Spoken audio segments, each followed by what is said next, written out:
Yo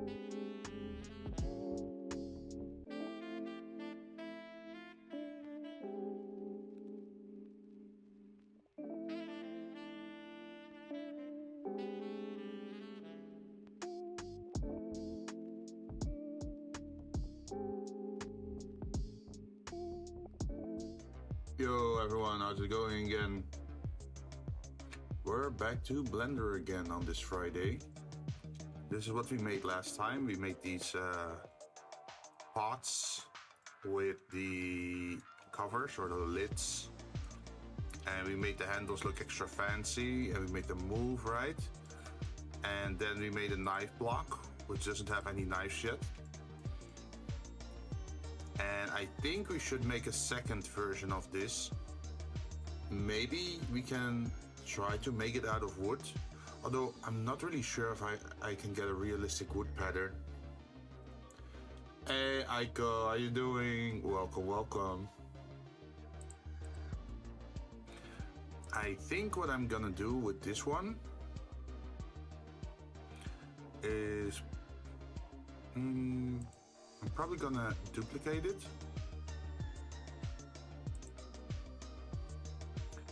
And then I'm gonna grab the original and then just say that I'm gonna move it.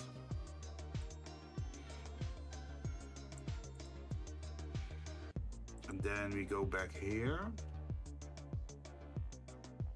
How's the Wuthering Waves been, Aiko? Are you enjoying the game?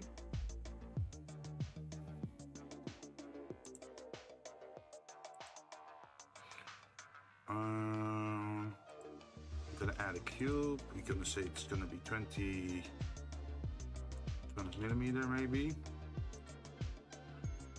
We can make that. Oh, I don't like it's off center there. Let's first snap the cursor to the world origin before we're gonna add this.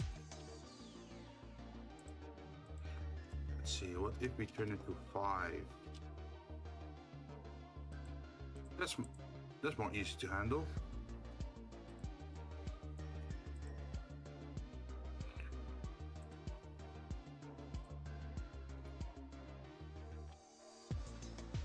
And then what we're gonna do is gonna extrude this. The fighting is bloody awesome. Really? How would you describe the fighting then?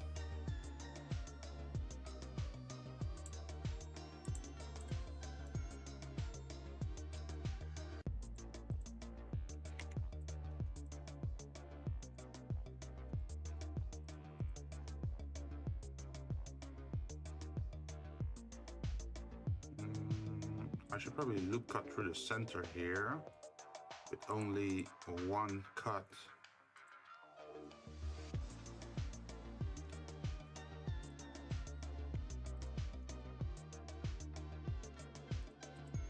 And then just delete the other side.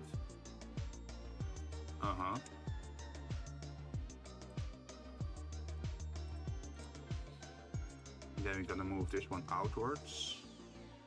So it's around the same area. I'm gonna select everything and move it up. Oh, we need a magnet. There we go.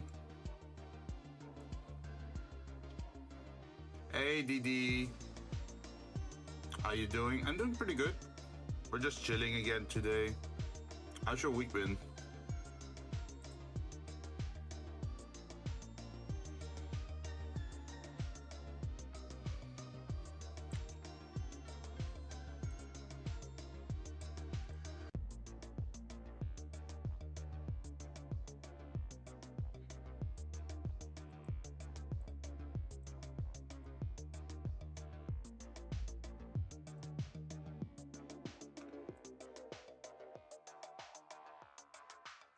We want something like this, but it can stick out on the back side, right?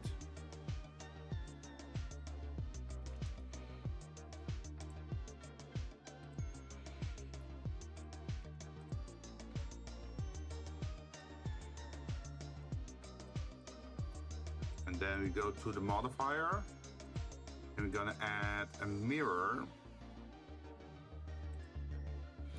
And the mirror should be in the Y direction. Now we can delete these things.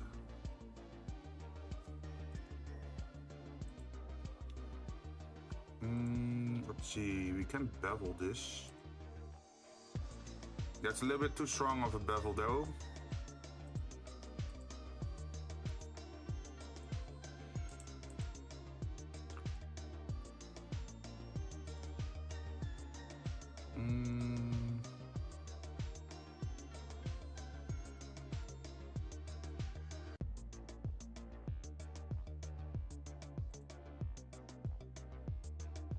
Is enough.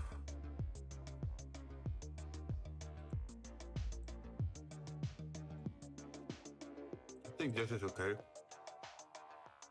It's like a fusion of Genshin Elden Rings, but I'm not gonna lie, the game is having trouble. What kind? Is it like lag issues or what should I imagine?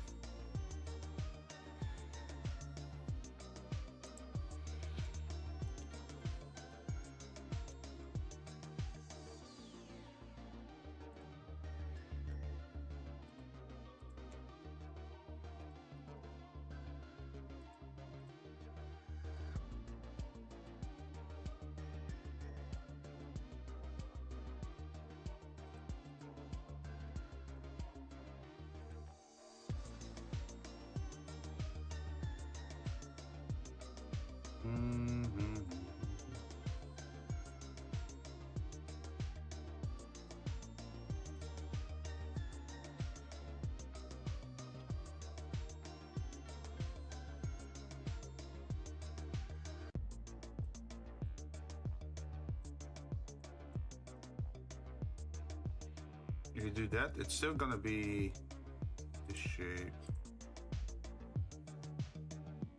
If you remove it,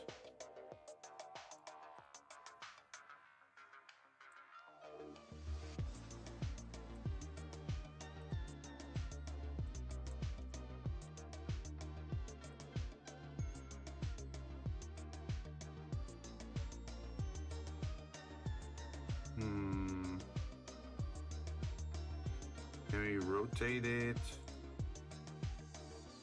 90 degrees?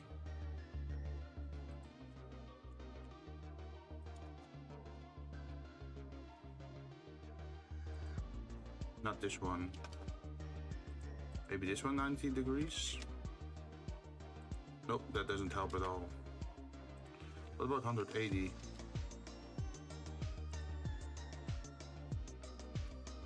What if it's just this one? Also no. Just this one? That's sort of interesting.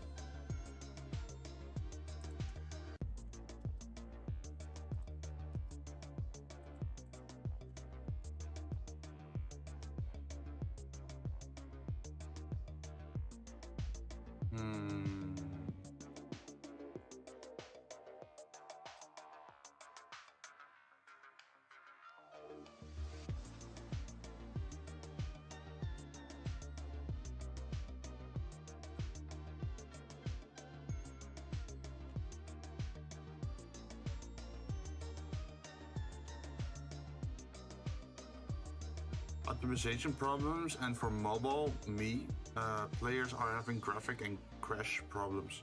Oh no. Yeah, that sounds like a problem.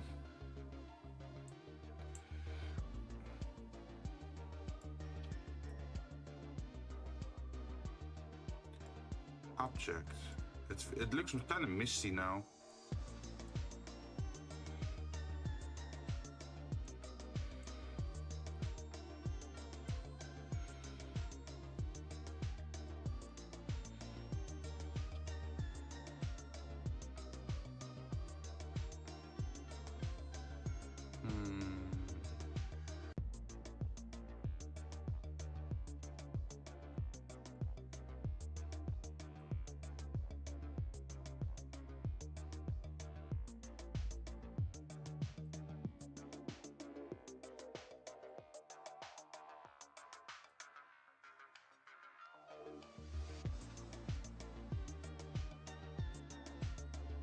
Oh shit, look at this. That looks already pretty nice, right?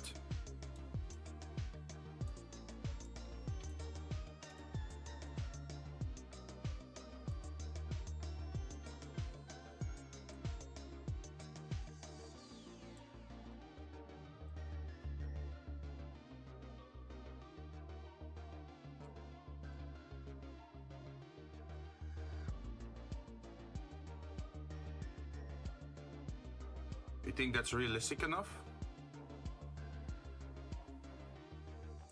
There is another thing I want to try though.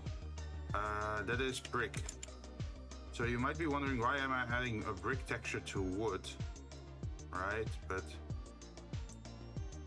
I'm curious to something.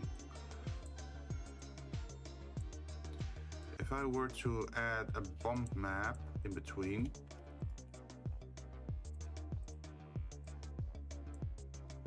and then connect the color to the height, maybe?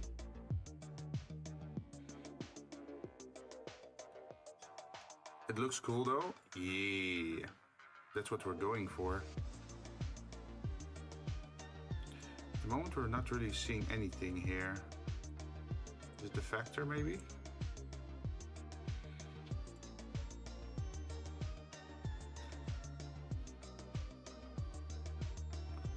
Or maybe it's just too small. Anyway, let's save just in case.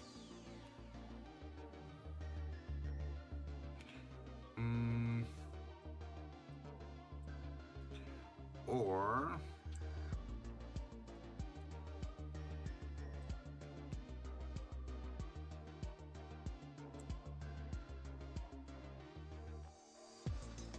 okay, this is just temporary, but we're gonna have to set.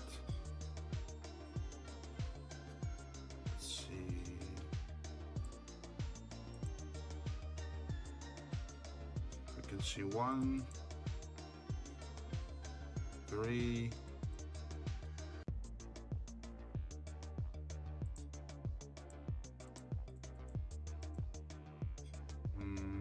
what about 0? Is that possible? Oh, there you get a weird shape. 0, 1.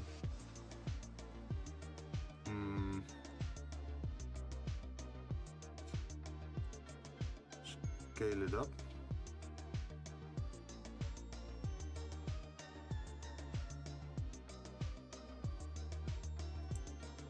And the dev team immediately said sorry for the problems and are giving us rewards. Oh, sweet. That's what you want, right?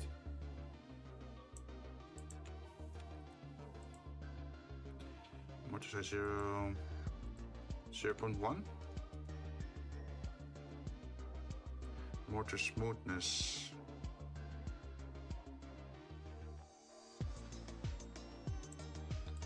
Bias. I don't want to bias at all. Brick width.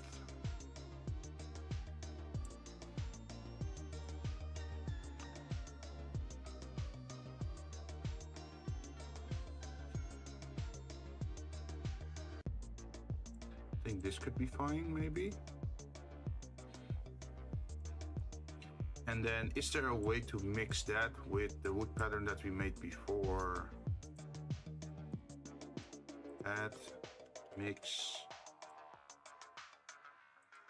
No, that's the wrong mix, I think. Add, mix. Is it mix color? A, then B.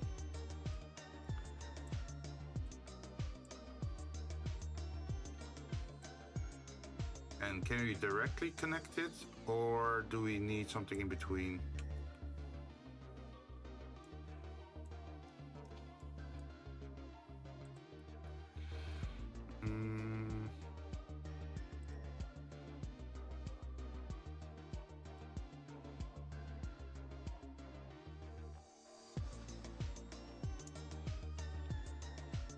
What was it? Was it add?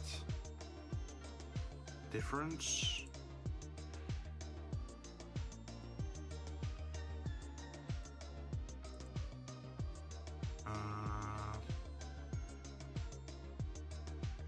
See, and one of them is a free 5-star that you can pick and...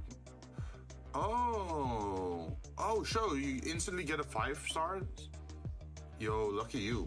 And it's probably also a game where you need multiple 5-stars, right?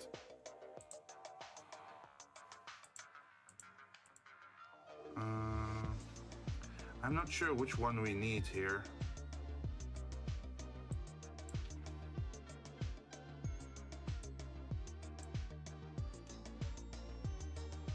Oh, we're getting something here.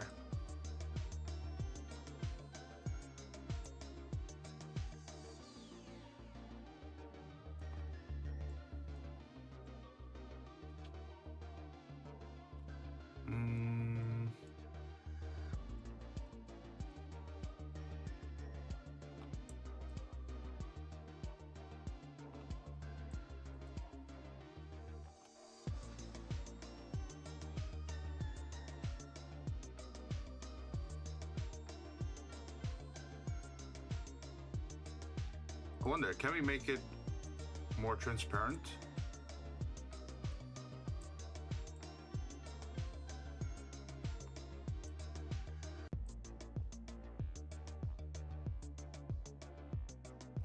It only wants to respond to like pure black, as you can see.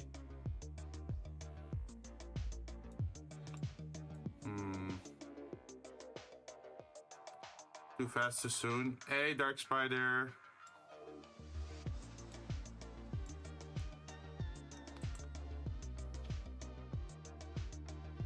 I'm trying to figure out how to make this look nice.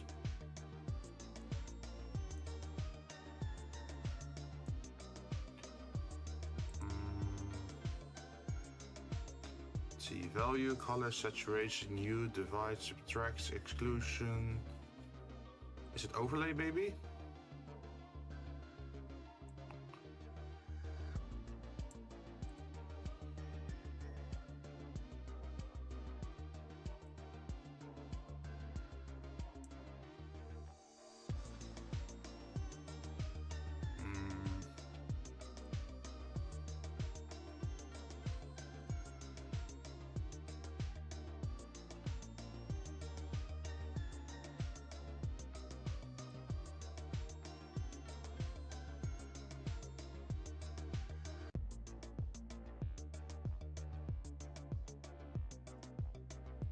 So do you need to...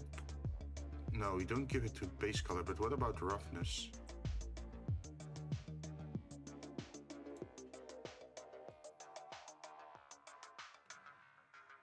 It does seem to be giving a different roughness value.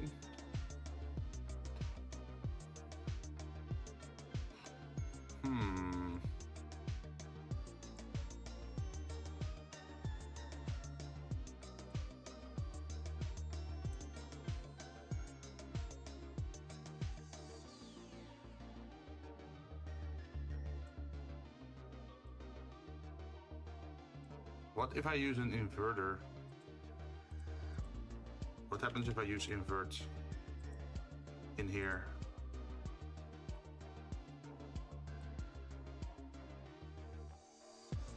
Not much is changing there though. So that's useless, okay.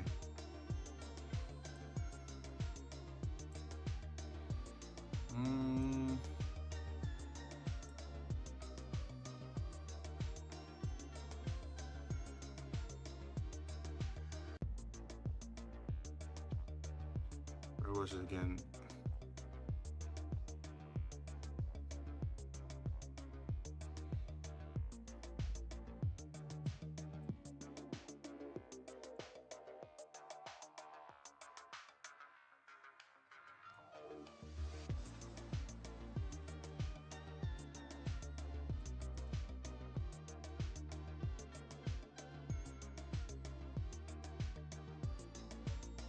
I don't like the effect though.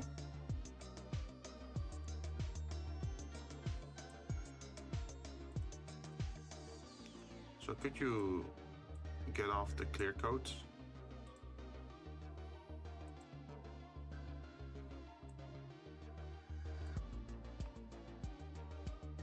It's starting to look really weird.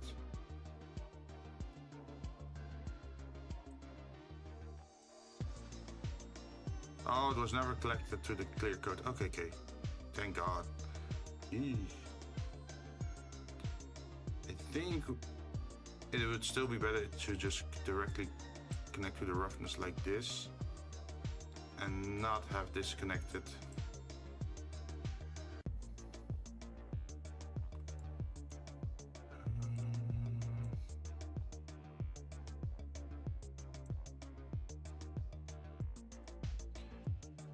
What about if we connect this one to the height?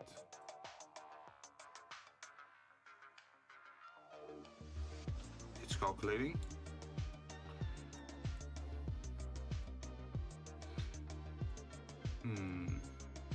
Also, the game gives you a good team from the start: 2 main DPS, a sub DPS, and a healer.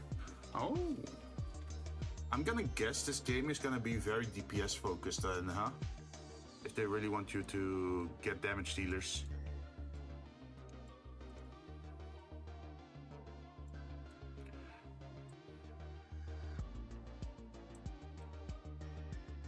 I'm not really seeing a difference here.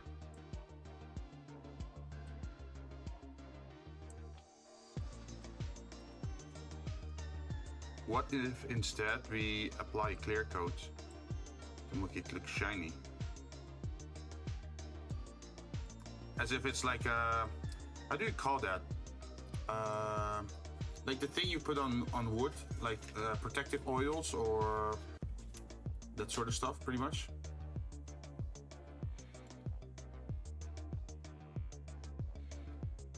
We can just tell ourselves that we're using that, right?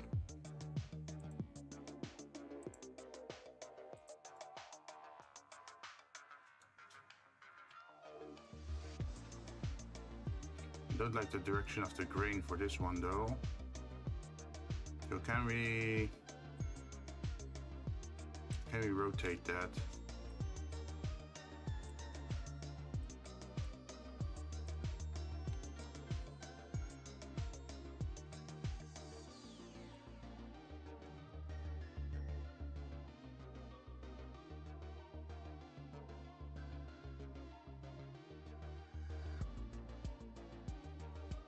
And then there's also the question, which part do we want darker? Because we don't want it to both be exactly the same color, right?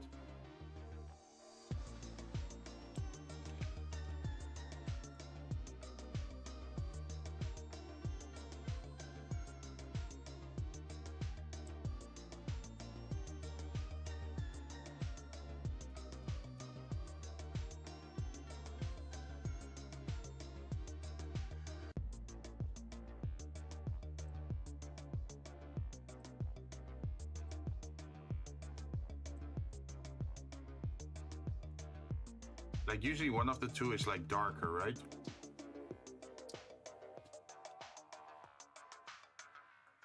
I know what you mean, but I forgot what it's called. Is it, do they just call it a finish? I guess they call it a finish, but it's like a special thing for wood.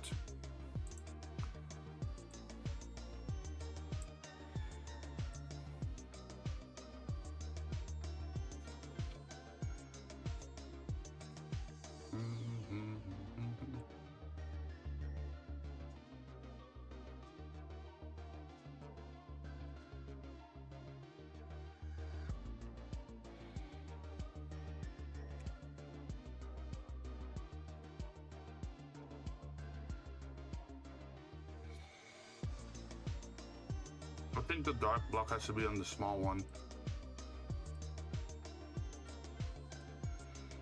Let's try that.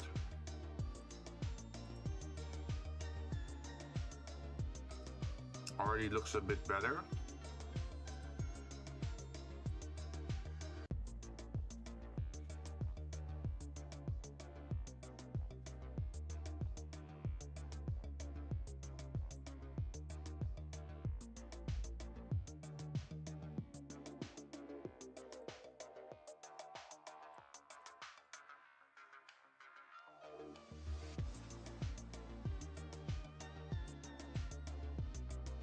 The only part I have a problem with is this part. I don't like this.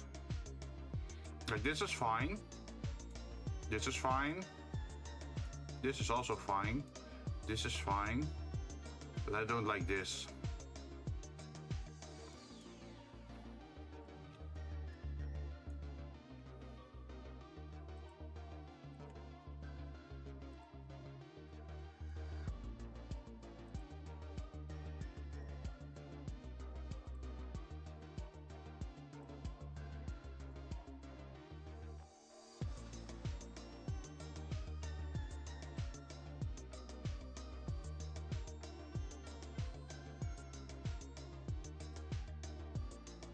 Okay, we got the lines here, here. There's lines over here and there's lines over here, so that's all fixed. And then here we have the weird pattern, which is fine at the end because it makes sense to have it on those two sides.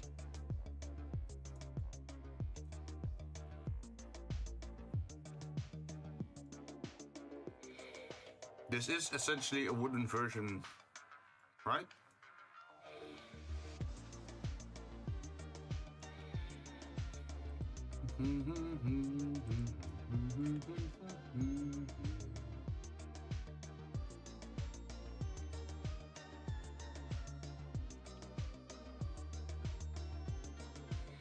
But what to do with this bit? Are we gonna do anything with the brick or not? That should be the question.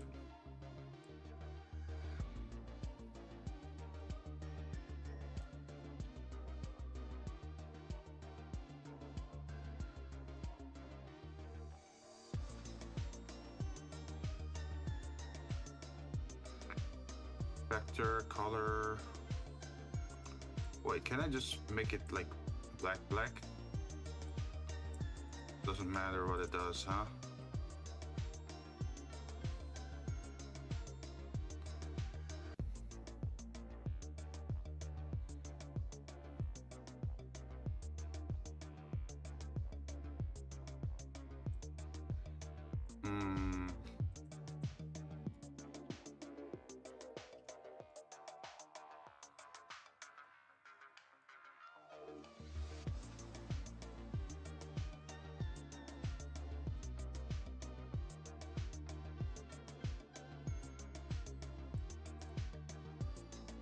Wait, what if we add to the color, for example, we got this stuff, right? We can just collect this, go here. Imagine if we try this. Oh, it's just color. We can't really... Okay. Black is my soul. Wait, is your soul really that black? What did you do? Aika, do you have something to confess?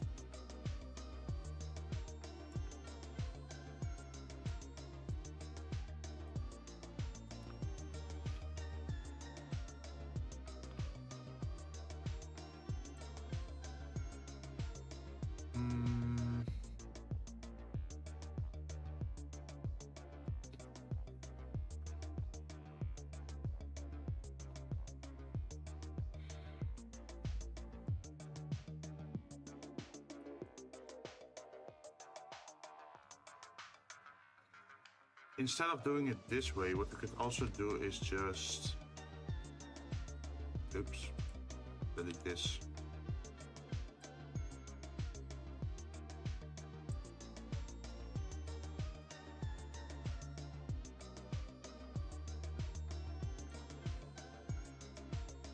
Add.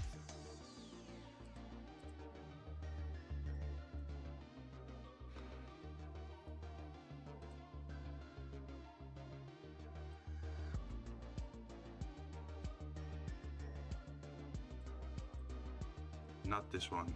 Is it contrast?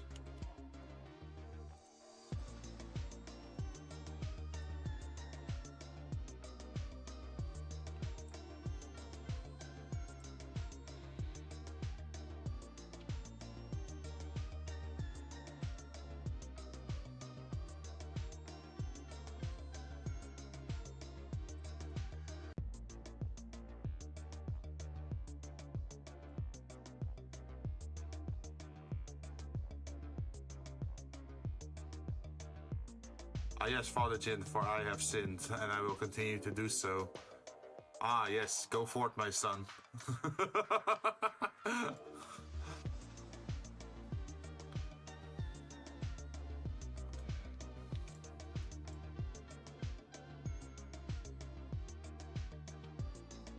Maybe we have to just lower the clear coat a little bit on this one, or...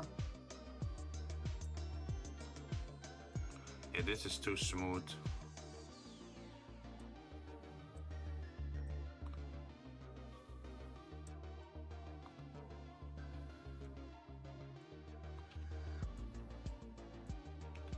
If we do this...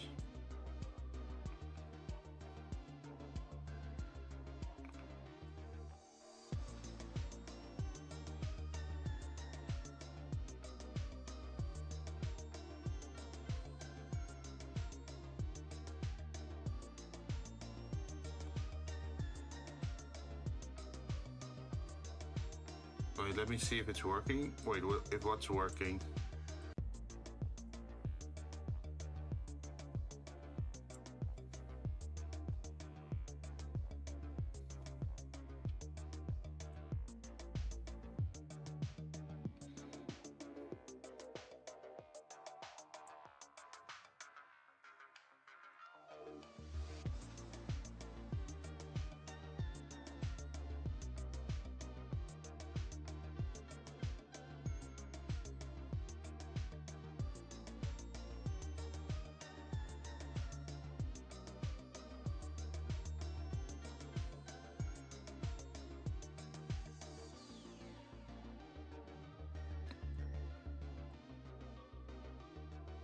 I ordered a drink.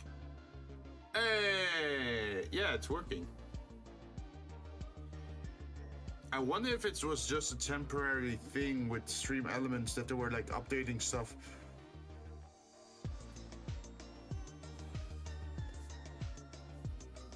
Perhaps that was it. That was the issue, maybe.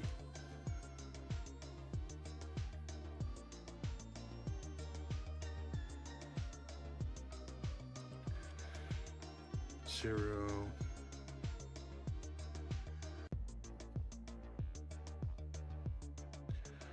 What if you do minus 45? Okay.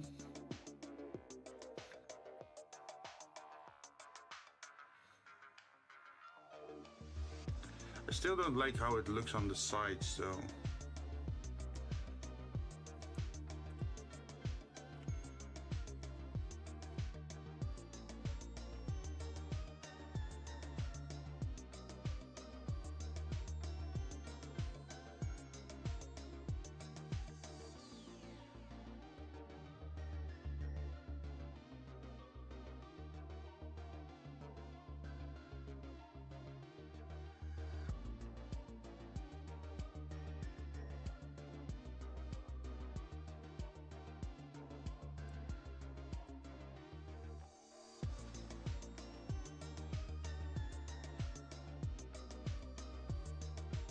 Like the front looks nice like this, but it's mostly the side that I think looks a little bit weird. Could just be me though.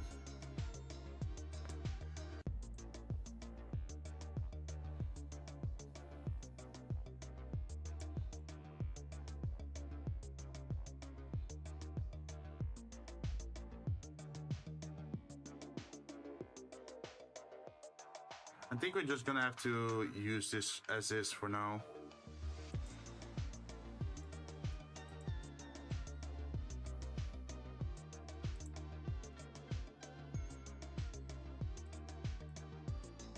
Oh, edit mode. And then what I want is to cut.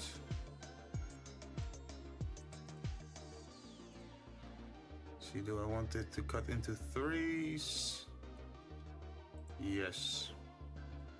Then let's see what it looks like if we do select these, and then we add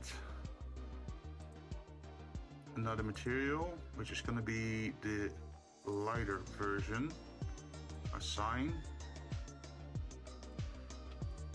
And then, of course, in the middle, this one has to move a little bit.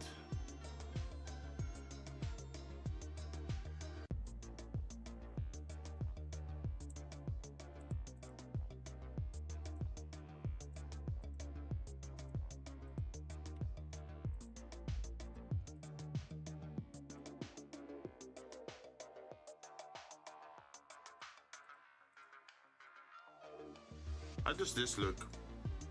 It at least gives a little bit more pattern, right?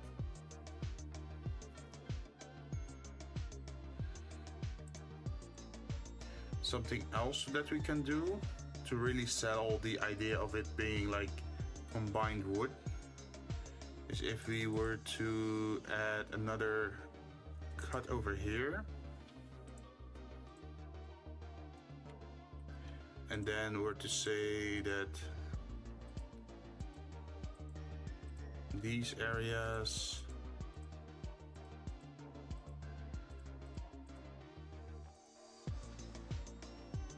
are all part of this.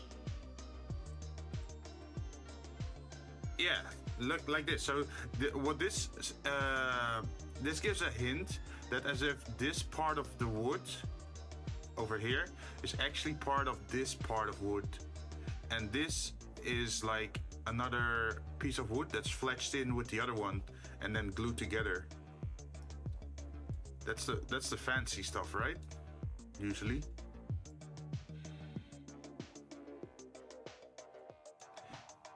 At least that's what I'm thinking looks fancy.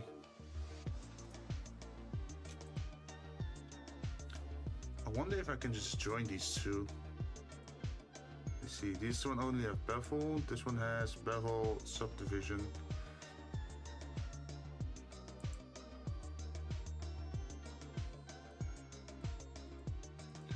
Honestly, the subdivision doesn't do a lot, so you just remove it.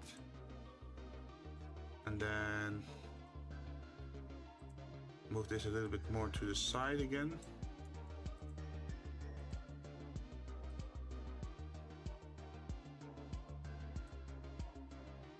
For me, it seems a bit off, maybe because the wood part looks a bit too dark. Oh, you mean this one? We can take another look now that we combine it a little bit more, so you don't have like a huge wooden block.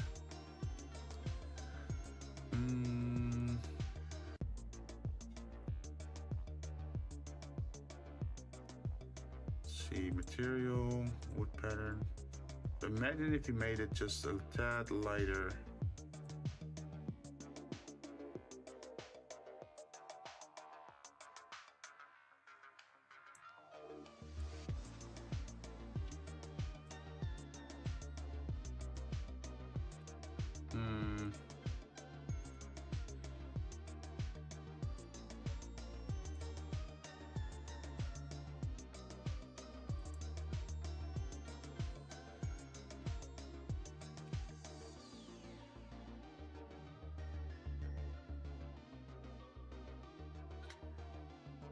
I don't like the lighter color though.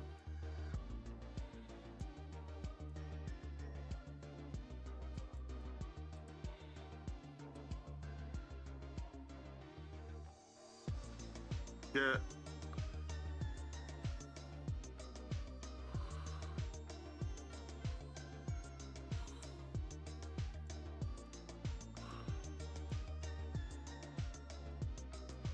It's, you have to think of it like that, what's that called again? Like the walnut kind of... Is it oak or walnut? That's like super dark. Oak wood. One is oak wood and the other is walnut wood. Yeah, if you look up walnut wood, then you can see that it's a lot darker than the other one. It's like combining two types of wood together to get this like color difference.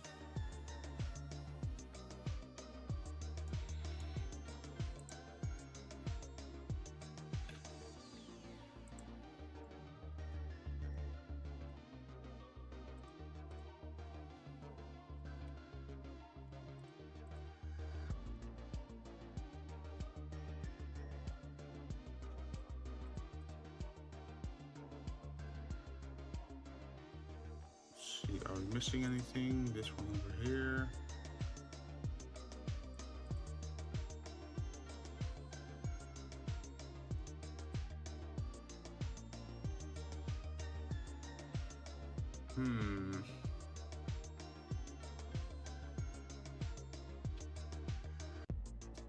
Is it possible to inset this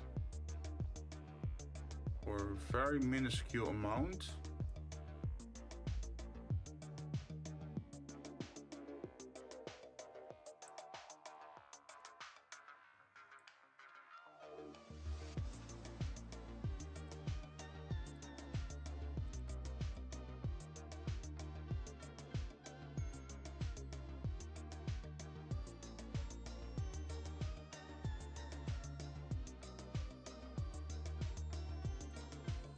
Of course, then we have to go around and select this and add this to the other color.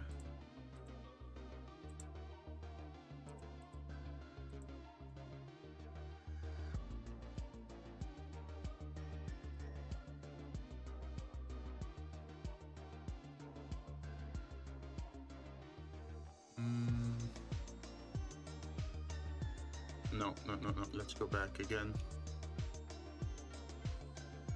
Okay, now it's perfectly aligned again.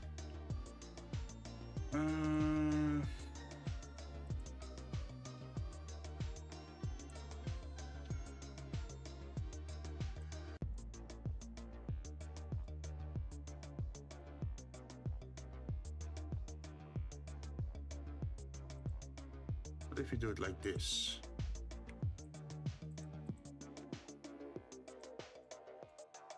Move this a little bit to the left, then a little bit down.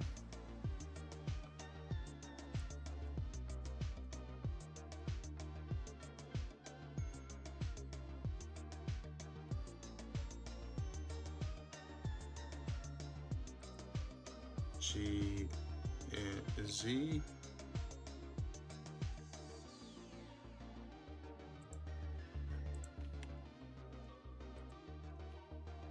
And then we click on this one.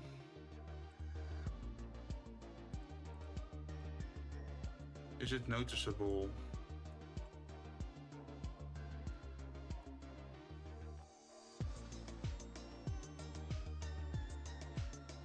That there is like an indent there.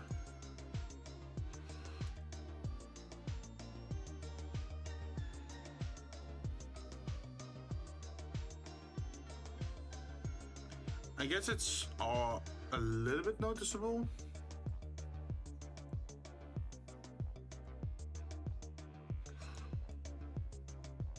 But the question is it noticeable enough that you really want to go that far? I guess it depends on how far or how close you see this object, right?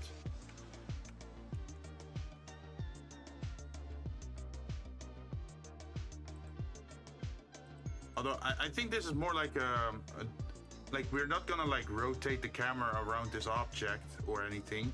This is more something that you can see in the background in a scene, that it's just on a table or like on a kitchen block with some knives in it. So I don't think it will draw enough detail that we need to do, that we have to go that far.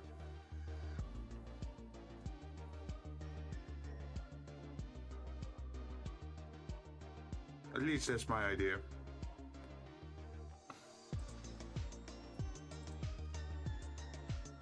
It depends how much focus someone is on it. Yeah, I don't think we're ever gonna do like super close-up shots of this thing.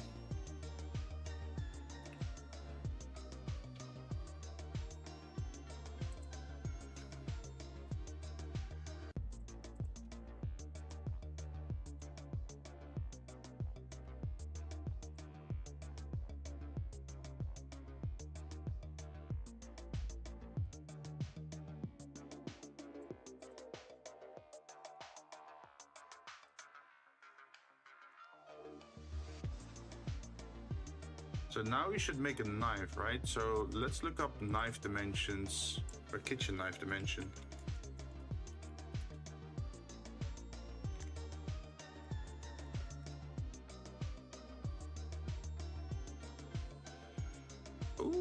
look at that.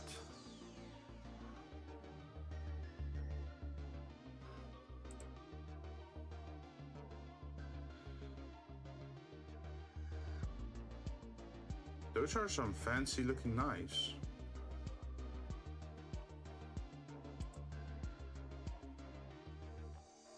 The Kyoku Samurai Series Superior Japanese Steel Knife Block Set. Chef's knife, bread knife, carving knife, utility knife, and paring knife.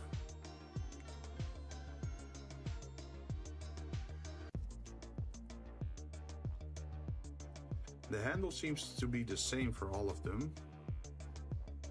What's mostly different is the knife, or like the blade itself.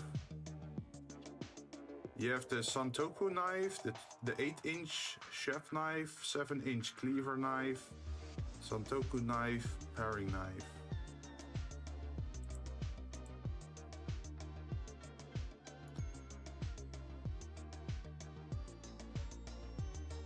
I think we could just take one as a reference.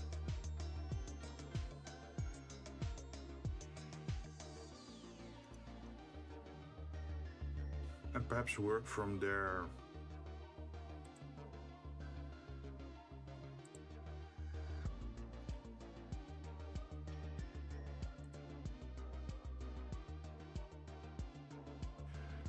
Oh, there's also a boning knife, a slicing knife.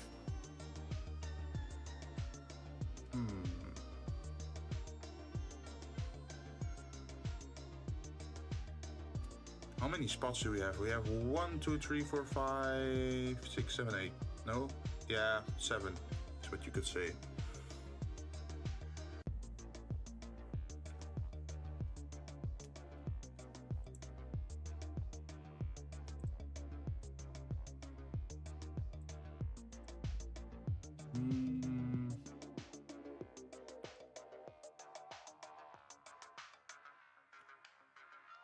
Oh, that's interesting. I'm gonna, okay, save this image.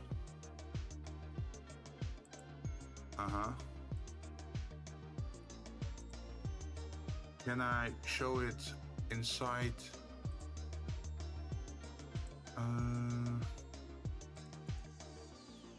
New? Yeah, new collection.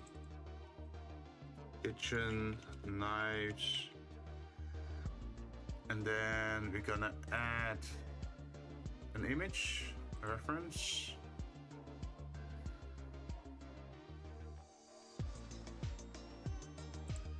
Pictures. That's a little bit too big.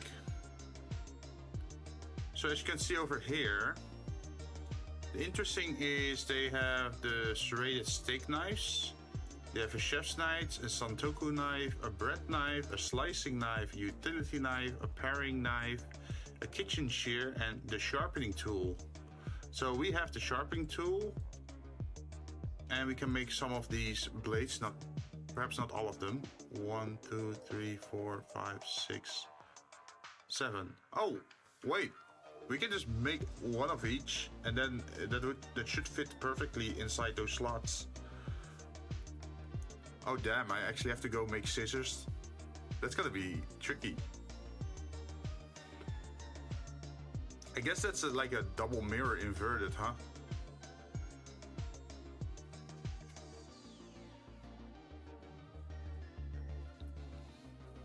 It is a nice design though.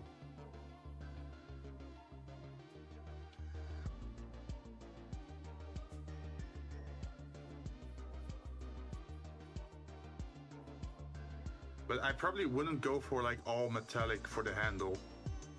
I like those blades where the blade is like this color, but the handle is like black with like 2 bolts or 3 bolts in it. That's a lot. Yep, it is. So let's see, an 8-inch knife. How much is that in metric?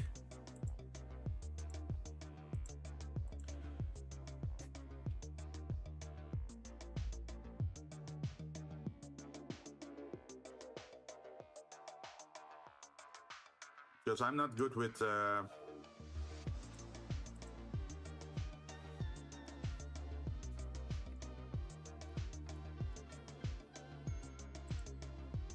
8-inch knife to centimeters.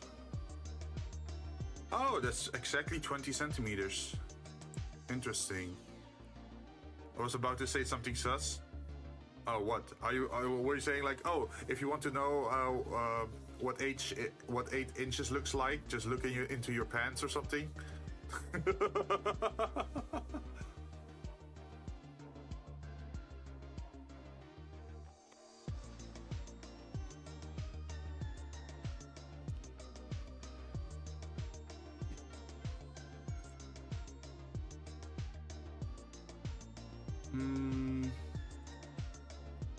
Basically.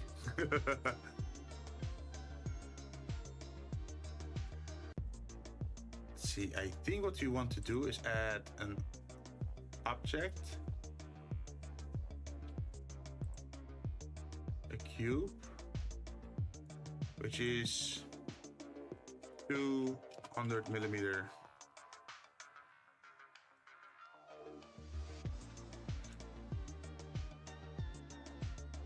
That should be the longest knife, from what I'm understanding.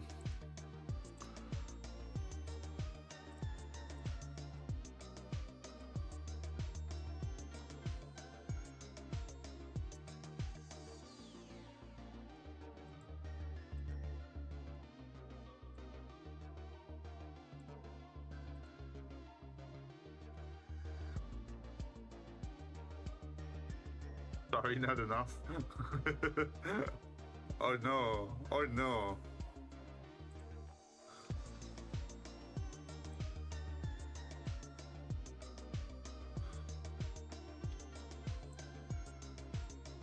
Let's just say that this would be the longest knife, right?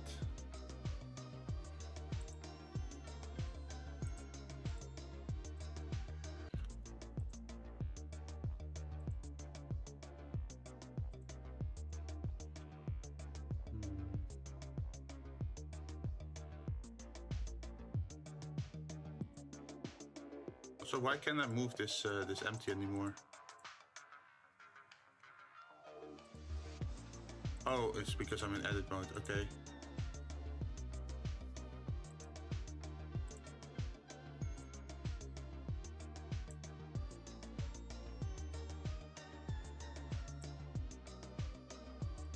Because the size of a knife just means its cutting section, right? So this bit. Asian debuff. No. We're not gonna continue the stereotype here, right? And besides, it's the internet. If you want to be 29 inch, you can be 29 inch.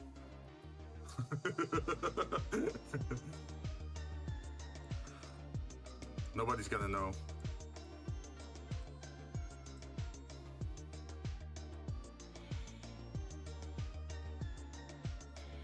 So I'm guessing something around this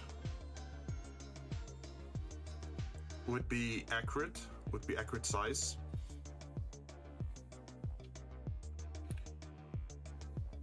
Damn, that's a big blade. How am I gonna approach this?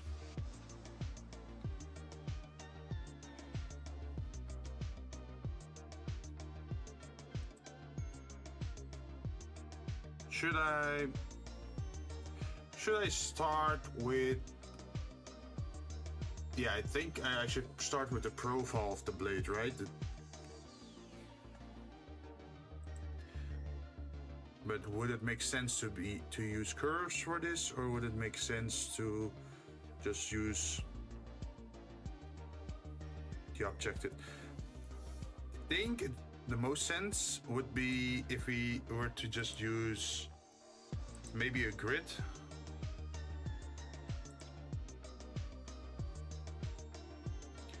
That was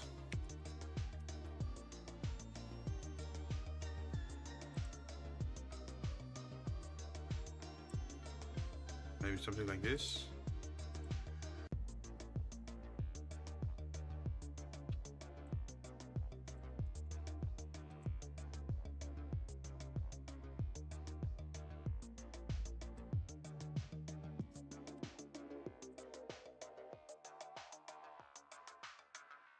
And then we're gonna scale it.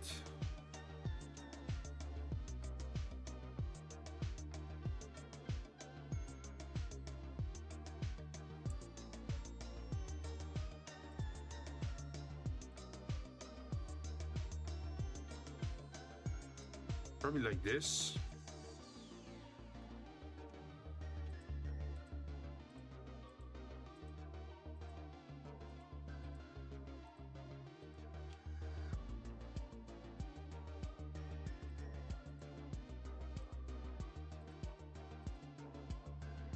Oh, wait. Maybe I should just... Okay, turn off the magnet. Do it like this, maybe.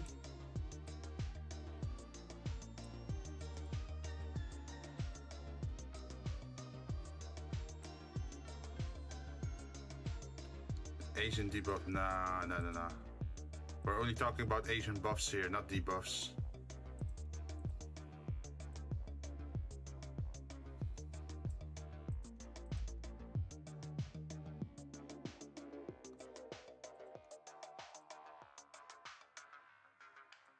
I think that works pretty well because now we also have the like the cutting line as well here.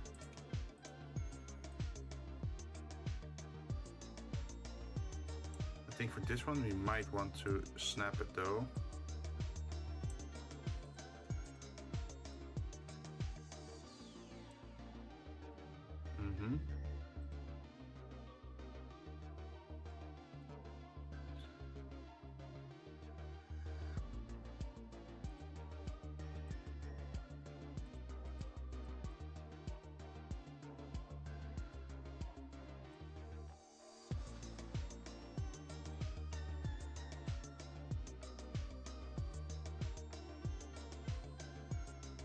Probably rotate this.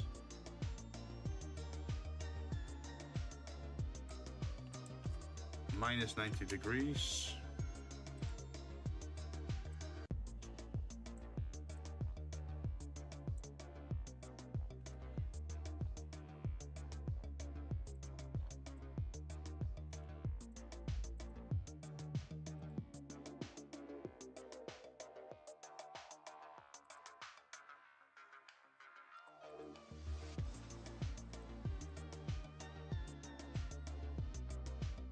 We do it like this.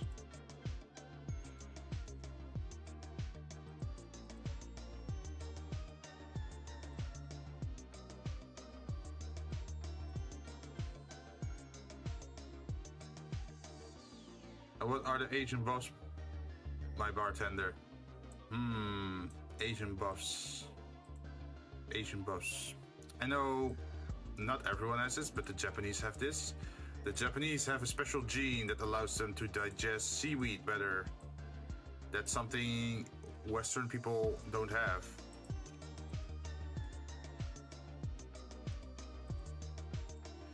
Another buff is if you're like less tall as a person, and most Asians tend to be shorter, right? That means your body also needs less food to survive, right? Because the bigger the engine or the bigger the car, the more gasoline it's gonna consume, or well, food in this case. That means that your living expenses should be cheaper as well if you're Asian, because you eat less. Also means that probably you're gonna be creating less pollution.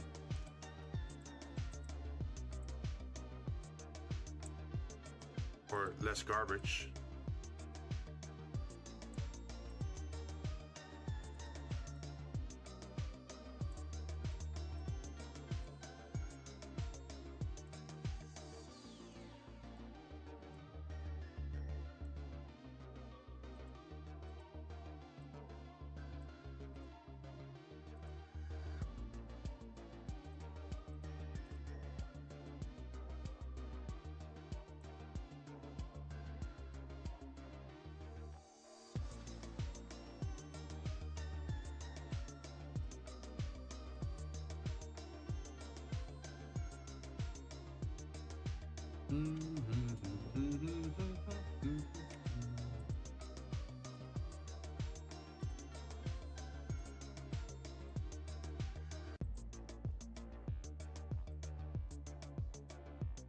Also, another buff is that most people have a stereotype, right? That they think Asian people are smarter. So you can use that, I guess.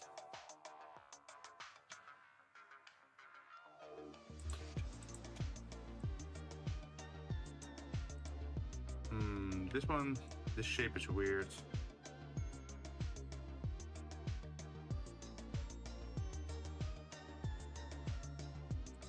I know what I'm gonna do.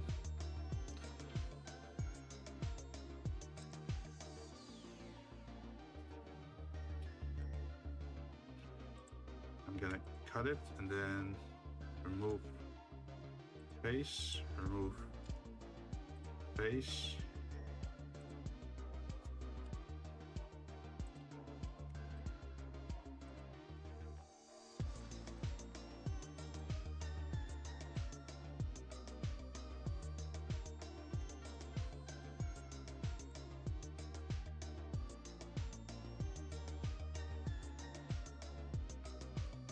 Another buff for Asians, they get to live in Asia.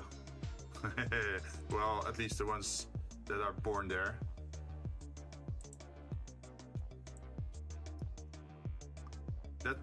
I hope that's considered a buff. And don't forget about them being age 70 but look like 30. Oh yeah, definitely.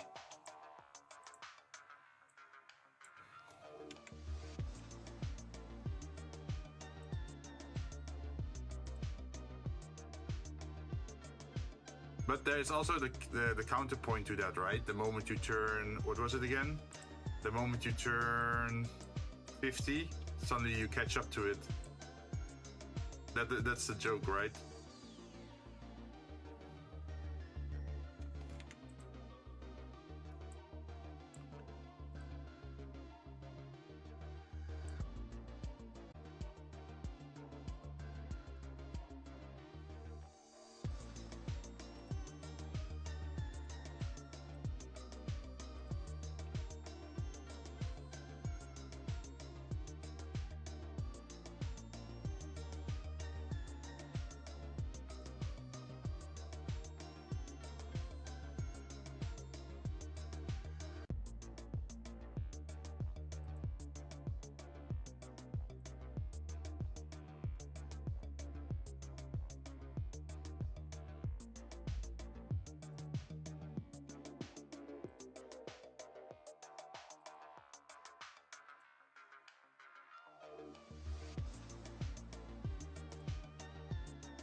Maybe.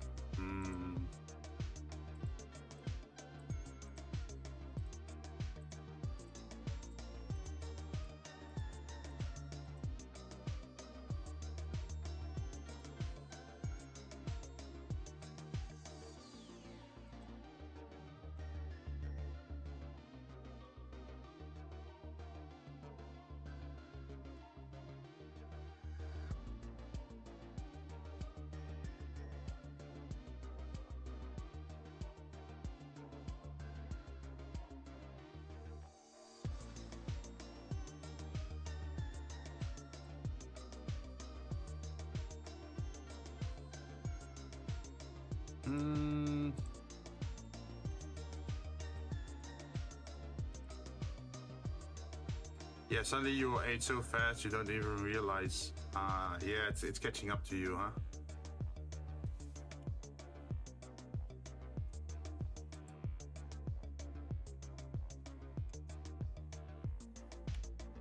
Yeah, have you guys seen that picture of like 3 generations of a Japanese family, all women?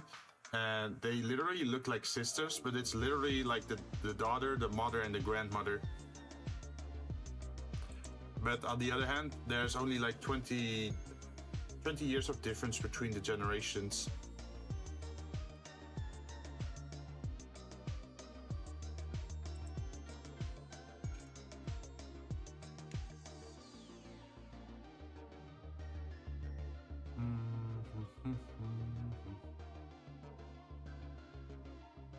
No, but my father is. Aw, are you calling your father old?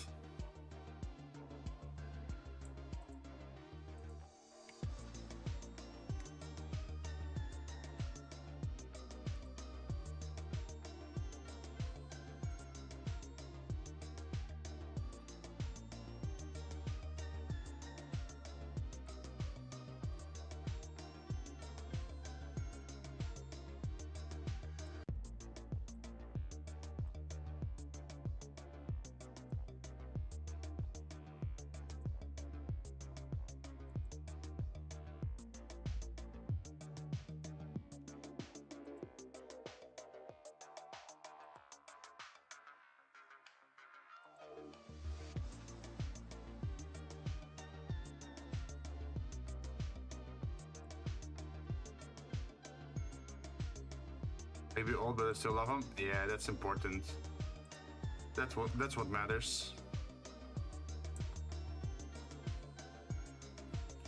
I'm gonna have to delete this.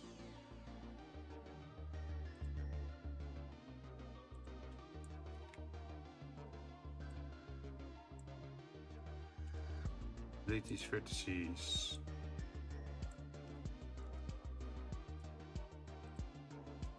Okay, we got it. Grab this, press F. Then we're gonna select this and this. And then we're gonna magnet it.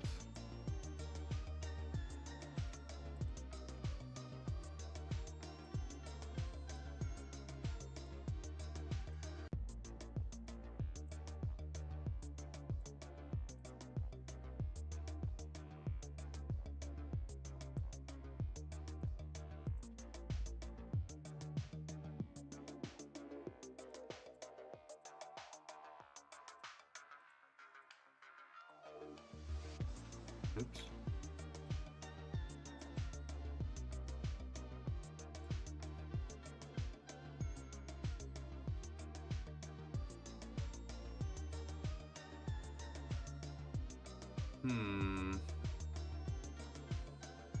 I wonder what happens if I try to loop cut this. Ah.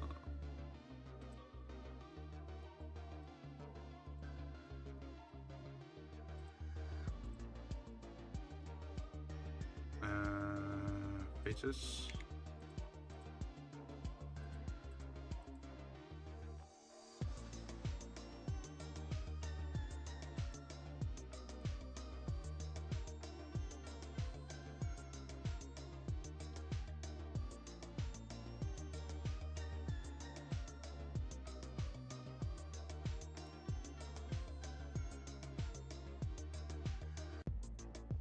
Another dove, at least you know the future babies will be adorable. I will say that a lot of babies, well, like Asian or half Asian babies, they look pretty clean.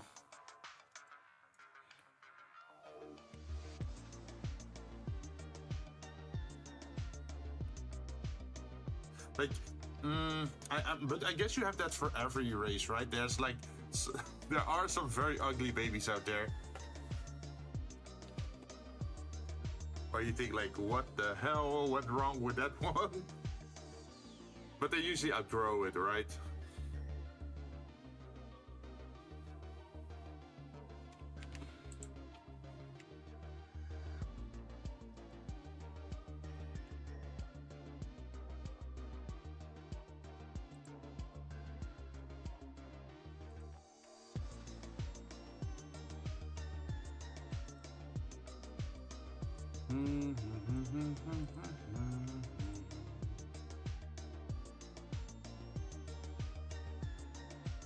What gen did they pull? Wait, what do you mean, what gen? Does generation matter?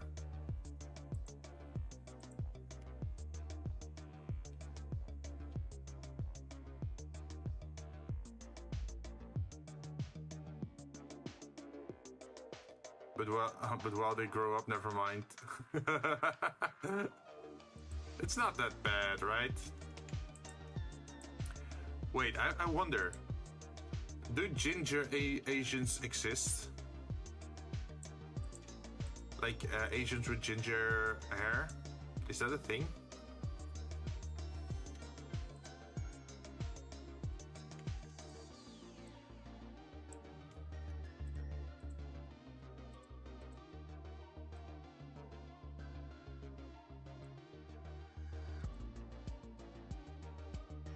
It's not a thing, really.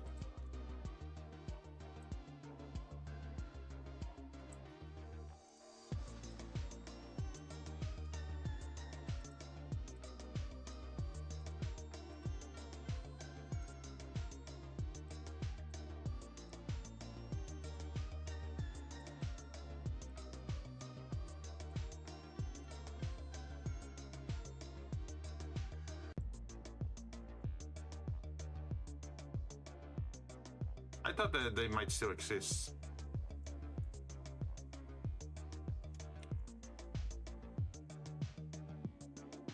Only black hair and black or brown eyes. Not just black hair though, right? Sometimes you also have people with brown hair. Or like brown reddish, like chestnut kind of brown hair. That still exists, right?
This feels weird.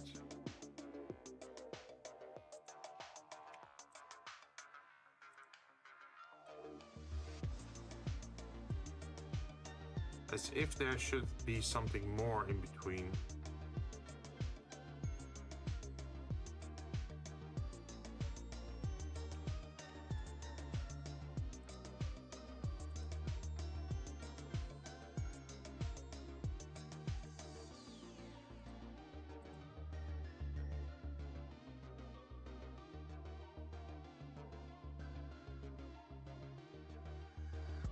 At least I've never seen one. Most of the people in my school only have black hair. Oh, really?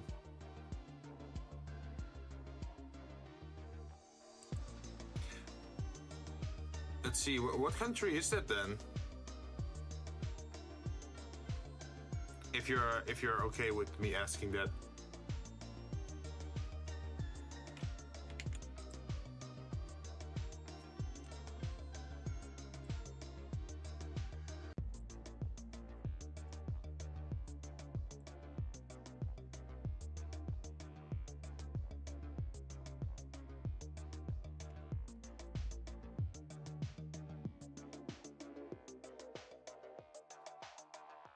Oh, hey, Taiwan. I have a friend from Taiwan.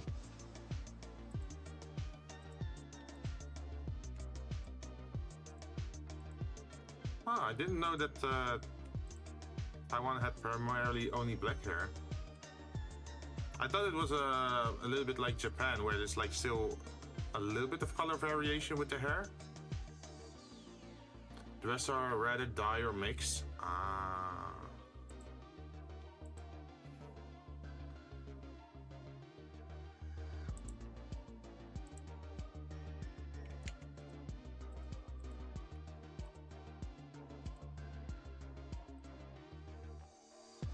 I mean, that's cool.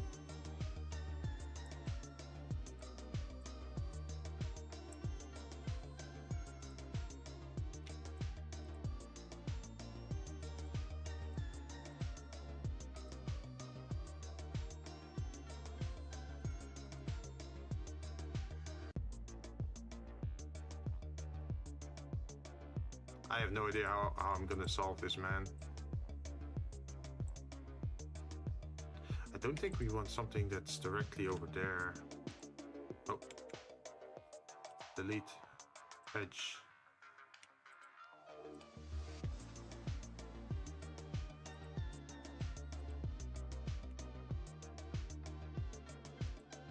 Are we supposed to do it like this?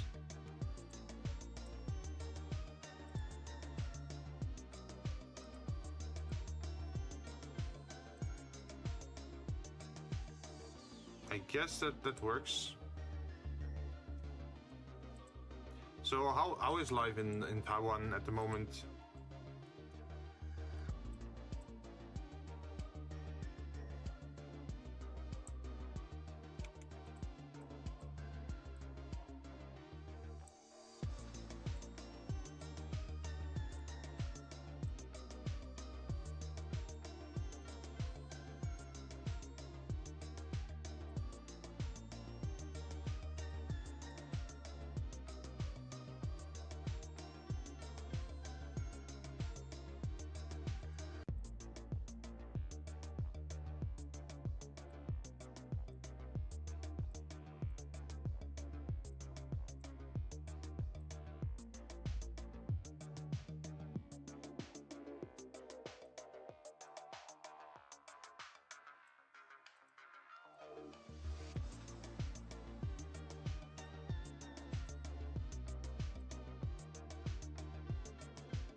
Press X, I think. Like this.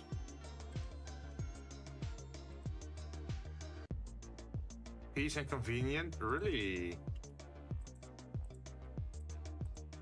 I do wonder with countries like Taiwan, you have like the north side with Taipei, I think, which is like very busy, right? It's like the more tourist side. And I believe that the south side is more rural or like more calm.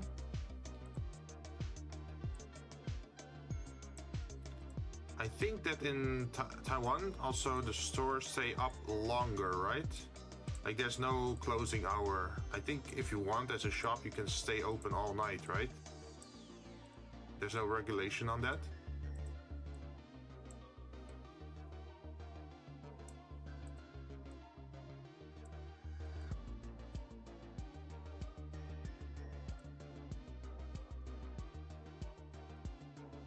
I wonder if this would be a good knife.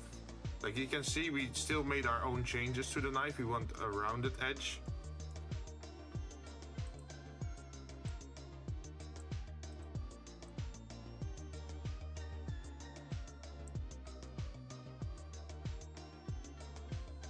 Oui.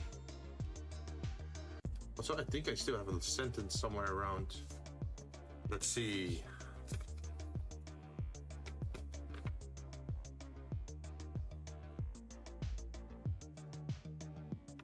Let's see if I can translate this correctly, if I'm saying this right. Gangshi Fai Tsai?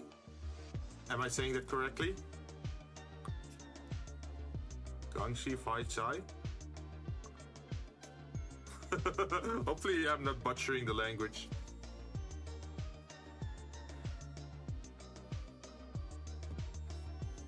Let me know if I said that correctly.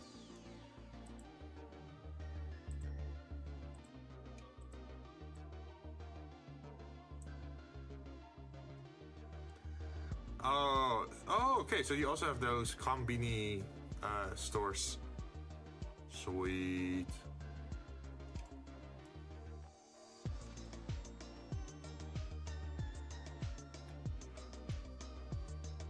pretty close. So what did I just say then?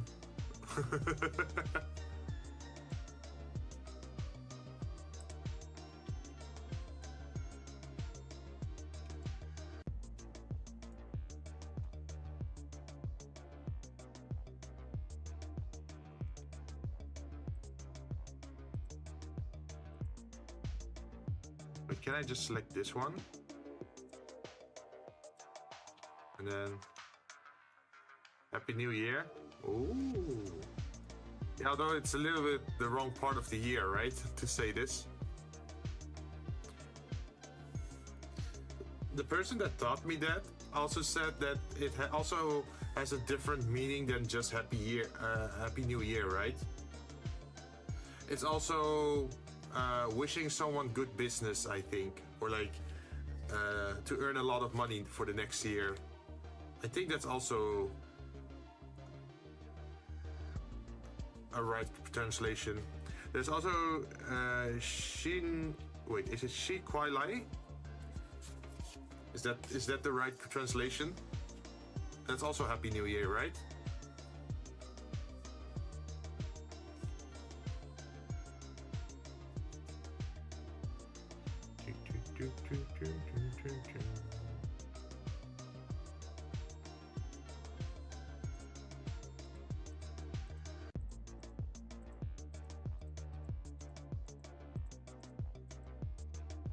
Let's see if we can split or separate.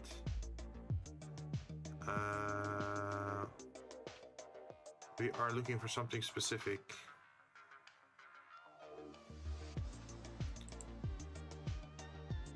Mesh.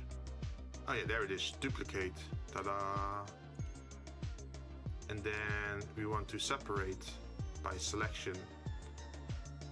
And then we go to object mode. And then we should be able to move it down over here. And then we can just change the blade a little bit so that's more fitting to the new shape that we want.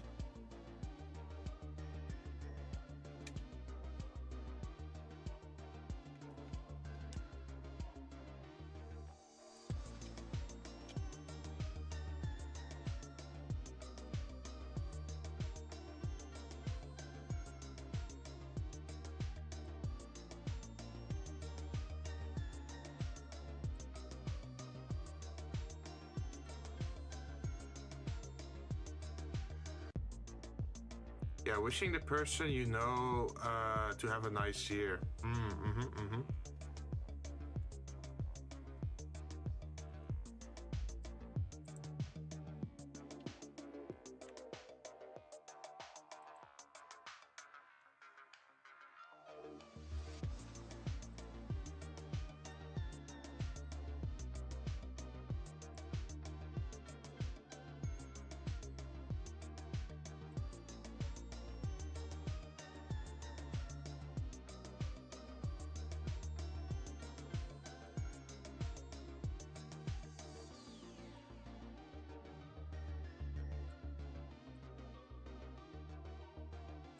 I'm just adjusting the handles already a little bit.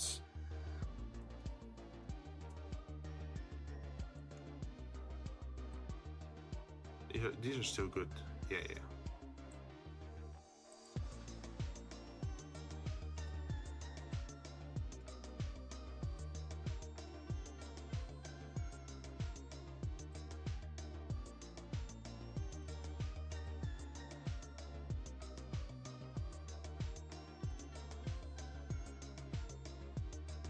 This mode is going to be super useful.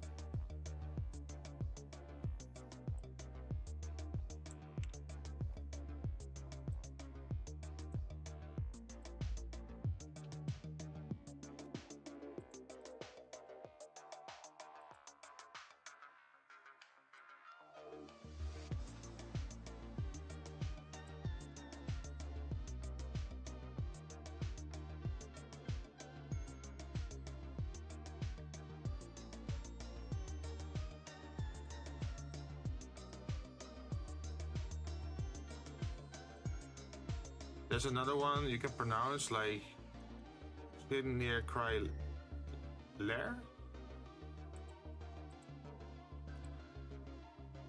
I think I'm butchering the language.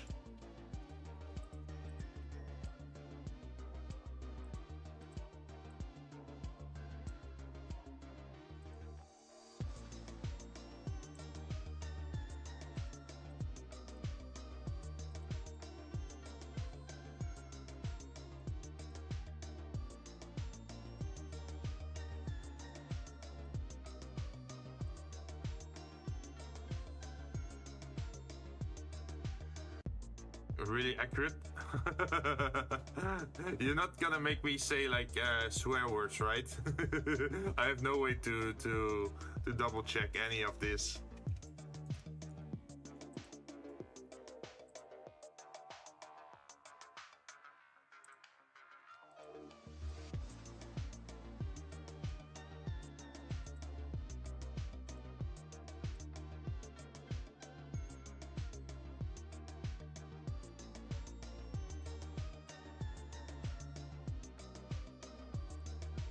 I go. Why that face?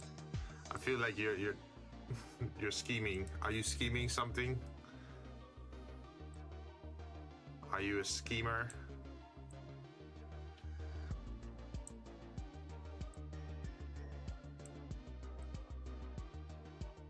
No, I will never do that. You know, when you say it like that, it just makes it more sus.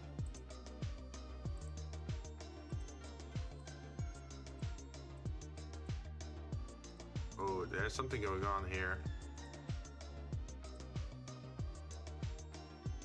Yep.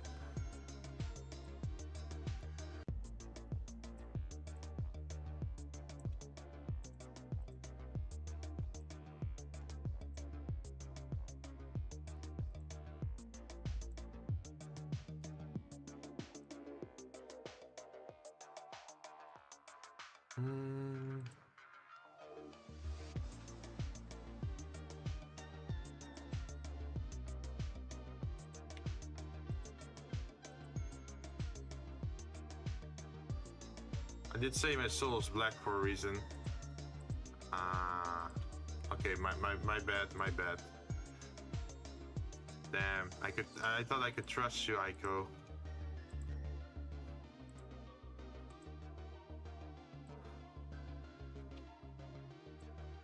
The choice is yours.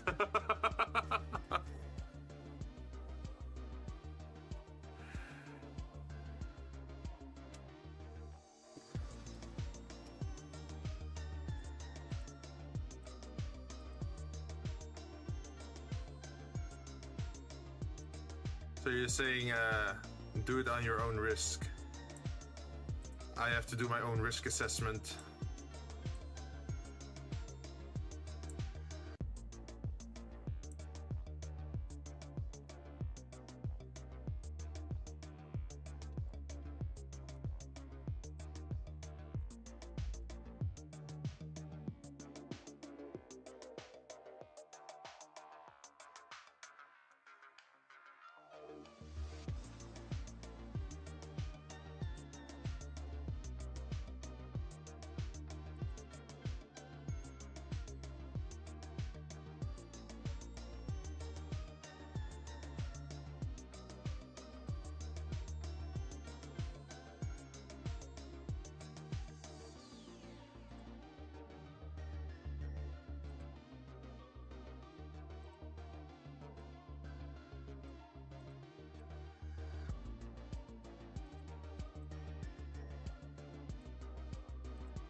You can, but that doesn't mean I won't take advantage of it when the chance is up. Oh no.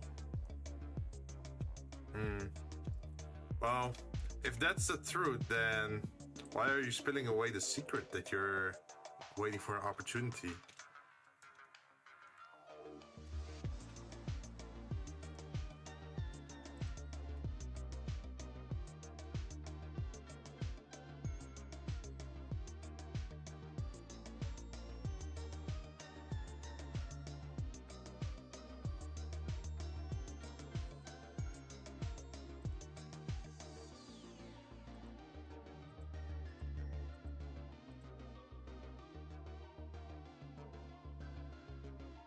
See, and just think for a moment, isn't it really close to the last one you said? True, true. But sometimes the words that sound very close to each other can still mean wildly very different things, especially in that language, because if you, how do you say that, change your pronunciation of the same word, the definition changes, right? Like if you put emphasis on a different part of the world or word, then it's gonna change in definition. I think that's that type of language, right?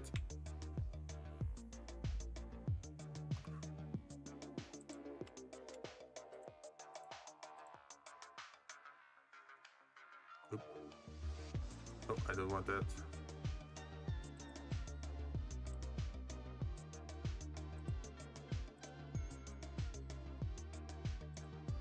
They did it correctly. Yep.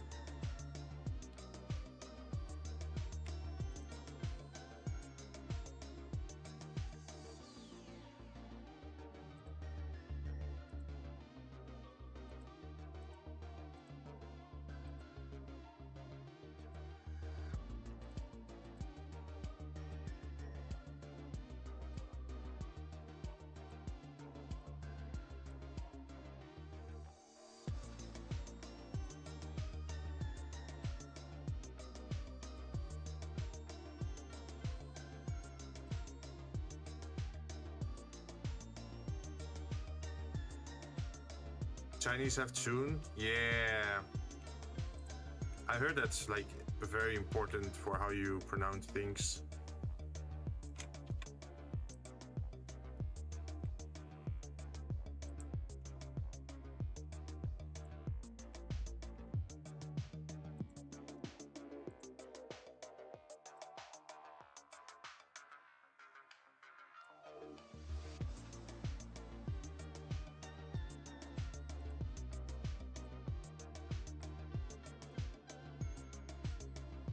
He said it wrong. Maybe you accidentally call a mom a horse. Oh no! Yo, that's a dangerous language then. Imagine back in the day when the countries weren't like very well, like they didn't speak the languages well enough. Imagine how much misunderstandings that could have created.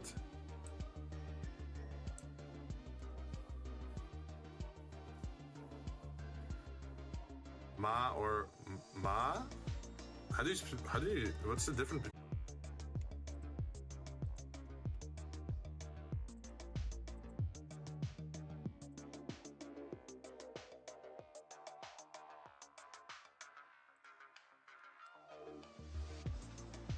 Yep.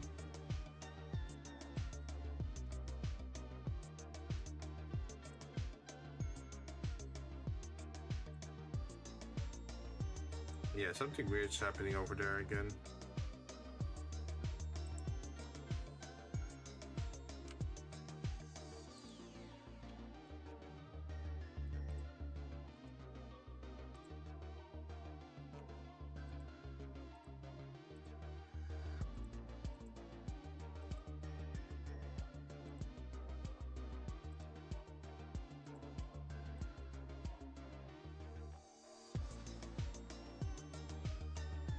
I'm not sure if the typology is correct for this one, man.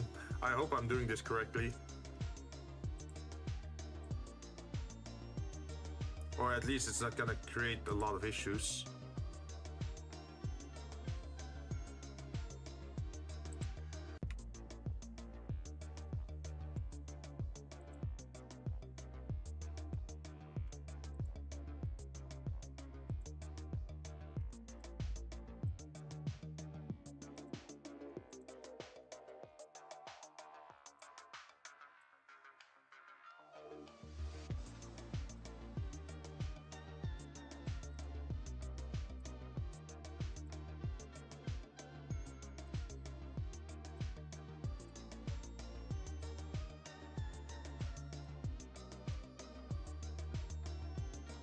See, my language is straightforward, no matter the tune. Yeah, same for Dutch.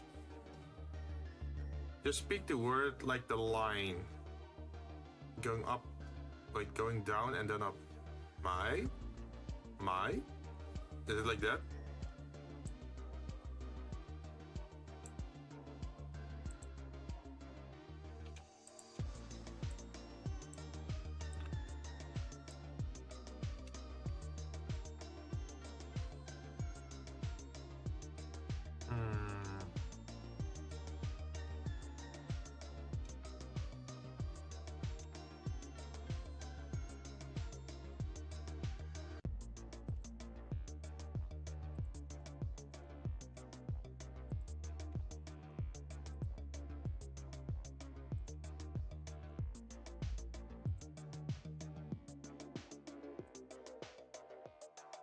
Like that?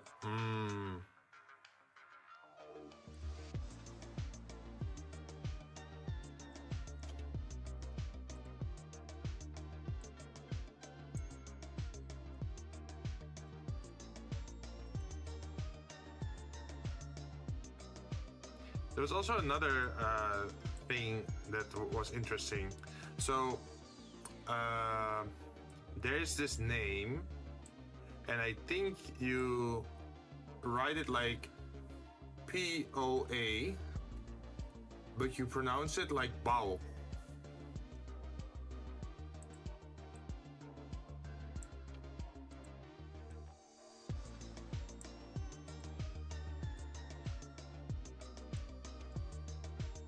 I had to get used to that in the beginning, like, wow, that sounds confusing.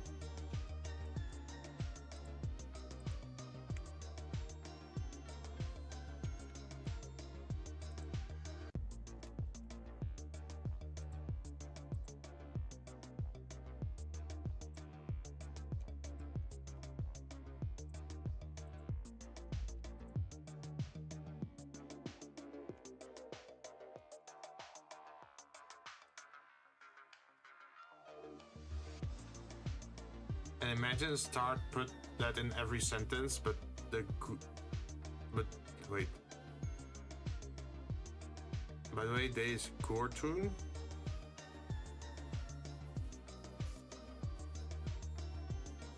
Wait, what's the gore tune?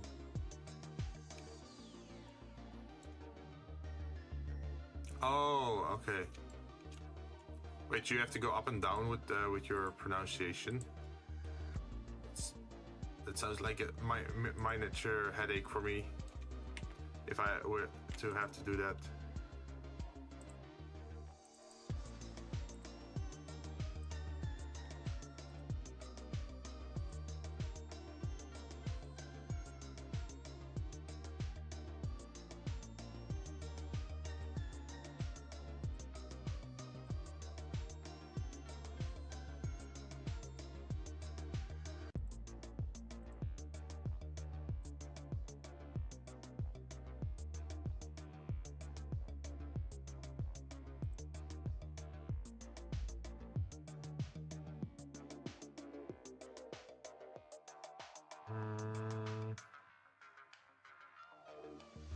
In the Y direction, right?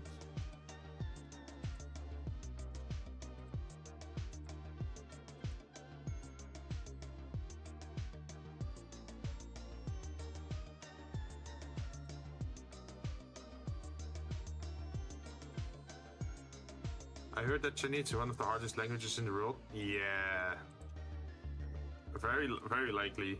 I can imagine that.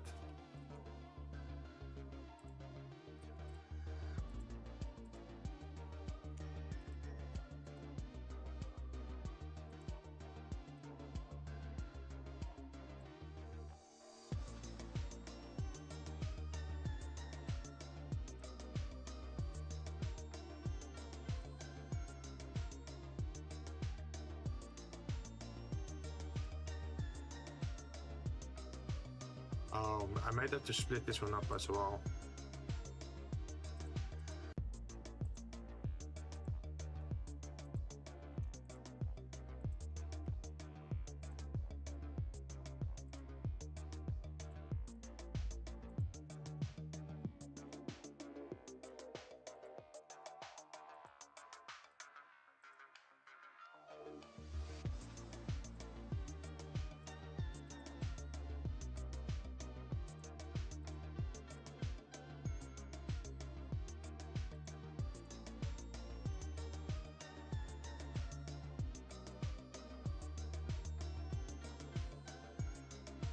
I wonder if I did this correctly.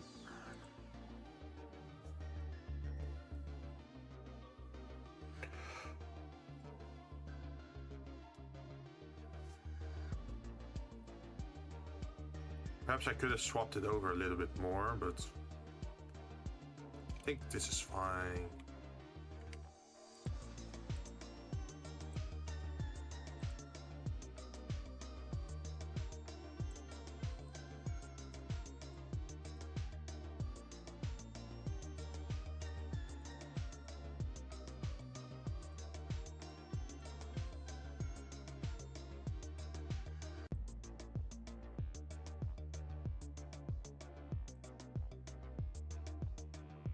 So that's gonna be blade number 2. Still flat, but at least we're getting the profile in.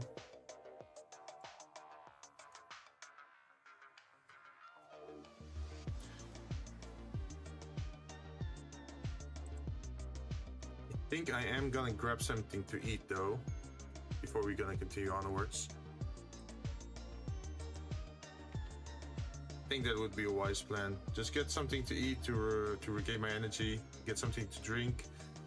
If you guys feel like it as well, then you can also go take a short break, get something to drink, get something to eat.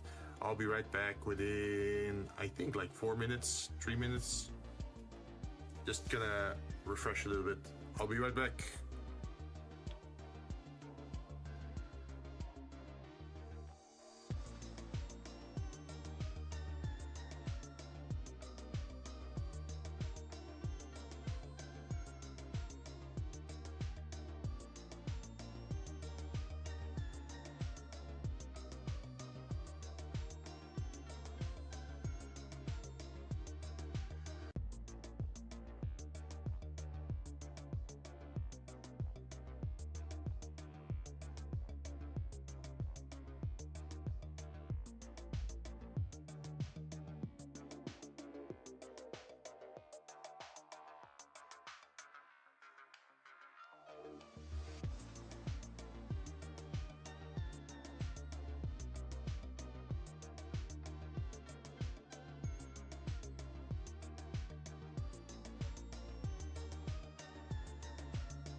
I am back and I got food.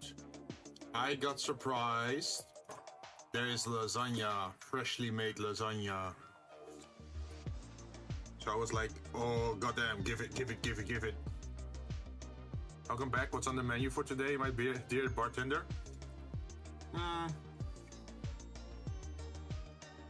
Are you familiar with lasagna?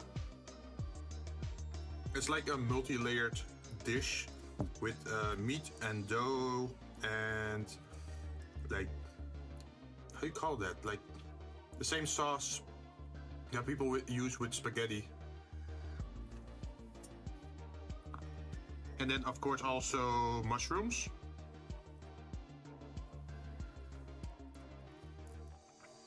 Not the psychedelic ones.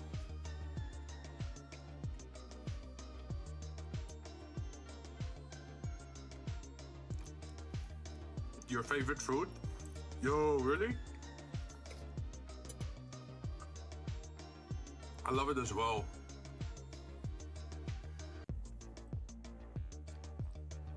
And then on top you do different, how do you say it? Like different types of cheese. It's delicious. Are you someone who would use the like spinach in your lasagna, or are you just going for like carrot and what is it, like carrot and a little bit of onion? Even though I can't eat it as much as before.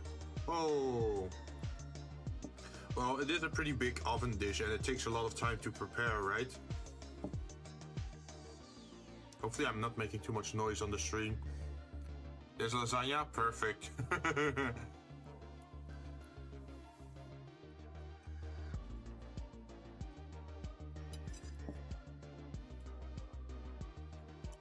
What are your favorite dishes, by the way?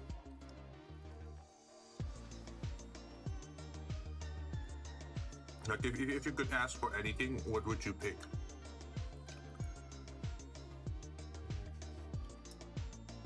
I tend to love lasagna.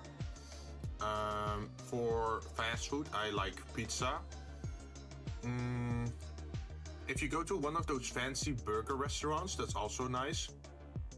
Because the meat is actually quality meat, right? With some nice flavor to it. And they usually have like a unique sauce or like a unique combination of burger toppings. I like dim sum and sushi, of course. Although I will say with sushi, I think I like, I think what they call it, nigiri? It's the one,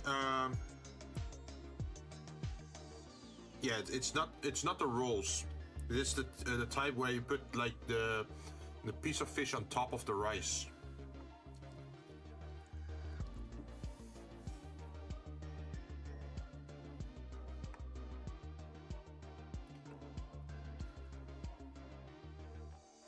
The reason why I prefer that is because I'm not sure if it's everywhere, but over here, what they tend to do with like the sushi rolls is they're gonna either roll in cucumber or they're rolling in avocado. And since I'm allergic to avocado, I don't want to run that risk or having to ask whenever they have something green in there, that I have to ask the server like, oh, is this cucumber or is this avocado?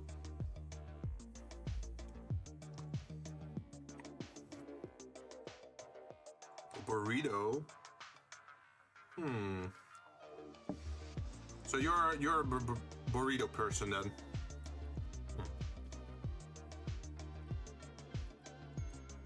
I like my Turkish pizza as well. Turkish pizza is like a normal pizza, but without the cheese. It's just some sauce and mincemeat with some flavors. Then you put it in the oven so that the meat and the sauce adheres to the dough. And then you just put in some, how do you get it? Some cabbage on top of it, some cheese, some garlic sauce, and then you sort of roll it up, and then you get a Turkish pizza.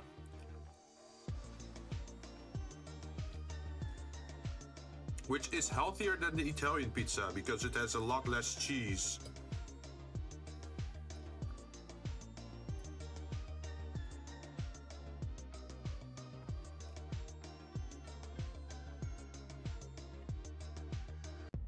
Just fried tofu with soy sauce and garlic. I can eat a whole ball of rice. Really? You know what's also nice? If you just have white rice and then you fry an egg and put the fried egg on top of it, and then you pop the egg yellow so that it covers the egg, so it covers the white rice. Also very nice.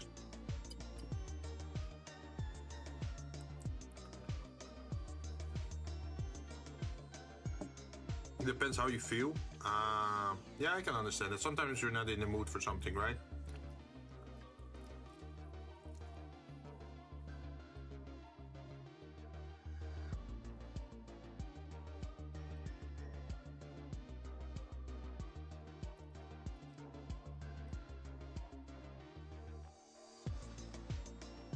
But most of the time, I'm in for lasagna, I'm in for sushi, for dim sum.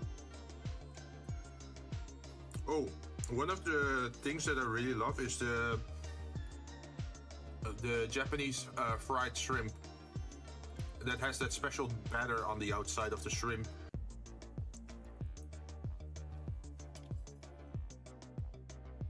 And karage. I'm not sure if I'm pronouncing that correctly. Karage. Karage. Karage. One of two, I'm not sure, but it's pretty much like just fried chicken.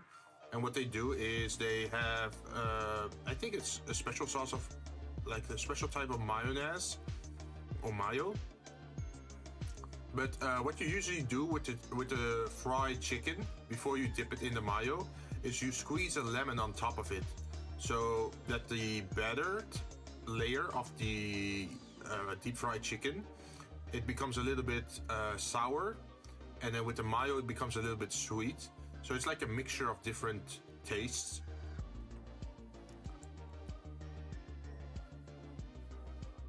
I really want to try tofu, but where I live there's no place that's selling it. Ooh. I've been thinking, so on my Discord I have like a show channel, right? And I've updated it sorta, but I haven't really made big use of it. But hopefully with the new thread system, it's easier to share things, be it like 3D things, 2D drawings, or maybe food pictures.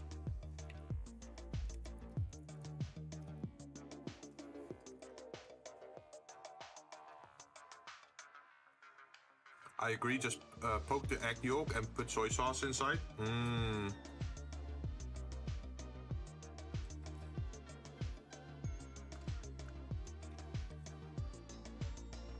Also, sorry if my productivity at the moment is 0, but I'm still eating my lasagna.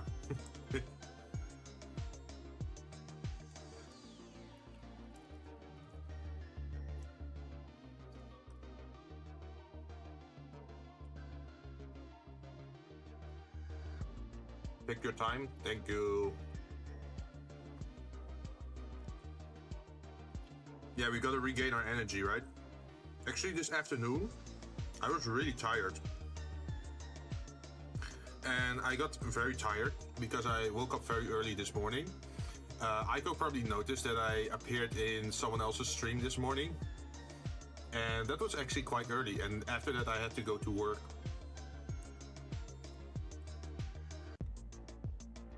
So after work, I took a little nap of 2 hours just to wake up a little bit more.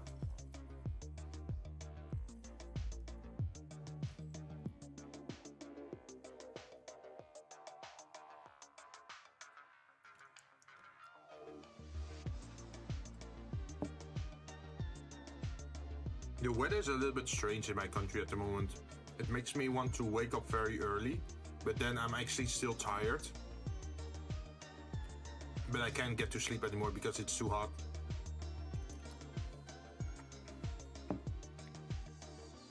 Yeah, I was surprised to see you that early. Yeah, that's exactly what I mean. It's like, it's because of the weather. It wakes me up and then I can't go to sleep anymore. And then I still have to do an entire work day. So by the time that I'm done with work and I get home, I'm just tired, man. So that's why I took a nap.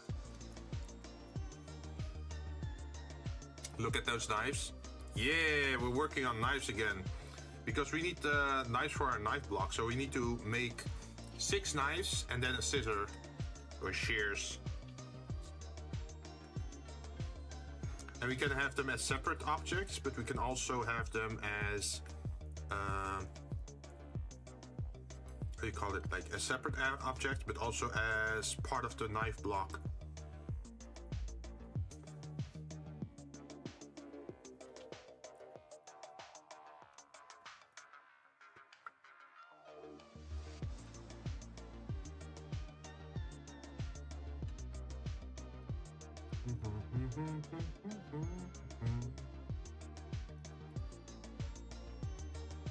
You okay there? Yeah, I'm okay. So I'm actually just taking a break at the moment, just eating some lasagna. Some freshly made lasagna from the oven. Hopefully it's not creating too much noise on the stream. Sorry if it is.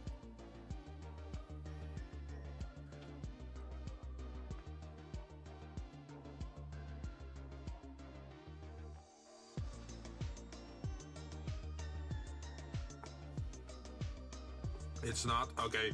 I'm glad that I'm eating silently. Because personally, I feel like I should not be creating a lot of like annoying noises on my stream, right?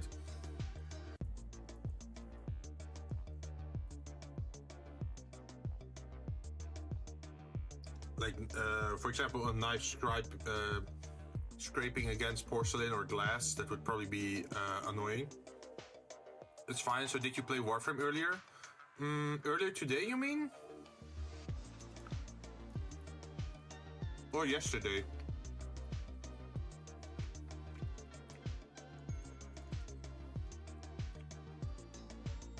Because I did log in for a very short time, because I had to check up on something. Because it seems that John got an interest in playing Warframe.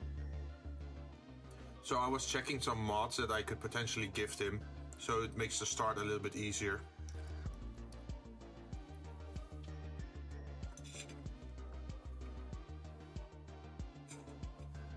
Hey, who knows? Maybe in the future, if people enjoy food, we could just have a mukbang.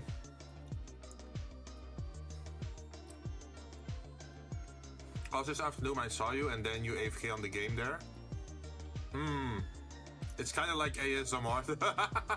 Imagine, Jinn now turns into an ASMR channel.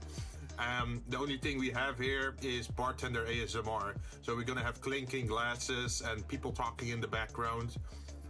People ordering drinks, some laughs in the background. Maybe some cars passing by in the, on the background. Vtuber mukbang? I wonder how. Probably you do a desk cam, and then on your desk you have all the food, right?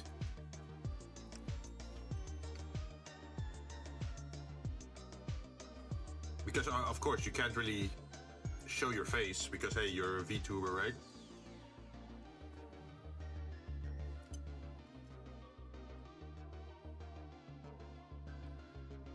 But I guess a mukbang would be more fun if you had hand tracking.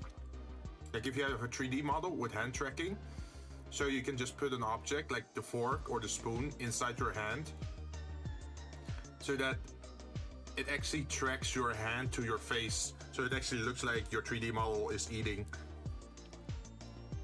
Drink shaking sounds? Yeah. And like the door noise, like people entering the bar or leaving the bar. I'm not sure if I said it, but also the car sounds on the street, right? You want some low noise coming from outside the bar. That would be nice.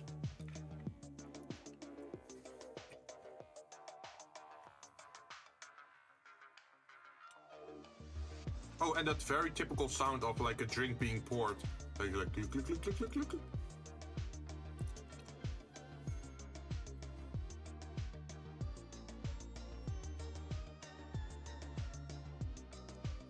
Imagine that. Suddenly, I'm becoming an ASMR channel. That's all I do.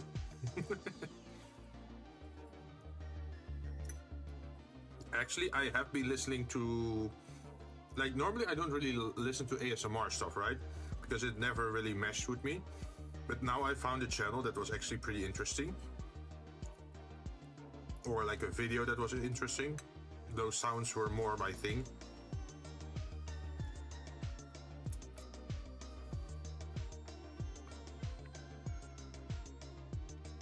Don't forget the background music playing. Oh yeah.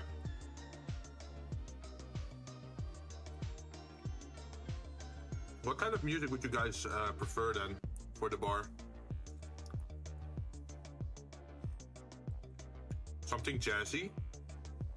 Lo-fi? Or are we gonna be like a hard rock cafe?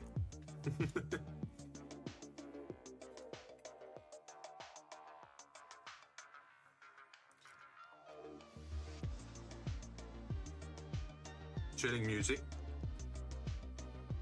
Yeah, we can combine it like chill jazz, right?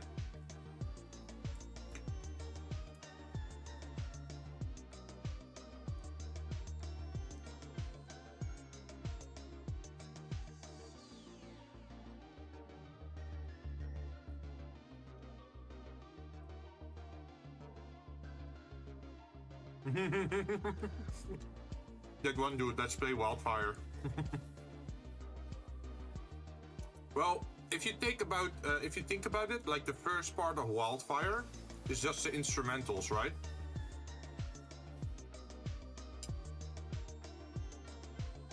So the first part of Wildfire is still okay, but then the second part where the lyrics kick in, then it becomes like more rock-ish.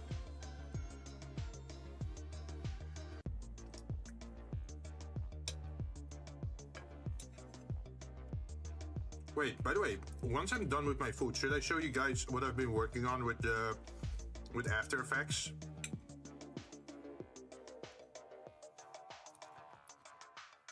Would you guys be interested?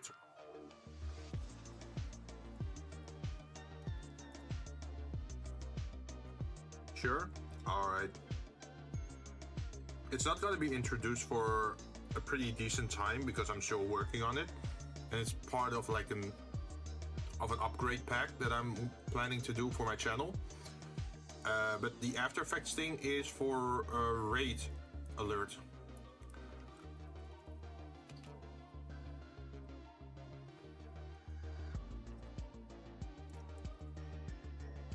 But it's nice to gauge some feedback on it, right? If people vibe with it or not.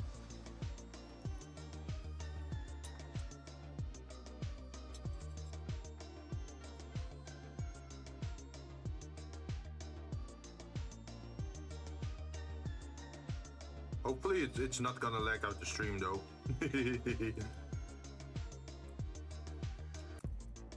I'm gonna have to do some very complicated stuff with it. Where, let's see. So I think I have to export it as a lossless file. And then backup group playing Kafka song. Man, that's actually on my phone. The Kafka song from the trailer. It's addicting. It's like a mix between like modern and classical.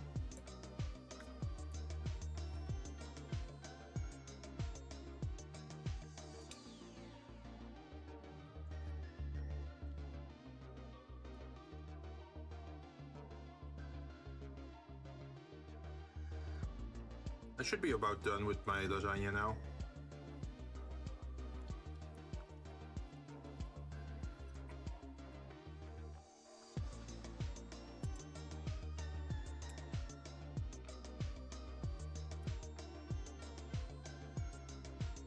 I don't think I've ever shown After Effects on my stream.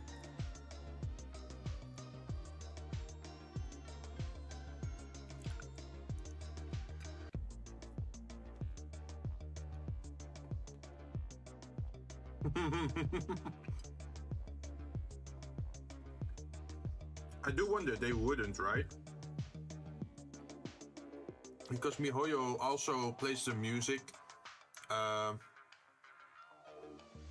Yeah, MiHoYo also uses the music in their games, so that if you're streaming on YouTube or on Twitch, they can't copyright claim you, because otherwise no one would play the game, right?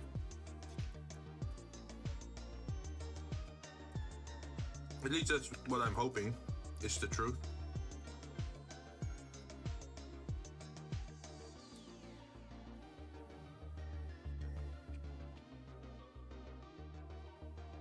All right. So I'm gonna save this just in case. And then I'm gonna open After Effects. Where are you? Or mute the game. I mean, they want the free advertisement, right?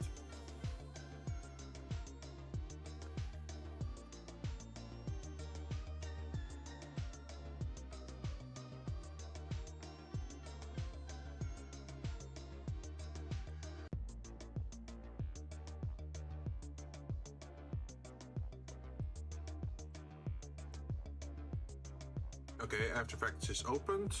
So far, so good. Let's see if we can change our capture window from Blender to After Effects. So, of course, with RAID things, there's always a transparency, right? So it starts transparent. Wait, can I make it bigger? So what it does is it gives it off like this warning sign. Like, oh, attention, signal detected. And then there's like this distortion effect that you get, as if there's like a broadcast going in. And then decoding signal. And then you get like all these like script encoding. As if it's like decrypting the signal. And then it gives a warning. Like, oh, warning, incoming RAID. And if you look at the top and the bottom, it's actually my slime that's like added to the scene. Like two variants of it. One is just the outline and one is filled. Wait, what's the correct size? Okay, this. And then it zooms out a little bit, back and forth. But I want to add another like message to this, like something like that follow up after warning incoming raid, that actually showcases like, oh, welcome raiders, or welcome this individual that raided me. But I haven't done that part yet. So I have to do that in that same, in this last area, this area of the time bar. That's where I have to do that. Let's see if I can actually play the animation.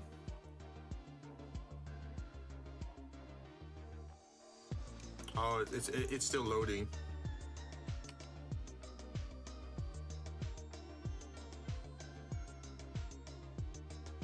I wonder if it captures the audio. I don't think it will. It shouldn't. But yeah, as you can see, there's a green bar at the bottom here, and that one is still loading.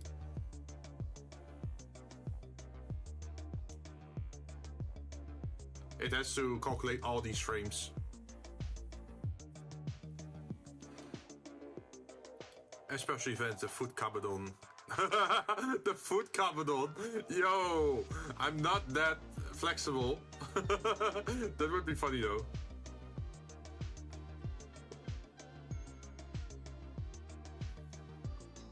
Maybe I should lower the complexity of, lower the detail.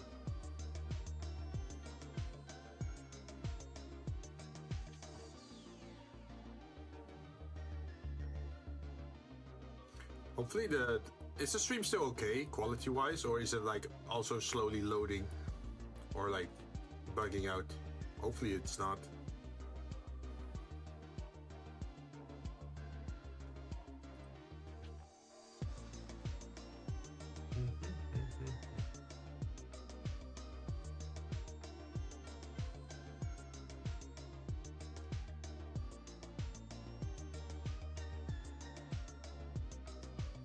Well, this last part is the same anyway, so let's see if it plays normally.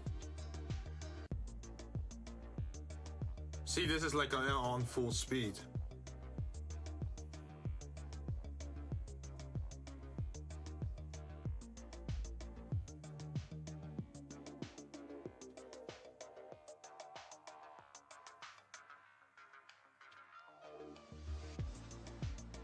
I kind of like the animation a lot though, right? It has enough movement in it that it stays interesting. Like first you get like the message, then the distortion, then the decoding with like the line and the coding in the background, the white codes that's passing by. And then the exclamation marks like, oh shit, something's happening, pay attention. And then also the sideward scrolling slimes. I'm pretty proud of it already, of what it's looked like.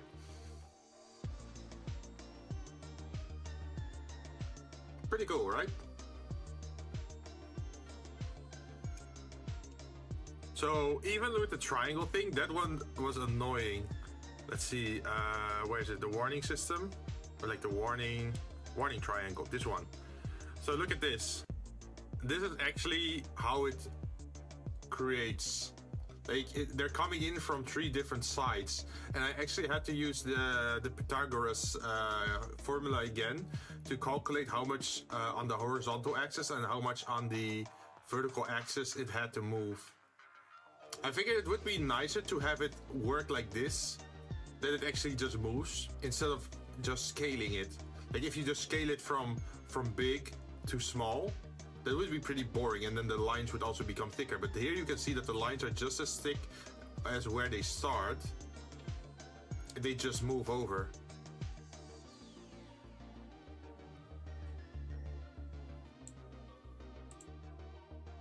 And you can all see all these like notes at the bottom. Because this thing has to glow, right? Like it has to type out the words because that's a nice effect to it.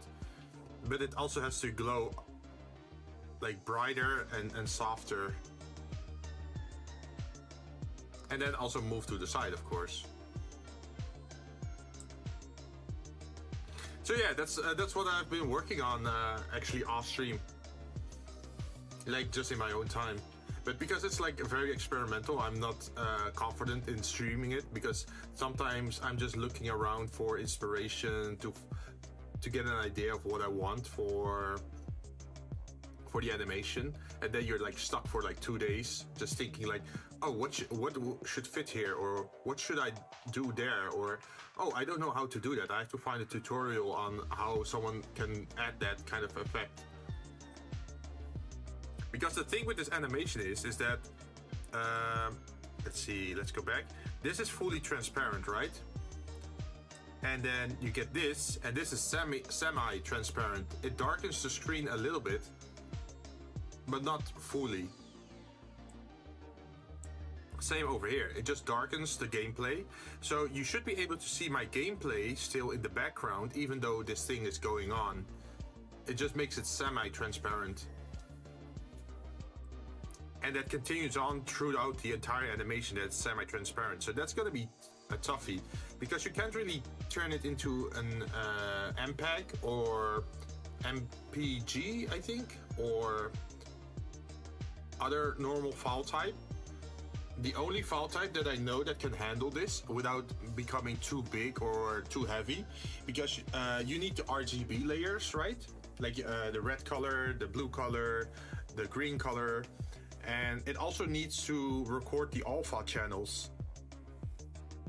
And normally if you use alpha channels with your file, then your file becomes super large. So the only solution that I know to solve that is to turn it into a WebM. WEBM. If I turn it into that file type, I can retain the transparency or the semi-transparency, but it will severely lower the file size of the animation, which then makes it more suitable for streaming, because I'm not gonna play a lossless file live on stream. That's gonna lag out my computer, especially during gameplay. Imagine that. You just play a game and then suddenly you get raided and you get a lag attack.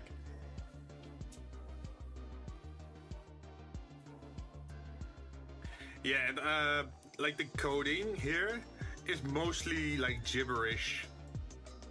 Like, oh, connecting to database path. Fetching stuff.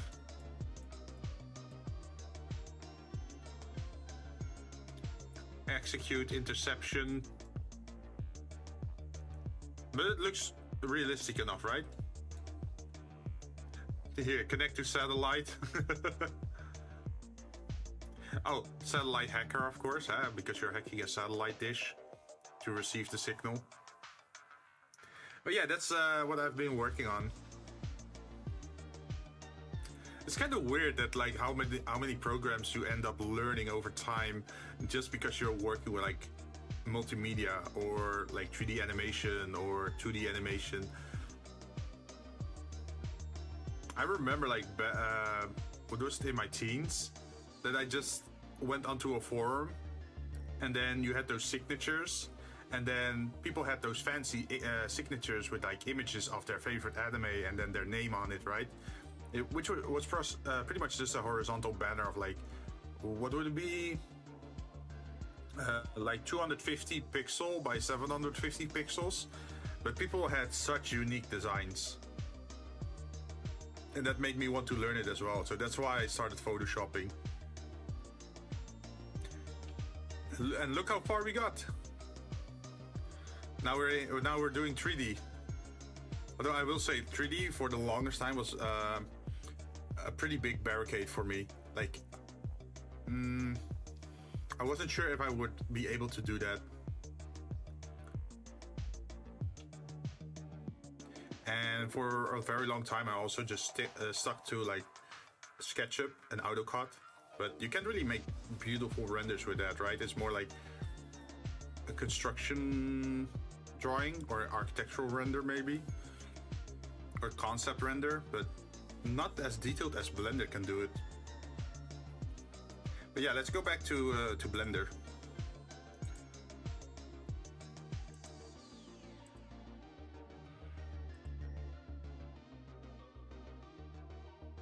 So yeah, you can consider this like a sneak peek.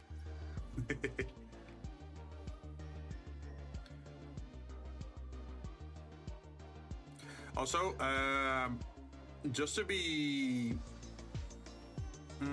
how should I explain this?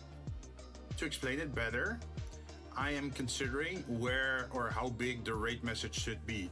Because, of course, we can just have it within this white border, right? This white border we have on screen that records our gameplay. We can have the rate warning just over there, so it doesn't cover the full screen, but just the screen share screen.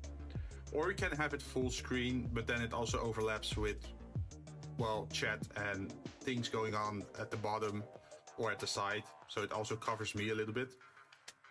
I think it would be nice if it's just the white area, right? Just a white screen. Instead of like the up to the metallic borders. At least that's what I'm personally feeling.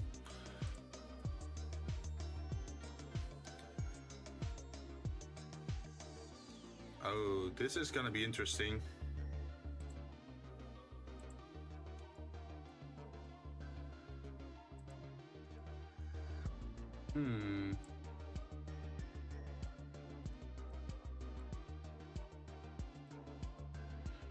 Can I just scale it like this and then move it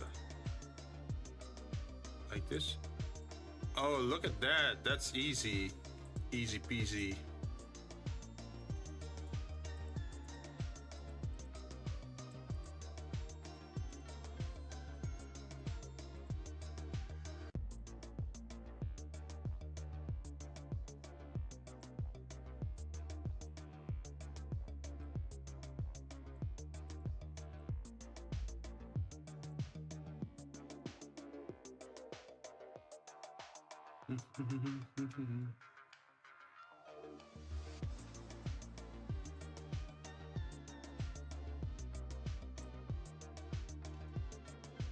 So I'm guessing we're gonna have to do the bottom first, huh?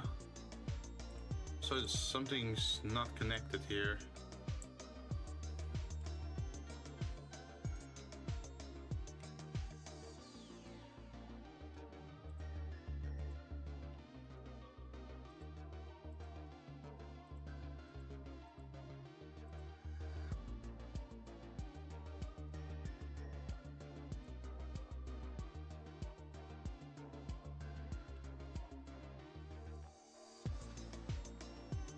Oh, what's happening? There we go. And then I guess we just press E and then put you up there.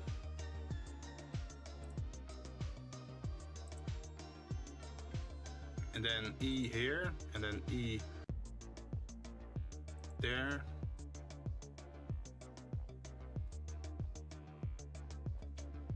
Should we do it like that? I think that's the only decent way of doing this, right?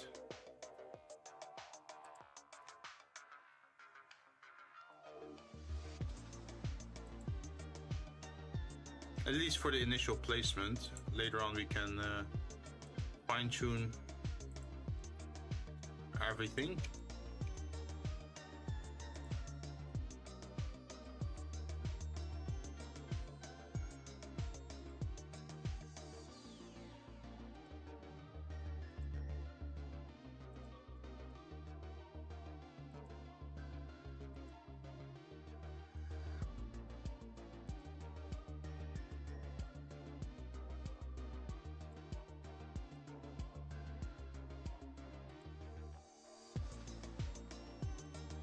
Another option that I'm thinking of is like I could have just put it all here at the bottom and then later on just moved it up and down.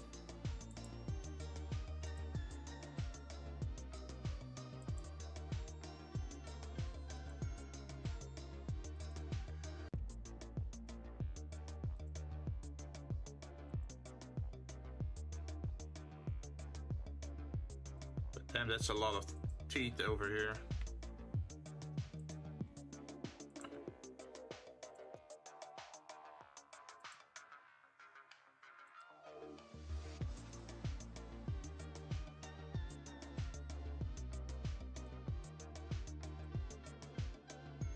How far are we? Okay, we're near the end, we're near the end.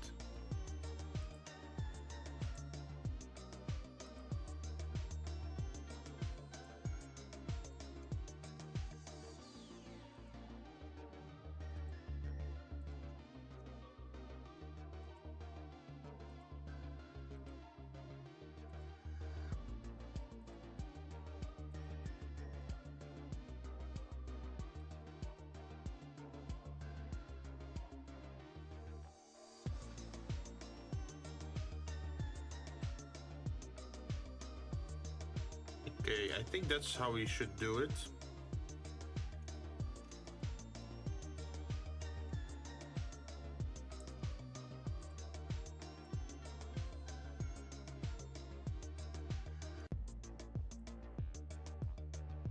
How do you make the thing select double again? Was it Alt?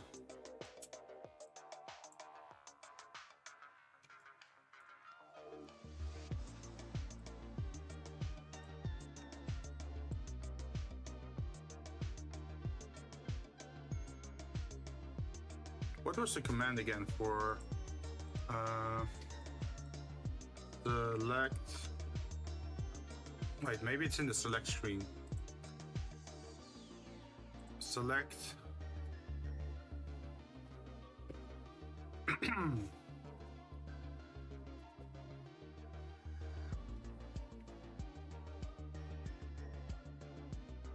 Shift control. Is it this? Shift control.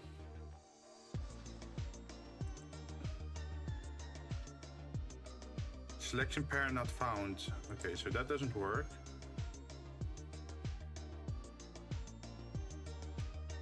Select similar vertex group. Also doesn't work. Okay. So we might just have to manually select this after all.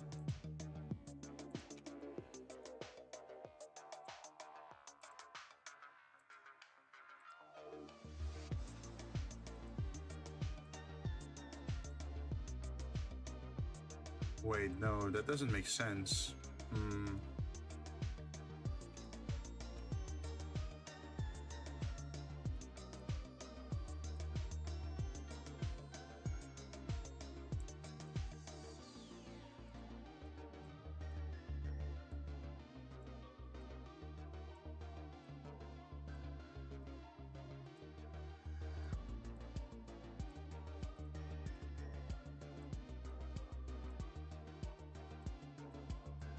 I think we made a mistake earlier and now we have to fix it.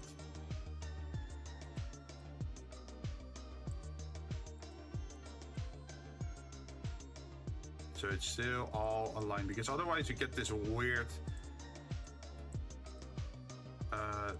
like sawtooth pattern that doesn't make sense.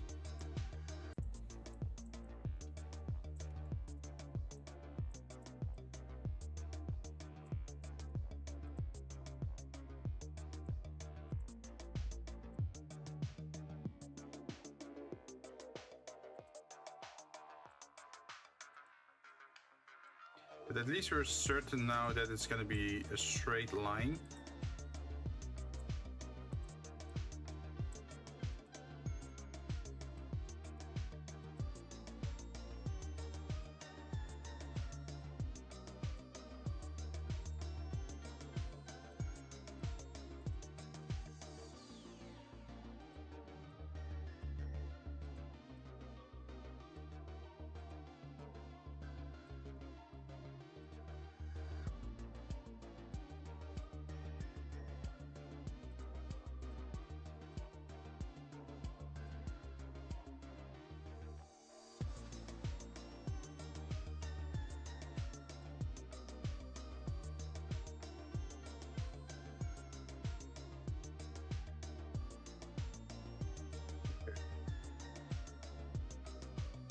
And then I'm guessing we have to do the same for the other side, right?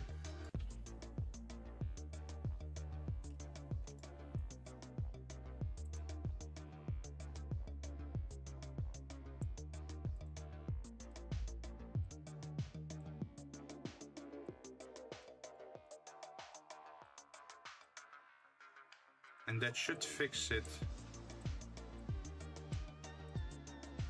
Hopefully.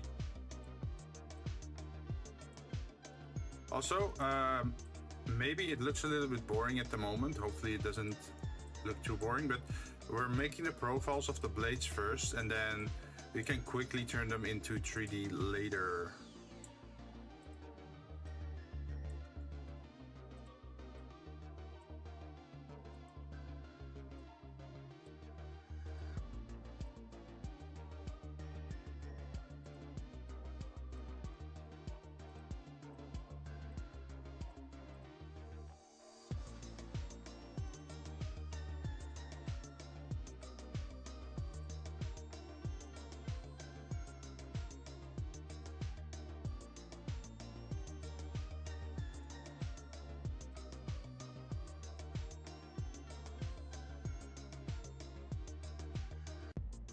Oh, by the way, in Final Fantasy, I think the Fall Guys event is live, right? So I should probably try to stock up on that gunmetal black color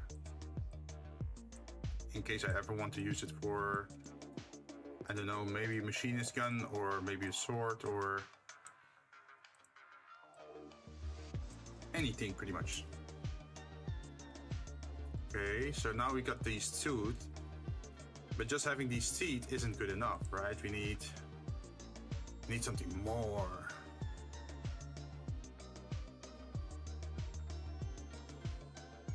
So I think what I have to do is, let's see, if I press X, then it's going to be in this direction.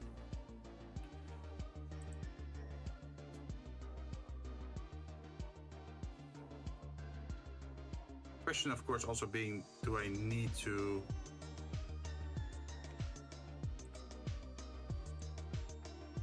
think we're gonna need to do it this way, because we don't want to do all the vertices, right? We want to like sort of like snap them together, I'm guessing.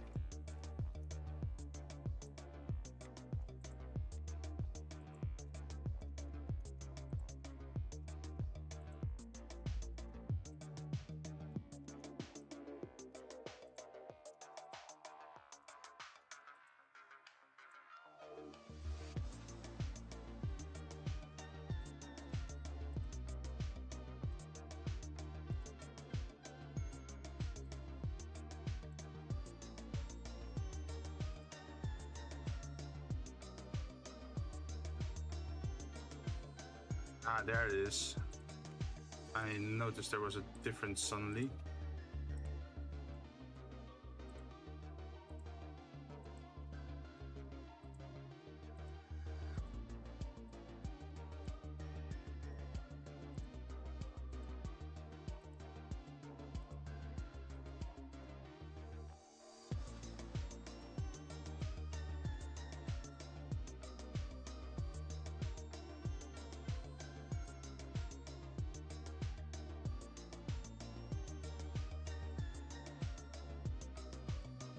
This. Nope.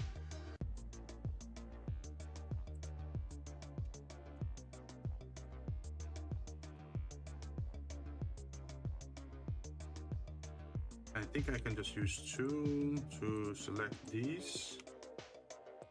And should this then be a triangle?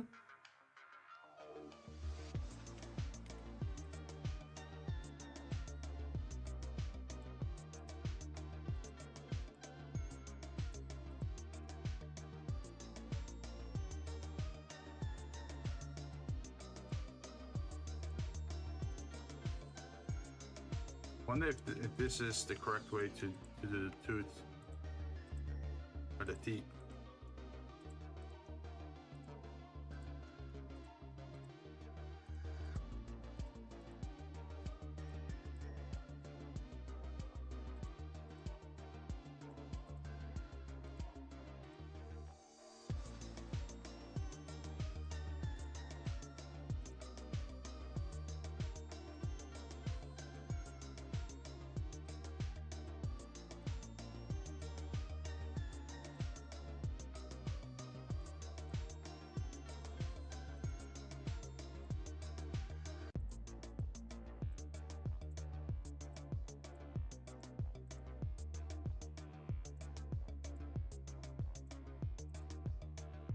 How much left? Oh geez, still a lot left, huh?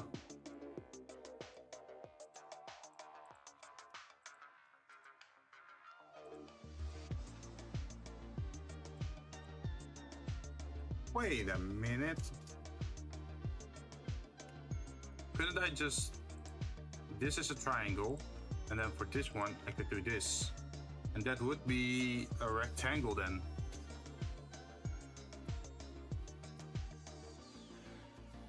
Would that make sense?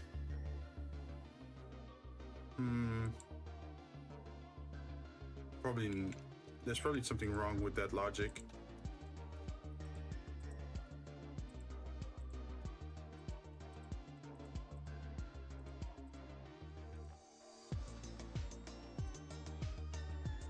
Also, wait, if this is just purely the same, then can't I just select this part, delete it,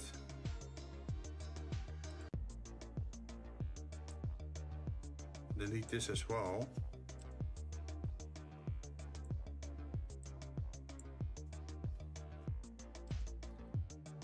delete edge, then I'm gonna select this part,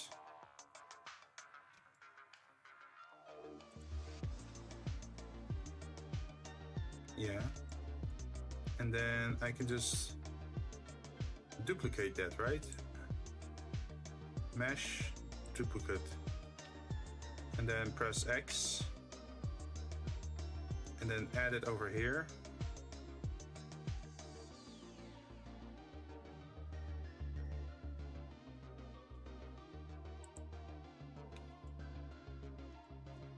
Of course, we're gonna have some cleanup to do over here, but hey, it's better than having to do everything manually, right?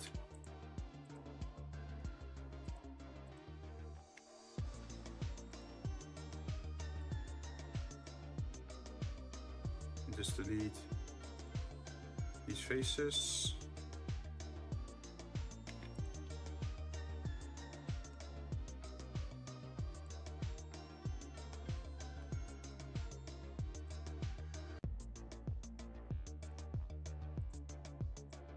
Then we can say merge, right? Merge vertices. This, and then merge vertices at last. And then I click this, and this, and this, and then I click this, and this, and this.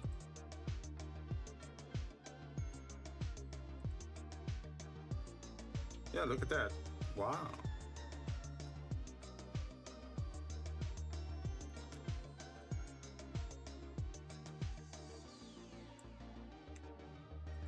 We can then delete these likely.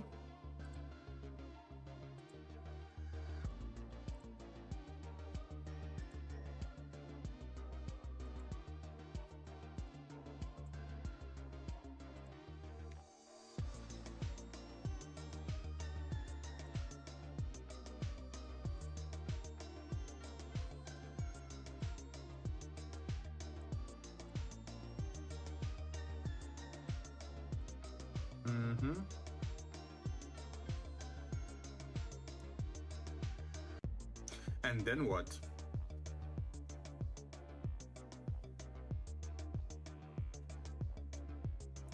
Then we have to do the last bit, right?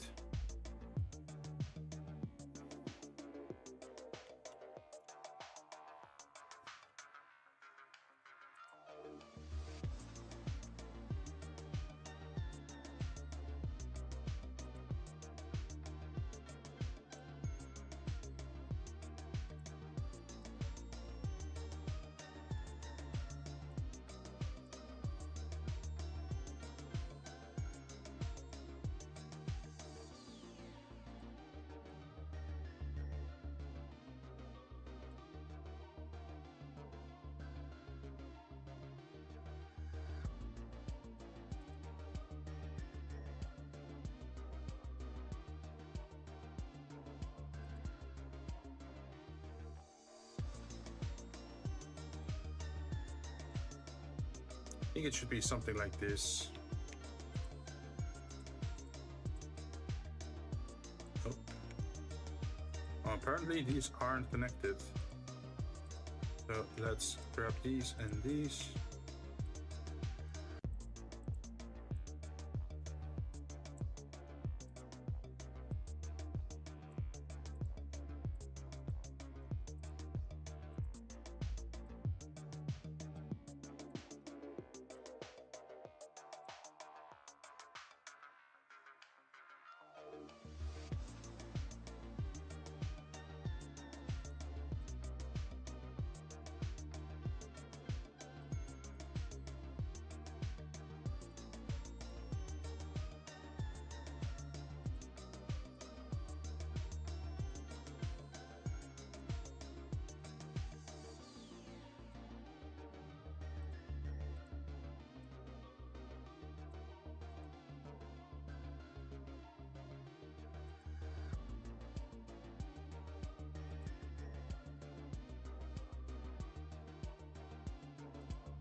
Okay.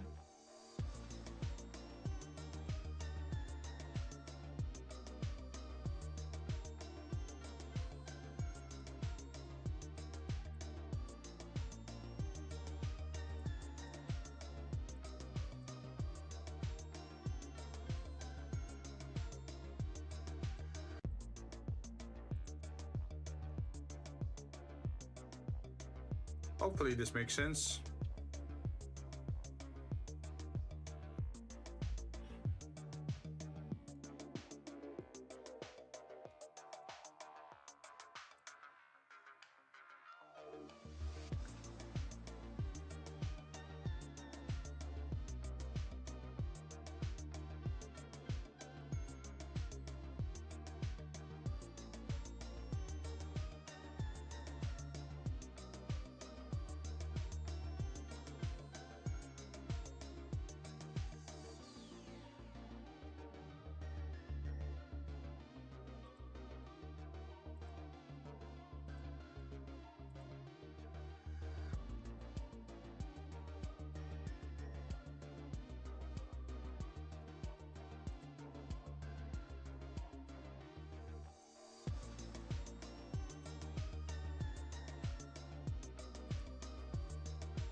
Something like this.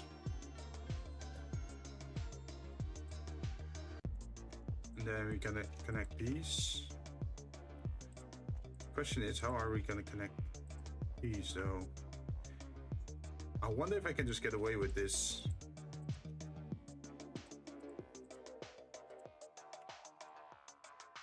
It is in the flat part of the blade, so shouldn't matter, I think.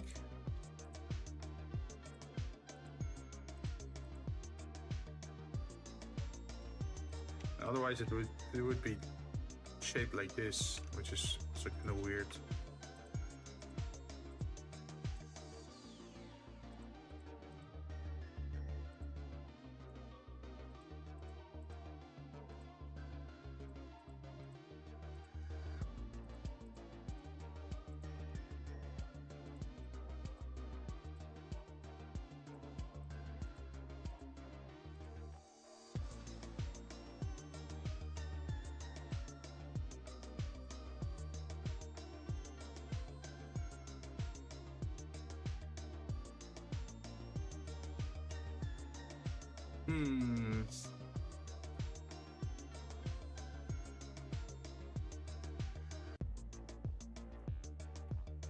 I think part of the problem is that the knife is...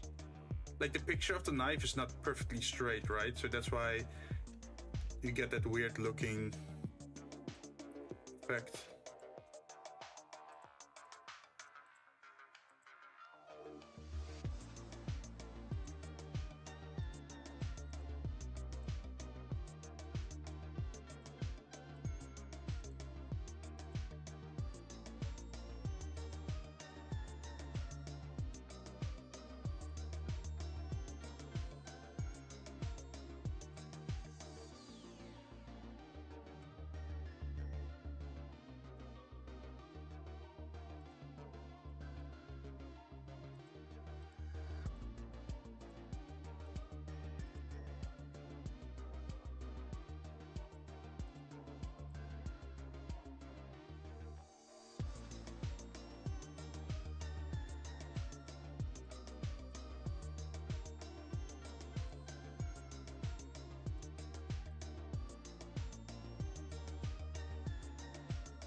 Ta-da! He made a third one.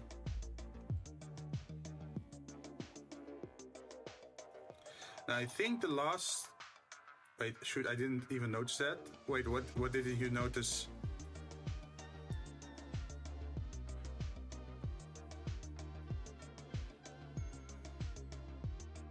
You mean that that they're not aligned? Or like that it's not perfectly straight?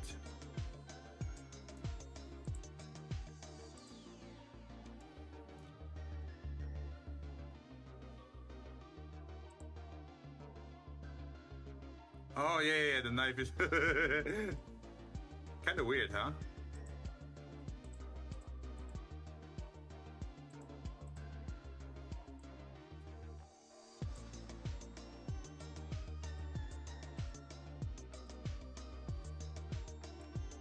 Oh, I think we just have to scale it in this direction. Let me do that.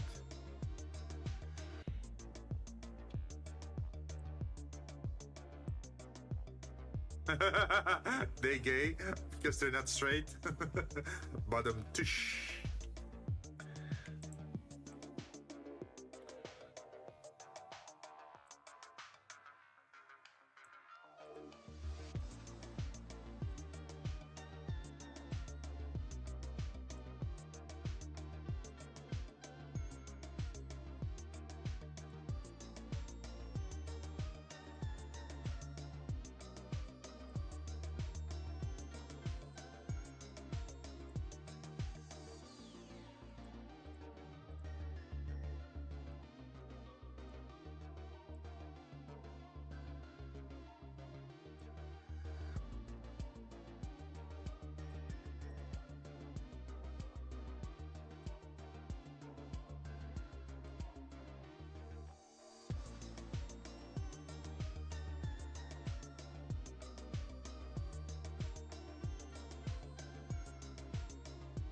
Okay, this one should be easier.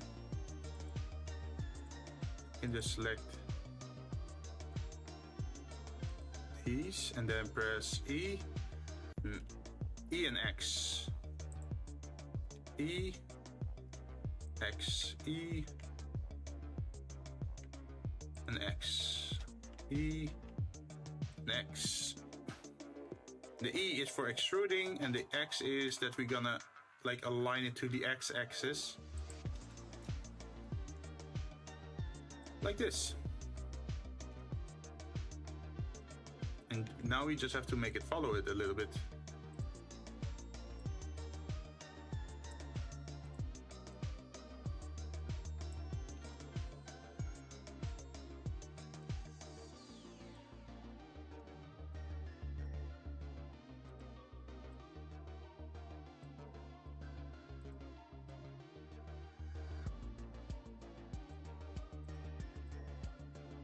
Wait, why is it? It's not attached. What the hell? What the hell? What's going on? That's not good.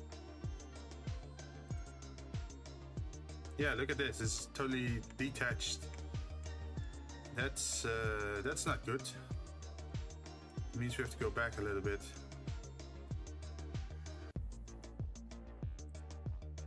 I think it's because of this part, isn't it? Yep, this part is the original problem.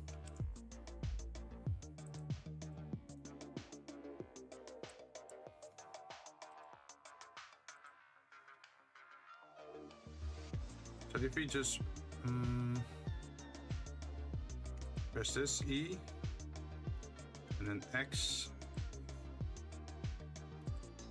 and then we align it this.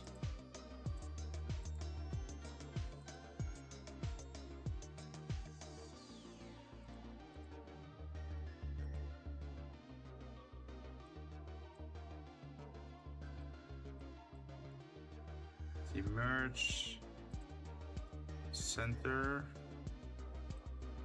merge, center, merge at center. We're gonna fix it. We can fix it. Like, wait, what's his name again? Bob the Builder? We can fix it.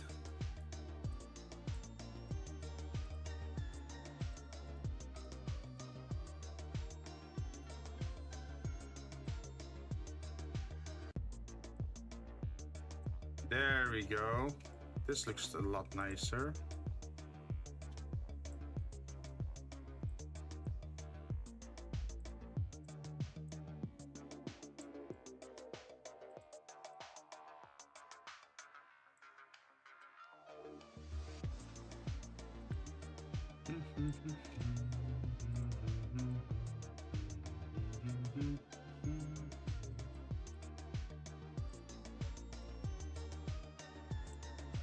And then we're also gonna have to do that for the top, of course.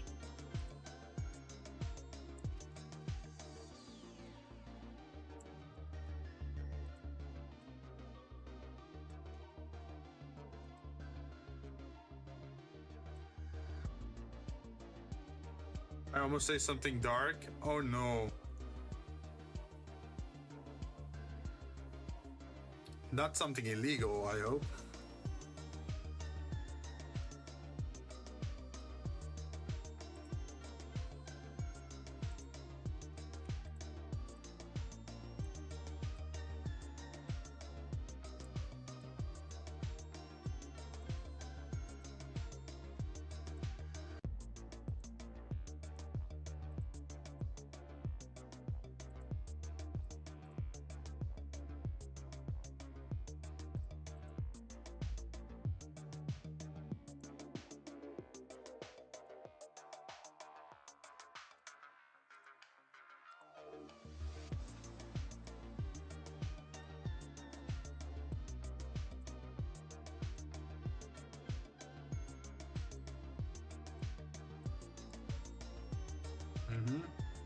Just double checking if everything moves correctly. Yep.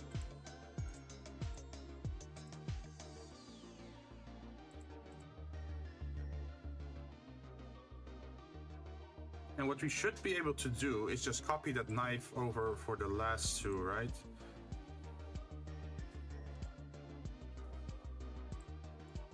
Duplicate objects on the y-axis.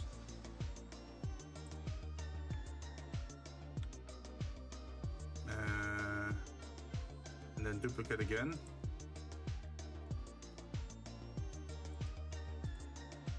And then we're gonna shorten the blade.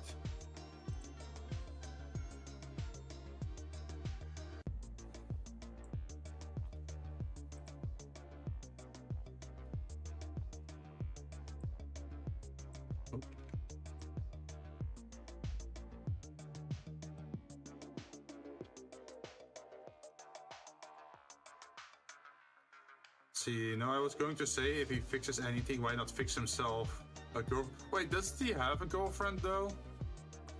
Like he has a wife, right? I think.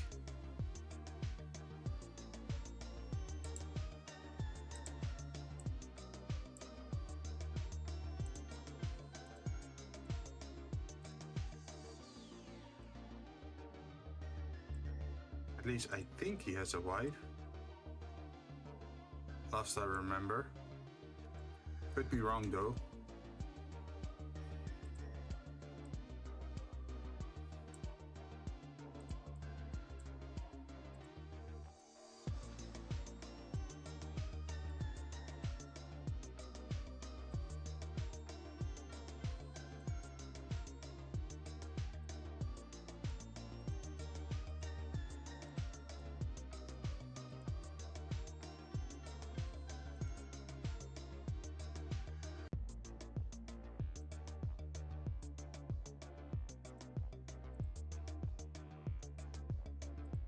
There's also the other response to it, right? Can we fix it? No, it's fucked.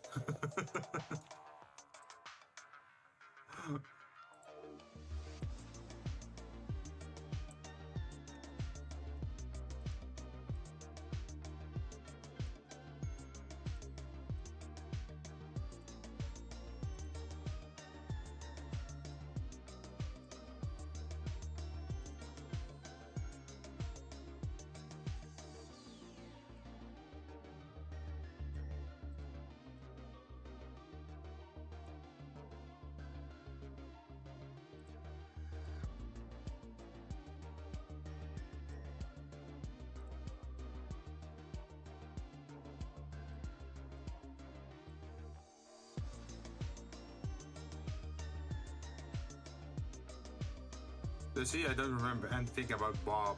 Oh, already forgot him, huh? Sad times for Bob.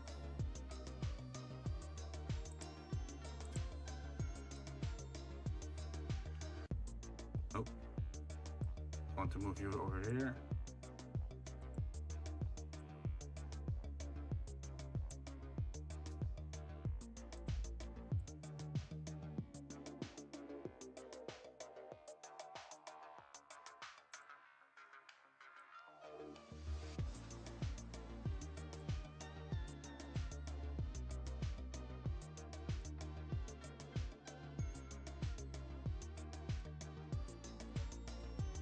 I think that's a decent one, right?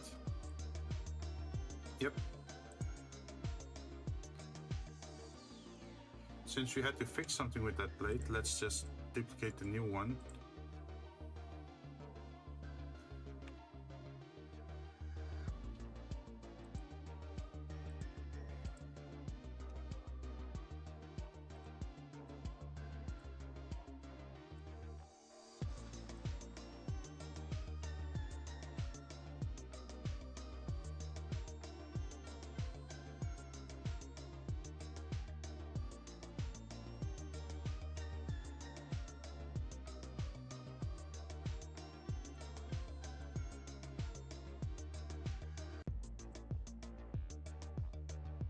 Maybe fix it, then someone in the background, no.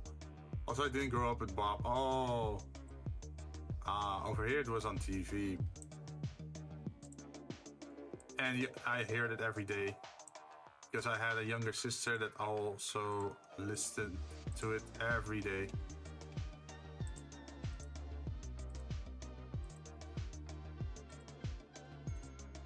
funny because Pop the Build is mostly for boys, right? I think mostly boys are interested in it.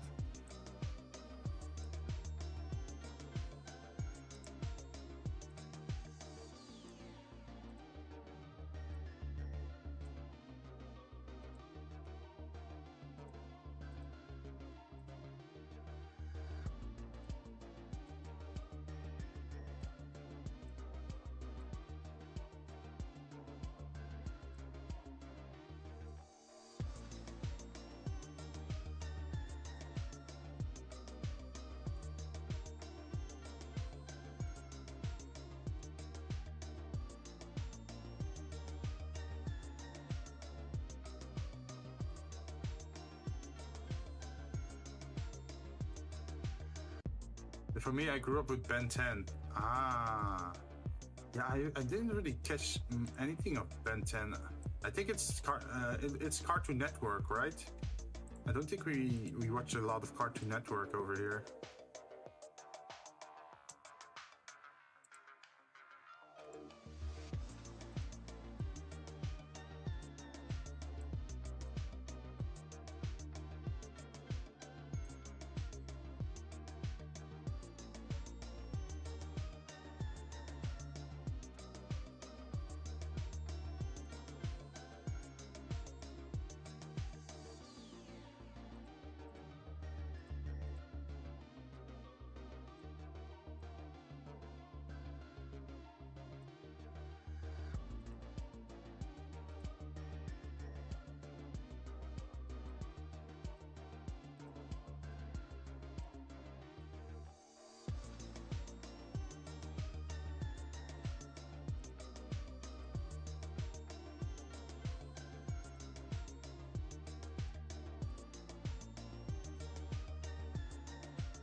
Mine is SpongeBob. Oh, I did see a lot of SpongeBob. SpongeBob SquarePants.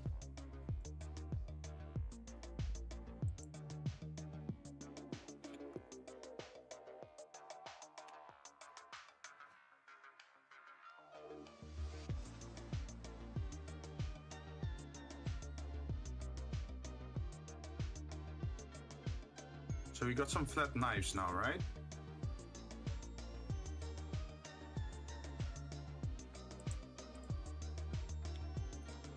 So now we should be able to extrude.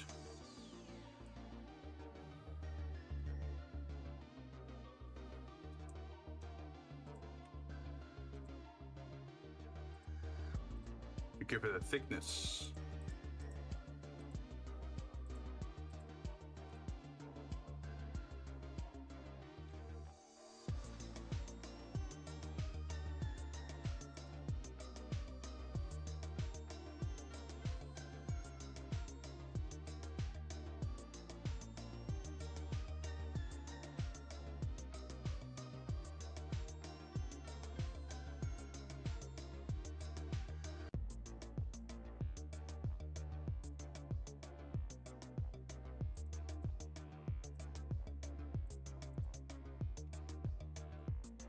Extrude on the Z-axis and then 2.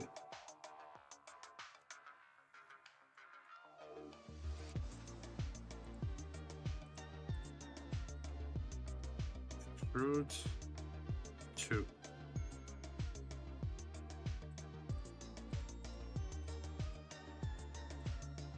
Edit, select all, extrude and value 2. Although when I was a kid, there's a news that said that watching SpongeBob makes you dumb, so many parents banned that from.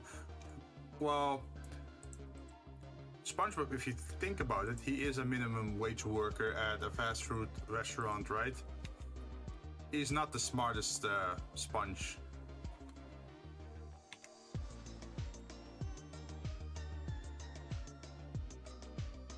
And he's literally made of sponge, so he'd probably have a lot of holes in his head as well.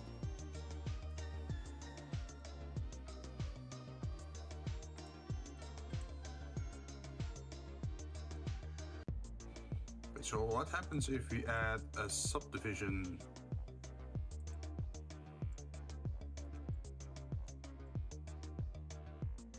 There's something wrong here.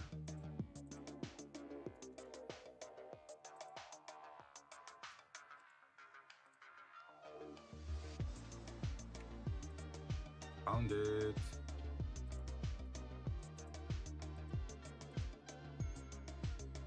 Oh, there's more wrong. Okay.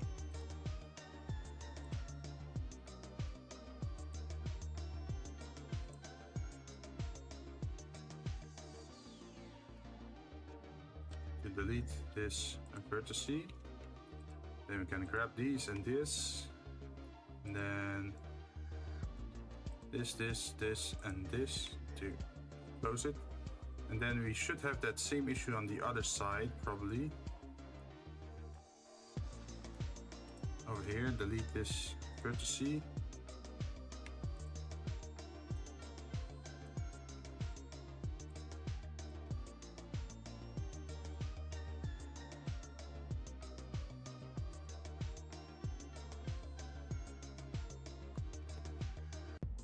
But it entertains people in many ways. It could be educational if you look at it the other way. Yeah, well, it teaches a little bit about having fun, right?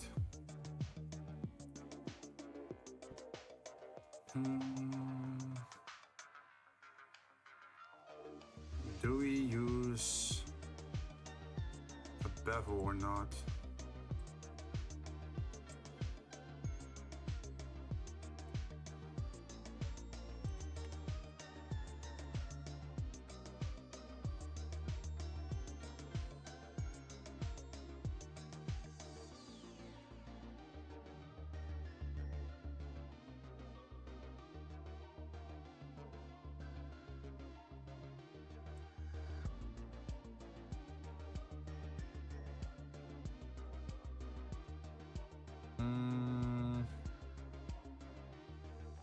Let's remove it for now.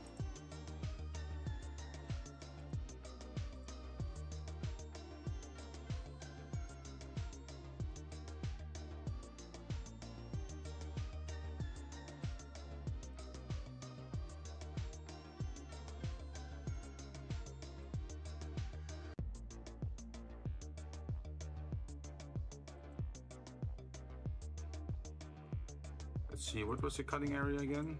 Over here.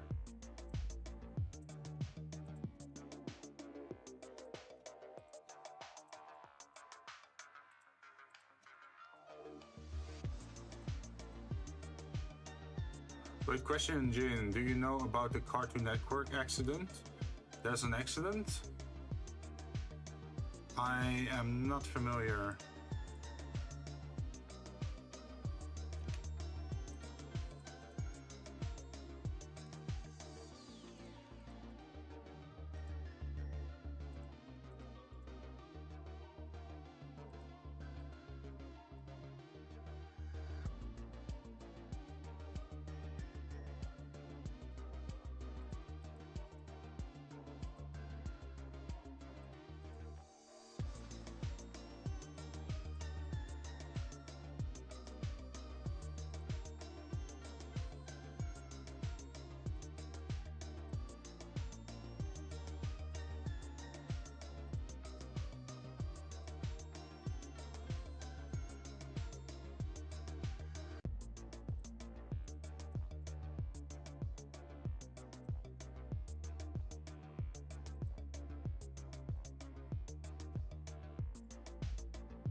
I'm guessing some drama occurred.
see, face. Can we flip the normals? Is that something we have to do?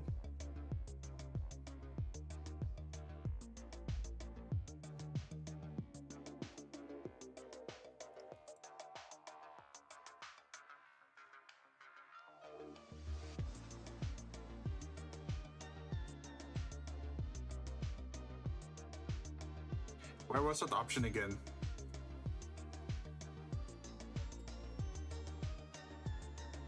Yeah, someone hacked it and put a sus cartoon on live. Oh, you mean like Japanese sus stuff?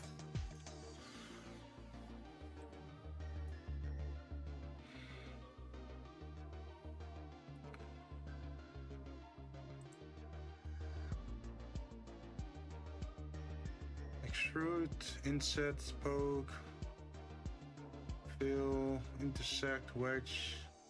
Where's the flip option?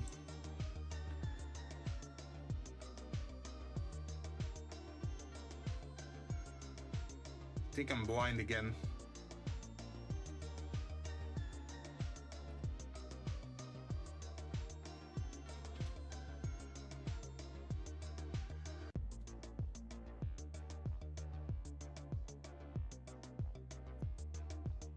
Let me go take a look. Blender, flip, base, or is it like flip normals?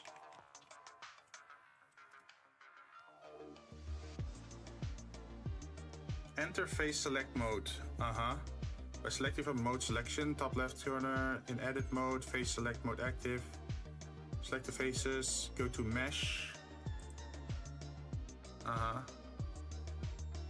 Normals. There it is. Normals. Flip. Is that what I had to do?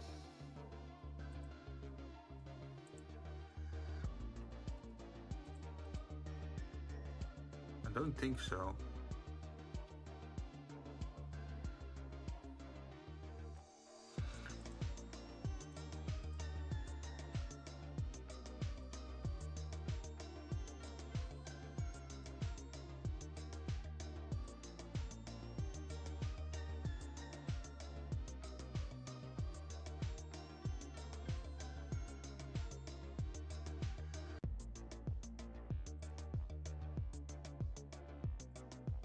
There's definitely something weird going on here.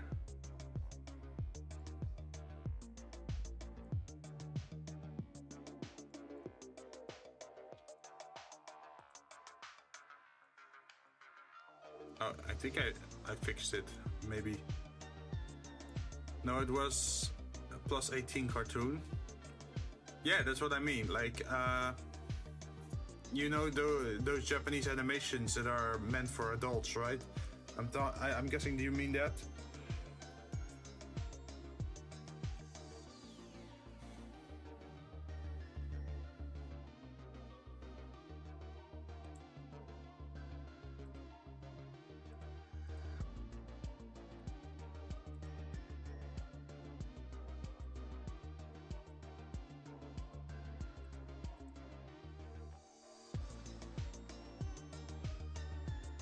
Yes. Okay, then I guess correct.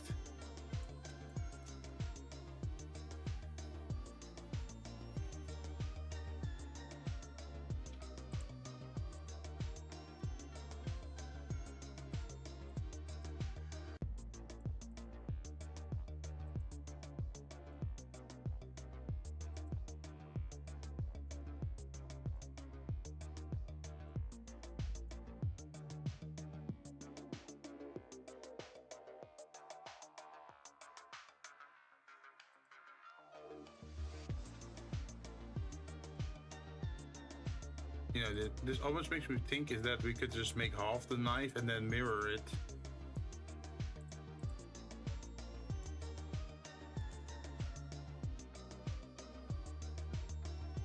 Let's give it a material so we can more clearly see what it looks like.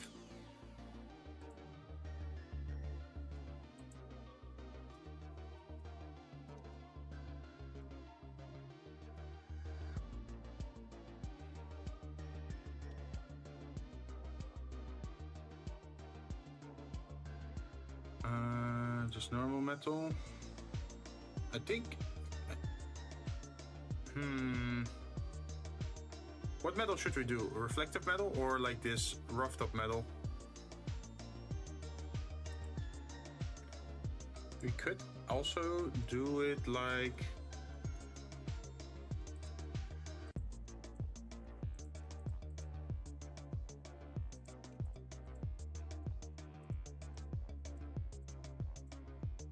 like this maybe.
How far should I make this?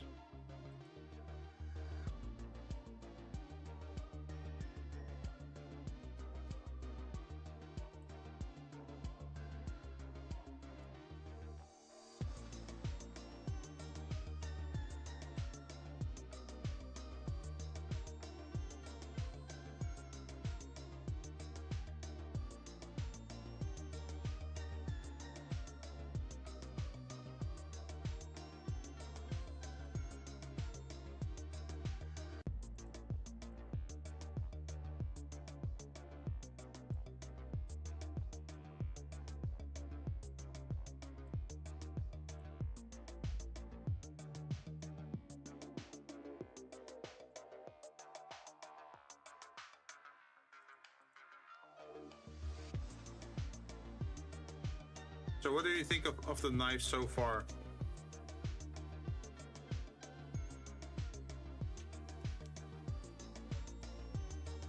You could also make a new layer and then change the shading on it a little bit, maybe.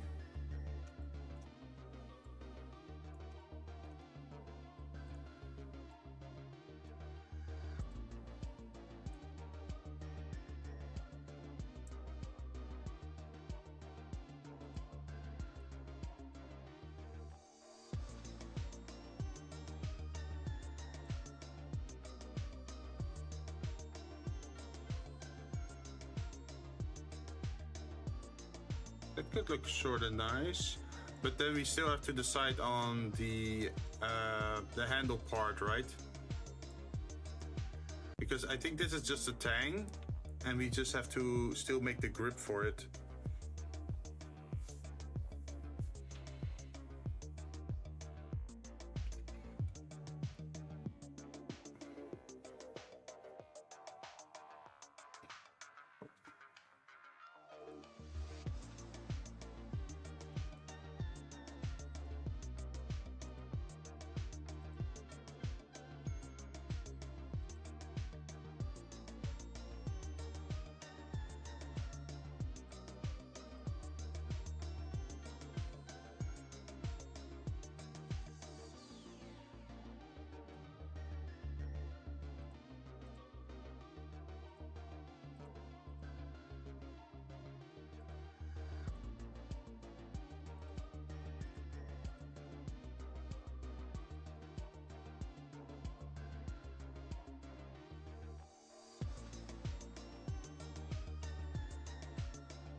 Looks pretty good. I'm still having a little bit, some doubts here and there.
Be right back. Yeah, no problem.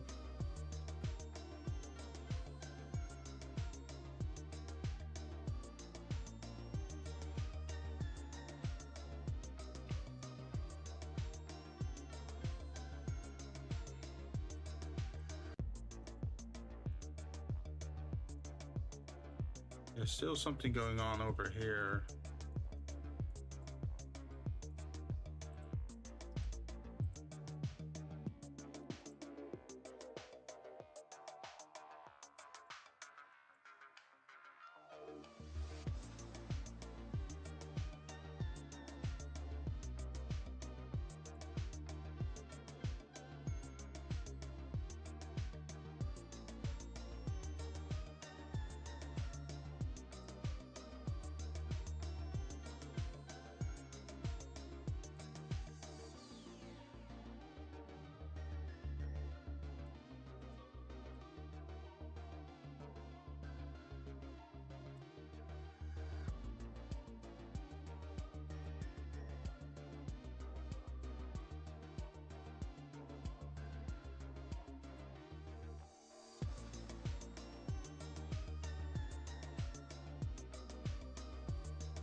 I'm still not sure about the colors of the knife, but I guess we can just do that later. I'm so frustrated. I'm struggling to reach level 16 Honkai right now. Oh wait, you mean you're leveling your characters or like your account? Because you have like an account level, right?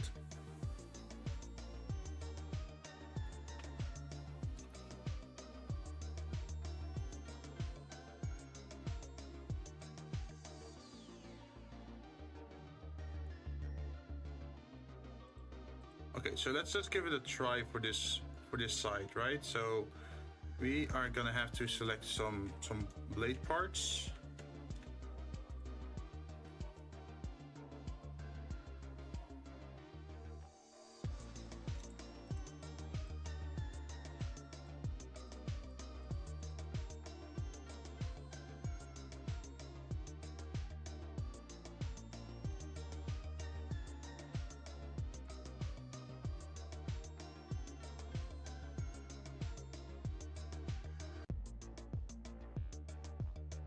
Oh, oops, it selected the other part as well. Okay, so there is a little problem with how I'm doing stuff right now. Something we should definitely try to fix.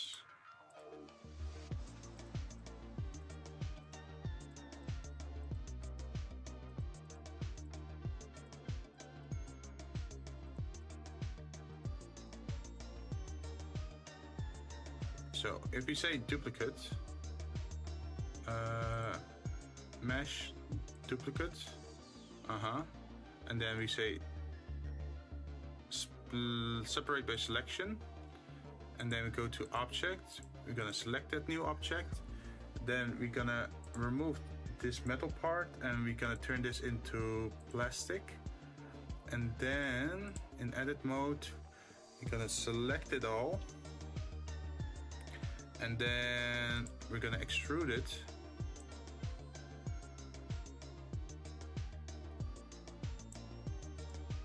Up to a point where we think that it's looking nice. Boot heel is right at the corner. I'm still not 60 yet. You're gonna pull for bootleg? Bootleg. I mean boot heel.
Okay, there's something weird going on here.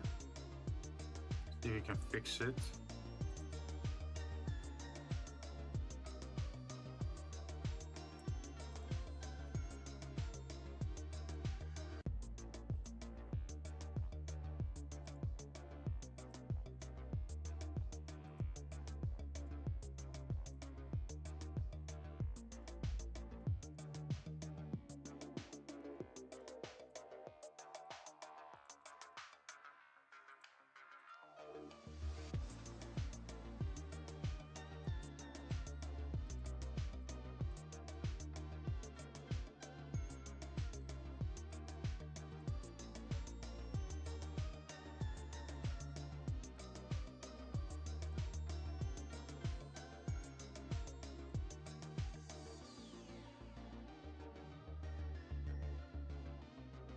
I'm not sure about this part.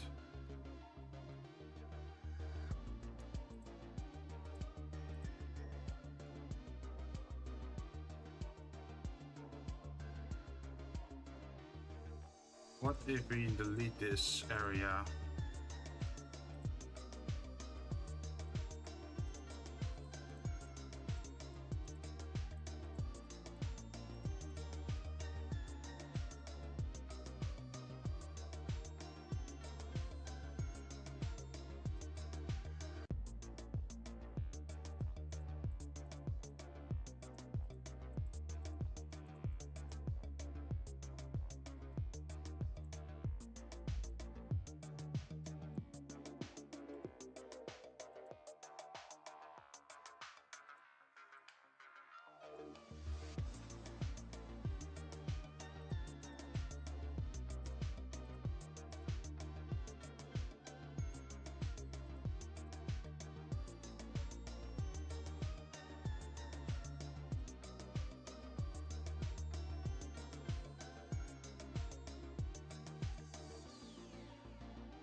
0.75.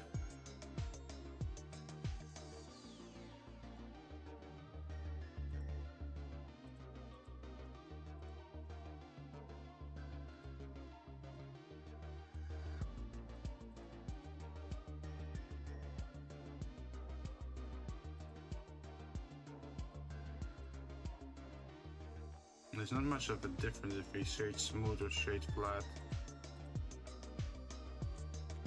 See if we remove this part, what happens then?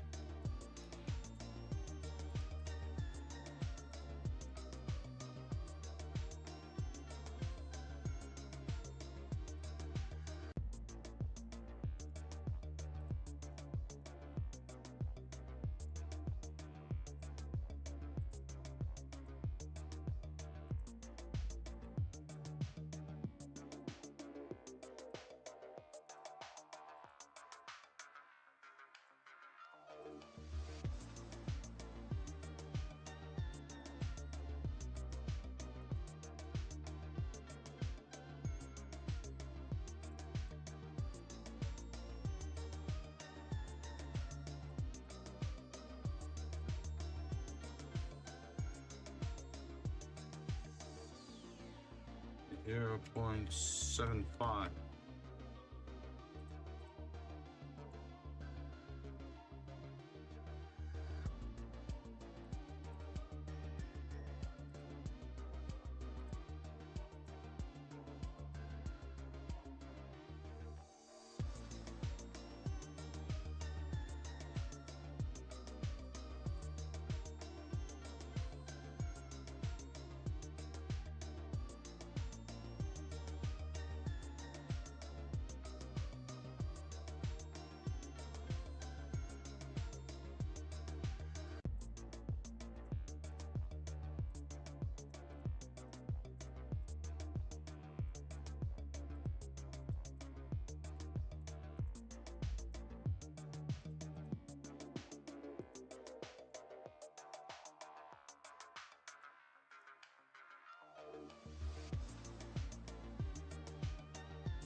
Zero point 0.9.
I'm not sure what to pick yet.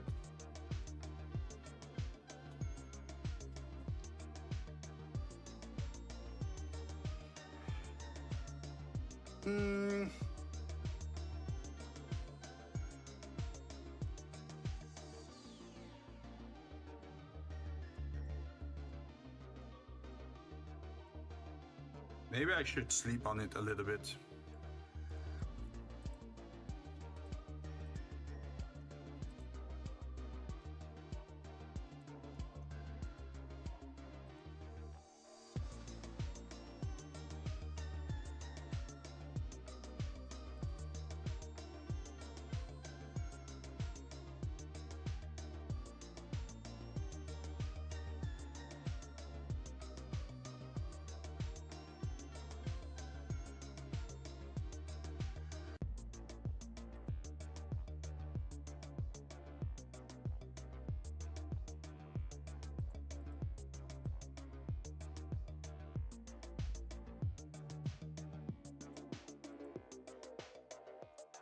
So what happens if we mirror this?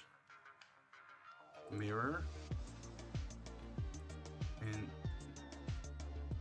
then we're gonna make this invisible. There is some leftover space in there.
I mean, the knife looks nice, right? I think.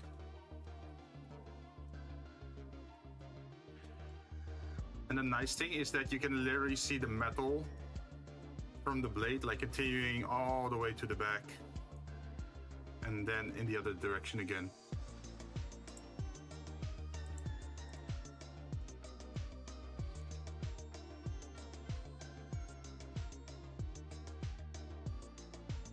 We could literally do like an inset, and then subdivide.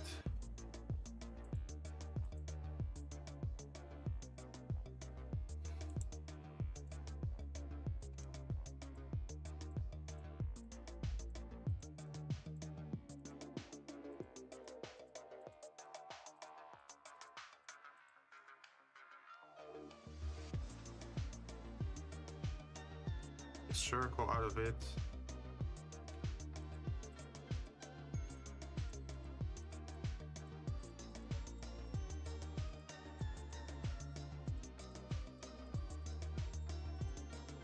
Delete the faces. It looks really good, especially the detail you set. Yeah, that always makes it look nice, right? And then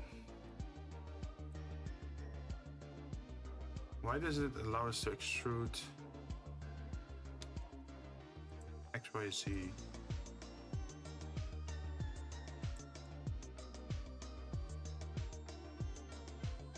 How would this look?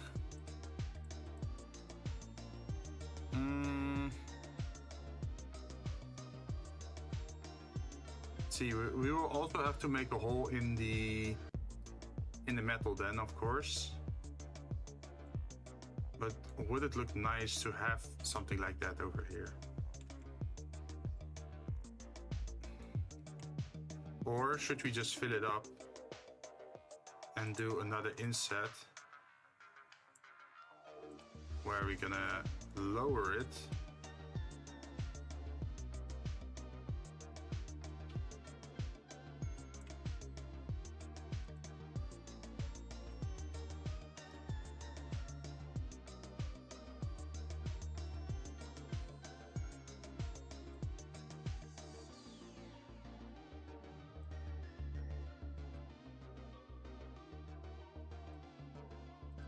Oh shit, what's happening? Hey, John! Hey, are you done with progging? Welcome, welcome everyone. We're doing some 3D modeling today. I am trying to figure out if I can make it look really nice by adding some detail to it. What's up? How you doing?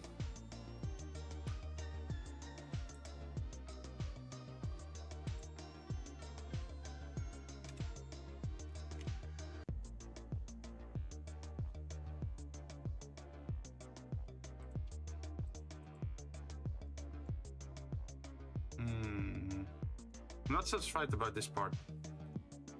What's up, Devil Chief? Yo, I'm not Devil Chief. What the hell? So suddenly, like, shots fired. Well, I guess I deserve that for making that mirror short joke earlier today. But yeah, how you doing? I am trying to figure out if I can make a nice looking hole inside this, but so far it's not working, so I'm gonna go back a little bit.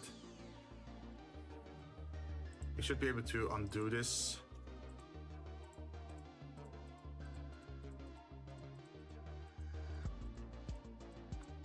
But yeah, welcome Raiders. I reached today's proc point goal. I got to Ifrit. Ifrit, that is... Wait, what's the first one?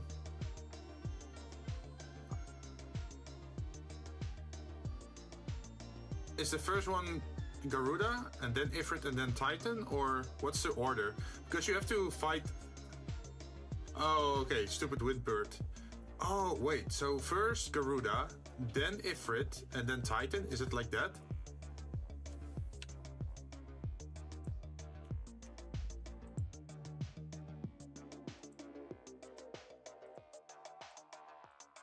But yeah, for the raiders from John's channel that don't know me yet, I am Jinzou Jinn. I am a 3D modder and variety, Vtuber, gaming Vtuber.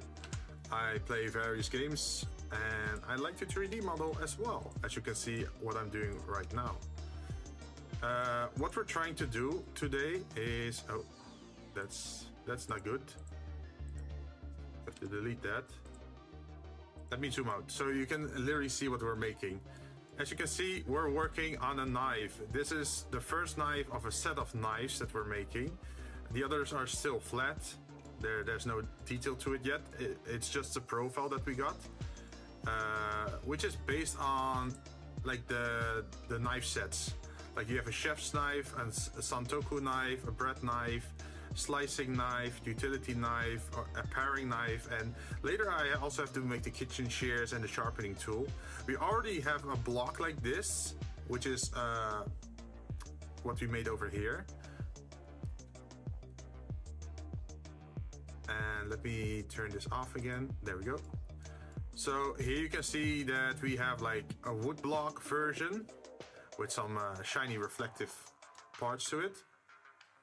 And there is also a metallic version, like a matte black with like highly reflective silver bits.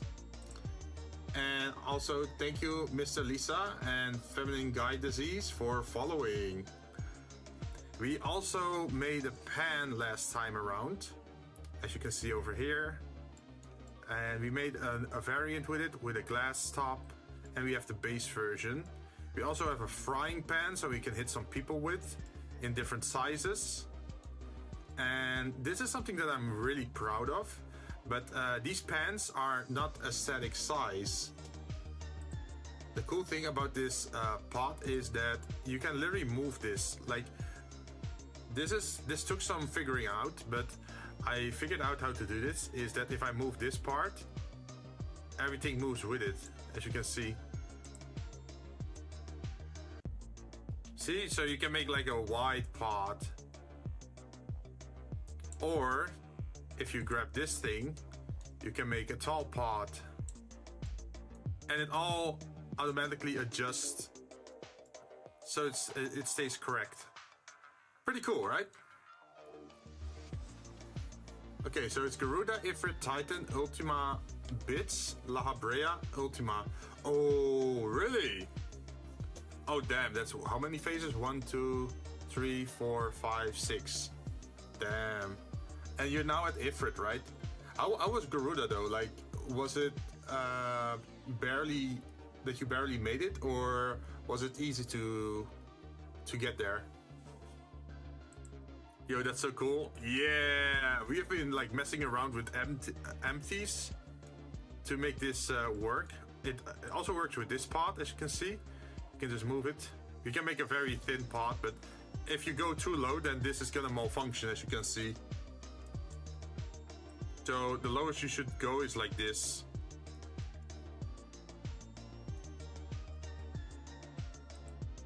And then, of course, we also have the width of this. Cool stuff, cool stuff.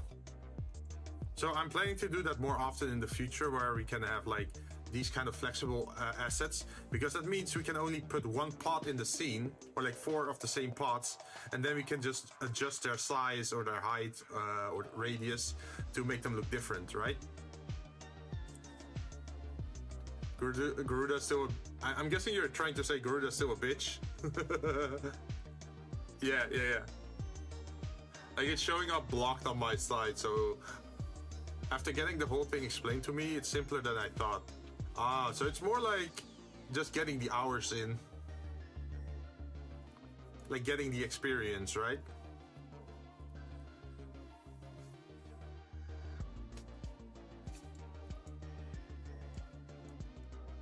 But yeah, we're suffering in 3D. It's more of a memorization and muscle memory thing. Knowing your class, knowing where to be at what point of the fight. My 10 years of PSO2 finally came in handy.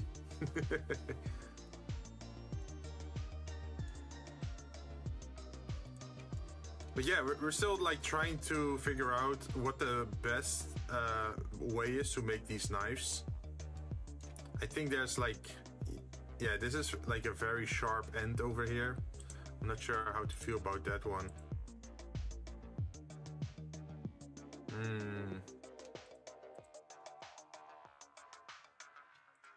What if I lower this?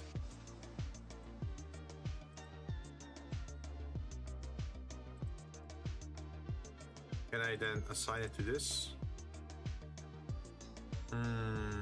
That doesn't look good.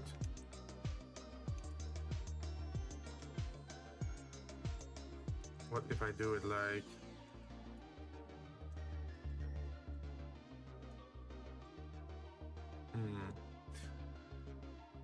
Let's see, they're supposed to be thinner at the sharp end. Yeah, so you can see that at the sharp end, it's like one line, right? But at the back side, it's like 2 lines. Sorry, I'm back, I just got a dinner. No problem, no problem. We're just chilling here. No need to apologize. I was eating a little bit early as well. I got some lasagna.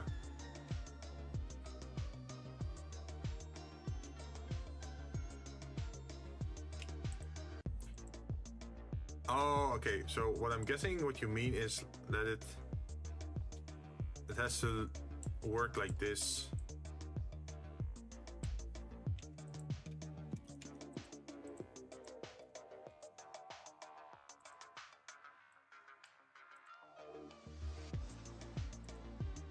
But we still get that weird shape.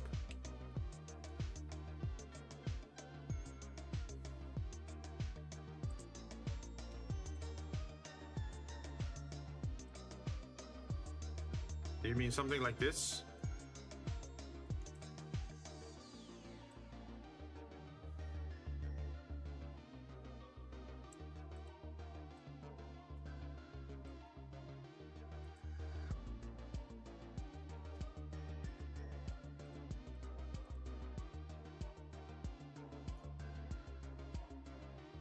I got steak and rice. Ooh, nice combination. You get any spices with that steak? Like barbecue or Mexican, Argentine, that sort of stuff? But yeah, this is just the first knife that we made as a test thing. I figured like the matte black plastic would be nice. Also, why is this? Why is there a hole here? Excuse me?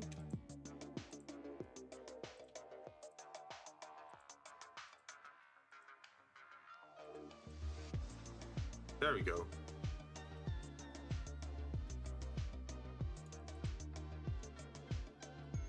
But yeah, I think the edging on this knife looks really nice. Like, especially up close, like You can see it's like super smooth, right? Without having to do too much details, because if you edit it, you can see it's like we still have like pretty big surfaces.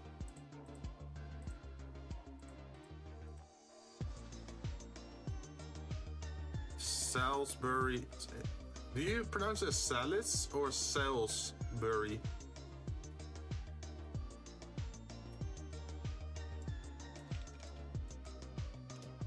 But yeah, we still have to do the other knives as well, but I've been streaming for almost 4 hours.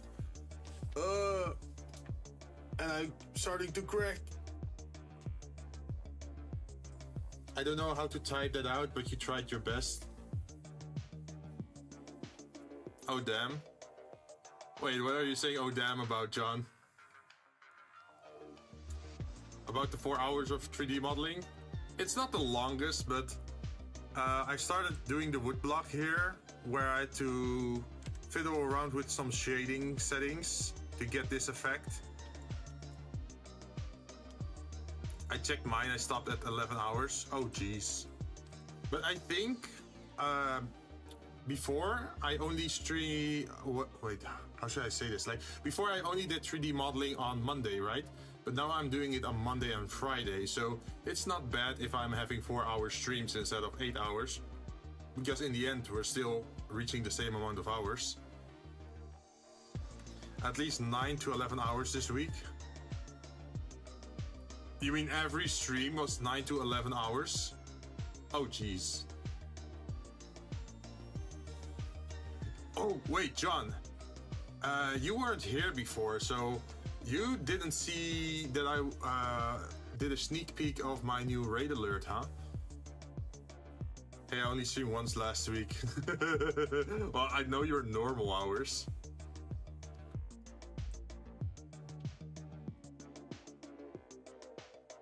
I didn't see it yet. Okay, let me go open After Effects again, so I can showcase it a little bit. I need some feedback on this, man.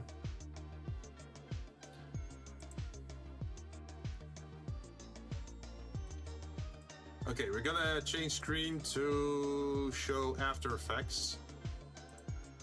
There we are.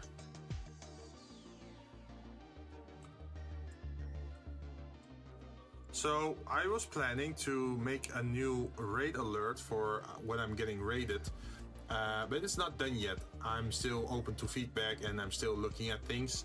But I figured I wanted to have something that's more in tune with my whole cyberpunk overlay setting. Because at the moment it's mostly just a JoJo meme. So I think it would be nice to have something more well put together. So I started doing some stuff in After Effects and Illustrator, trying to see if I could make something interesting. It's probably gonna be, how do you say that? It's probably gonna be published together with new alerts for people following me and subscribing to me. So it's still gonna take a while, but let's see if I can load it in.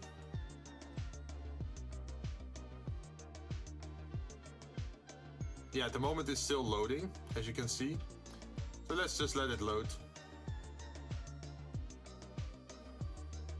You see the green bar at the bottom of the thing. It's like it's loading the frames, because there's a lot of like animation going on here of like things moving around, things changing, glowing, changing in transparency.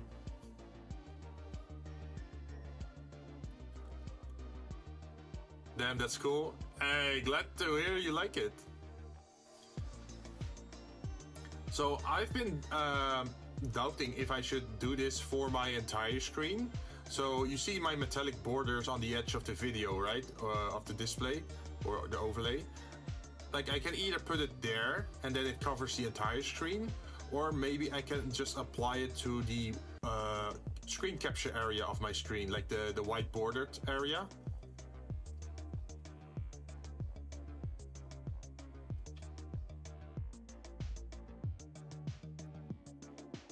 And this is how far I am at the moment with the animation. I still have to do something for like the last 15 seconds or so, because that's just pulsing warning signs. I think it would be better on the screen cap. Yeah, I've been thinking about that too, because otherwise it's gonna be like full-on flashy on your screen, right? And then some people might not like that. But if it's just your gameplay screen, then it's not too much.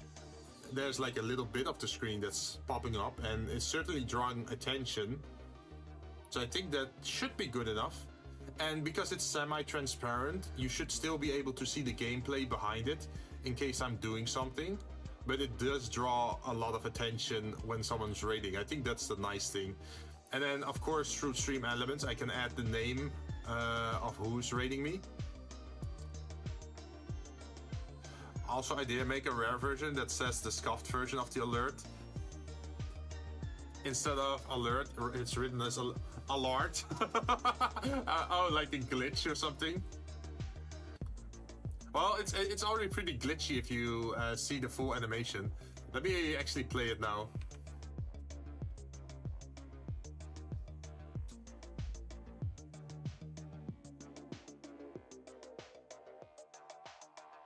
And of course, there's some music accompanying it as well, but I don't think you can hear it on stream at the moment.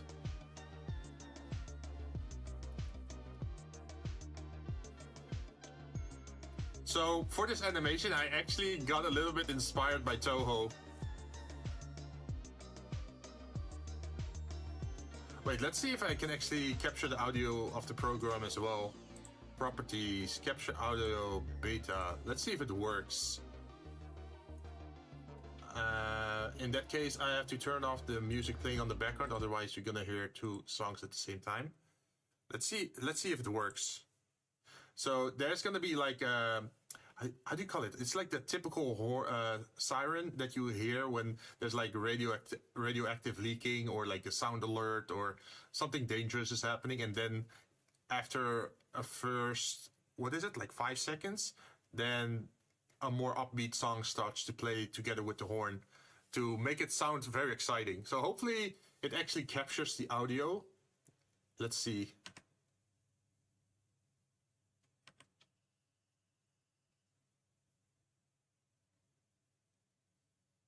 I'm not sure if this is hearable. I don't think it is, right?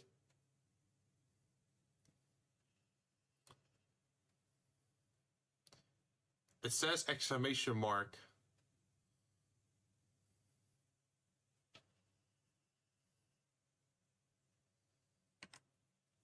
Let's see, what's the exclamation mark? Blender is not assigned to any audio track, and it will not be audible in streams or recordings. To assign the audio source to a track, open the advanced audio properties via the right-click menu in the cog. Oh, okay. So I actually have to assign it a channel. Interesting. So the channels that we're usually using is 1, 2, 3, 4, 5, 6. So I think now the audio should work, because before you guys didn't hear anything, right?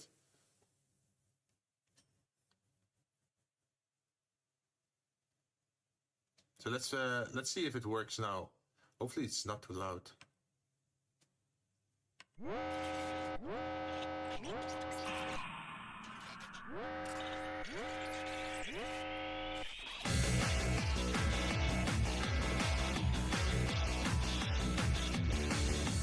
Yeah, it's pretty upbeat, right?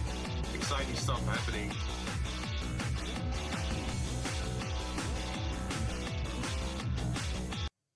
So yeah, that's the animation bit of it, and you can hear like things like in the background. It's like a little bit of sound design as well, that you hear like, oh, you hear some glitchy sounds, and you hear something like powering up, and then you also first hear just the alarm, and then later on you hear the alarm together with the song.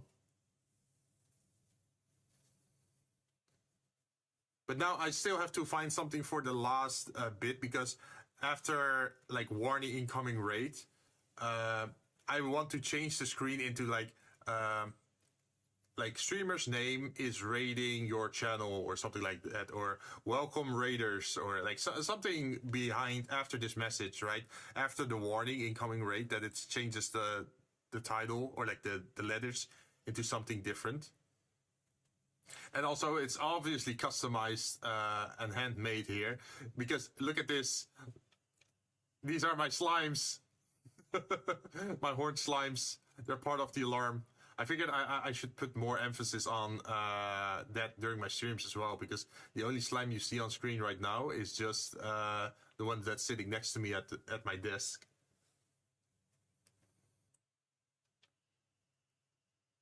And even like the triangle is like its own separate layer with like effects. As you can see, it's like I said this before, but I had to use the Pythagoras math equation for triangles just to calculate how much I should move the layers on the horizontal axis and vertical axis, just to make it look well like this. Because these are like actually different objects that are working together to make this shape.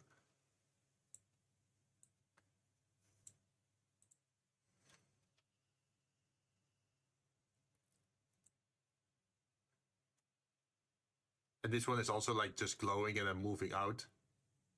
Welcome patrons, we're preparing drinks for ex-customer. Oh yeah, find a seat and order a drink. Something like that for the last 5 seconds.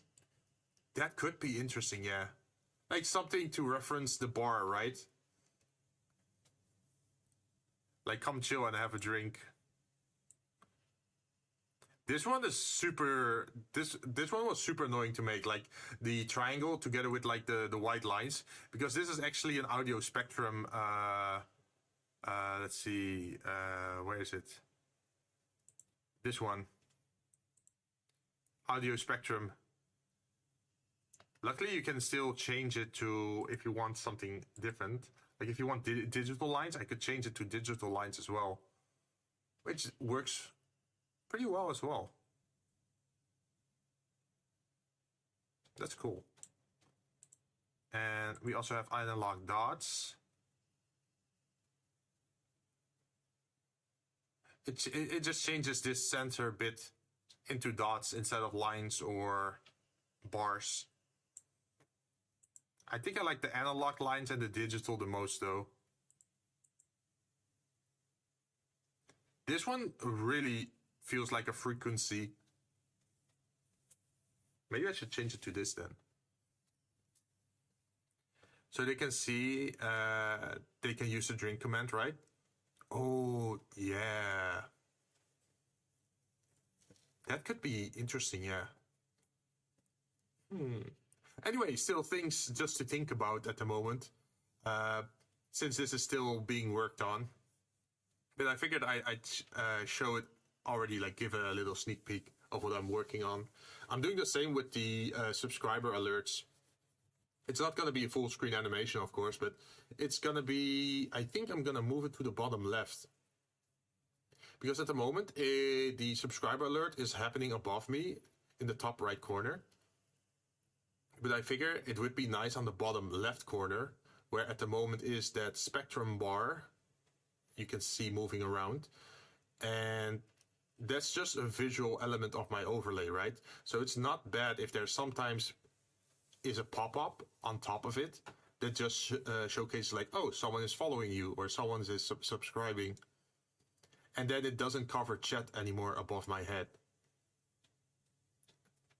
Another thing that I was thinking about is where to showcase like the portfolio bit. I could either do it on the stream overlay itself, or like the screen capture, if I want to showcase something of my portfolio, or it just happens above me on top of chat. But yeah, these are just things I'm still thinking of. Wanna try this on VC? I'm still trying to cool down from stream. Yeah, sure. No problem.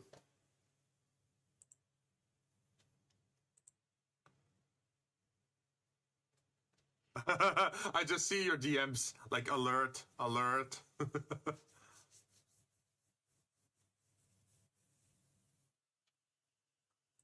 see. If you join, what is it, like the collab VC, I can pull you in if you want.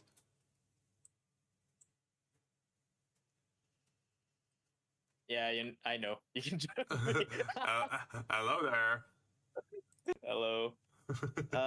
Man, that was an exhilarating one for me. Damn. That's why I'm kind of jittery right now.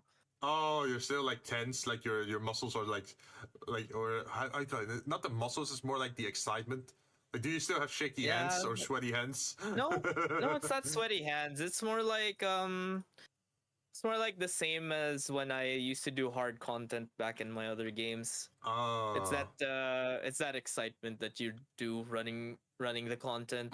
Still trying to calm from that. Still trying to calm from that high. It was intense. It was great. Sure, one mistake kills you, but every time you die, you're like, oh, okay, so I can do this. Okay, I can do that. Okay, I can do this. As long as you're having fun, right? I enjoy running through that same brick wall over and over. But yeah, I think we can throw around ideas for your like raid screen, right? Yeah. I think I already narrowed down on the style, right? Because it fits with the rest of my overlay, like the whole glitchy or software overlay effect. And then yeah, it fits well. It's also it's cool that it's like, oh, signal detected, like, oh, there's an incoming signal and you don't know what it is yet, and then only on the next screen it says like, oh, decoding, and you get like this gibberish of code in the background that it's just working through while decoding it, and then it's like, oh shit, incoming raid. Maybe something like you said you were missing like what 15 seconds, right? Oh yeah, it's like I think let's see, this bit is from I guess like 8 seconds to 15 seconds, and then I think I want something between 15 seconds and 20 seconds or 22 seconds, and then maybe between 22 and 30 or something.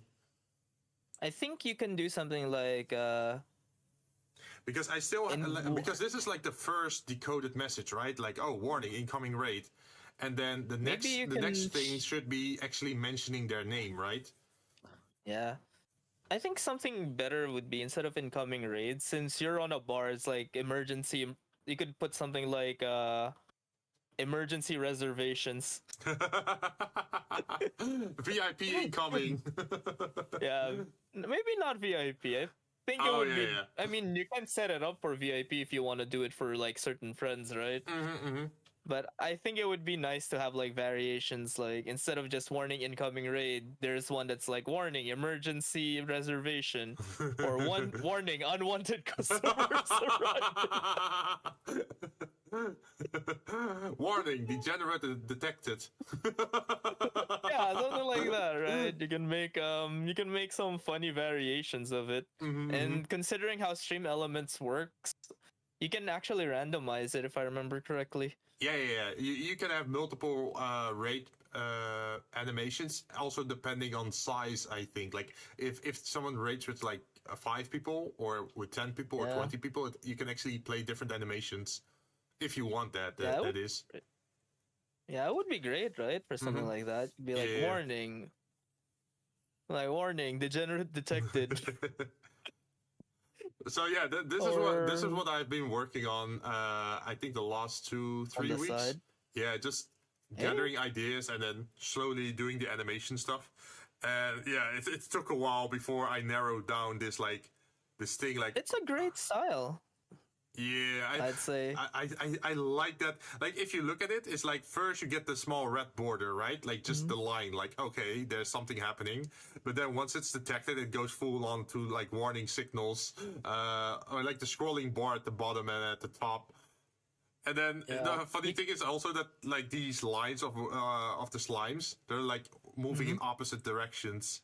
As you can see, like preparing immediately. Yeah. It's like scramble, move. Oh shit! I mean, it's good to have something like that, right? Because it's nice to see. Yeah, it's something unique you have on your channel, and you can show off your skills a little bit. Like, oh, if you want a special animation, hey, maybe if you pay the right price, I can make one for you, for others as well. Yeah. Because this is all like custom made, custom tailored. Yeah. Yeah, I mean, also you could just keep on randomizing it, right? By just changing the text. Yeah, Could yeah. be like warning incoming raid, the other one is warning emergency reservations, or the other one is like intruder alert, intruder alert. Or like how do you say it? Like, oh, happy hour starting or something, I don't know. Happy hour. Happy hour. Happy hour starts. No, happy hour begins, or warning, guest overload. And the nice thing about this is if I export it as a lossless format, then I can actually, with an, what was it called? FFmpeg. It's like a software that FFmpeg, yeah. Yeah, it allows me to turn it into WebM, which severely lowers the... Would be lossless. Yeah. Like if you first have it lossless, then you keep the transparency layer, right? But the side effect is that you get a huge file that's not really workable, right? Especially during stream, that's gonna lag everything out. So that's why you put it as a WebM. Yeah, that's why you can use it as a WebM, and then you still keep your transparency, because I figured out how you actually get an alpha channel on your WebM. Nice. Also, Lamau. my course is finally finding use in helping my friends for streamers. God. And the nicest thing because of that whole transparency thing, is that my gameplay will still be visible, although slightly less because the overlay effect, right? But you can still, like, on the gray parts, you can still see the gameplay of the original game going on. So it's not like blocking your entire screen. So that's also a nice benefit. Do you think you can probably try to... I'm still thinking of something to... I'm still thinking of more for that. I did it the same with the Be Right Back screen that I have. Like, that's also like a semi-transparent overlay. Let me activate and it's just on top of your screen. Yeah. Man. And I'm still jittery after that. That was fun. That's exciting. You went through the first phase. Now you have to keep up and continue going, right? Yeah, too bad there was like giant lows on it, because it's like, oh, hey, no one's queuing, alright. Time to sit in queue for an hour and a half. Wait, you were just playing with randoms? Yeah. Oh, then it's really good, right? If you can... Yeah, I'm actually learning, because everyone keeps on smacking their face into the floor, so I have to learn. Oh, were you playing healer or... No, playing tank. Oh, okay. Yeah, apparently when I told, like, hey, it's my first ultimate, okay, you're playing main tank? Yes. Do you enjoy pain? Like, huh? Like, huh? Yeah, I guess. I mean, that sounds like my normal gameplay. Sounds like my normal game sessions. But yeah, I just wanted to showcase that early on stream, and since you joined as well, I figured I might as well show it another time, just so you get like a first impression of what I'm working on. That's really cool. To be fair, I have to slowly work on like consolidating my stream assets, but I'm trying to find a good style. More like a good balance, because I'm not going for a cyberpunk thingy. Cyberpunk look. The look I'm going for is like, it's have you seen Needy Streamer Overload? Yeah. I mean, you've seen me play that nightmare of a game, right? Yeah. Yeah, that's the style I want to go on for the... Isn't it more like a happy glitchy thing? Happy glitchy, and it's like a poppy, like sinister glitchy kind of thing. How do you call it? Like pop? That game is sinister. No, I'm thinking more of a like it's your instead of like just uh yeah, the idea I'm having is something like a like in the stream looks like you're navigating a computer. It's more of Because sometimes I also had the feeling that it was like pixel corruption. Yeah, that you have that pattern, right? That purple pixel corruptions. Yeah. It looked like pixel corruption stuff. Yeah, that is something I want to do. Like, oh hey, like I'm thinking of probably. Well, I don't really have time to make stuff, which is why it kind of sucks. But yeah, my like I'm thanks to that, it actually brought up some of the ideas that I was I was I was keeping on the side because I'm like, oh right, shit, I wanted to do this. Yeah, because one of them is like I was planning on redoing my alerts. And the idea I have is like the alerts are gonna show up like, you know, when you minimize and maximum when suddenly there's like a pop-up ad. Yeah, that's something that I kind of want to turn into. Oh, like a fake advert. Yeah, it's like ding, you have a new follower. Oh, is it like that classical taskbar thing attached to it as well?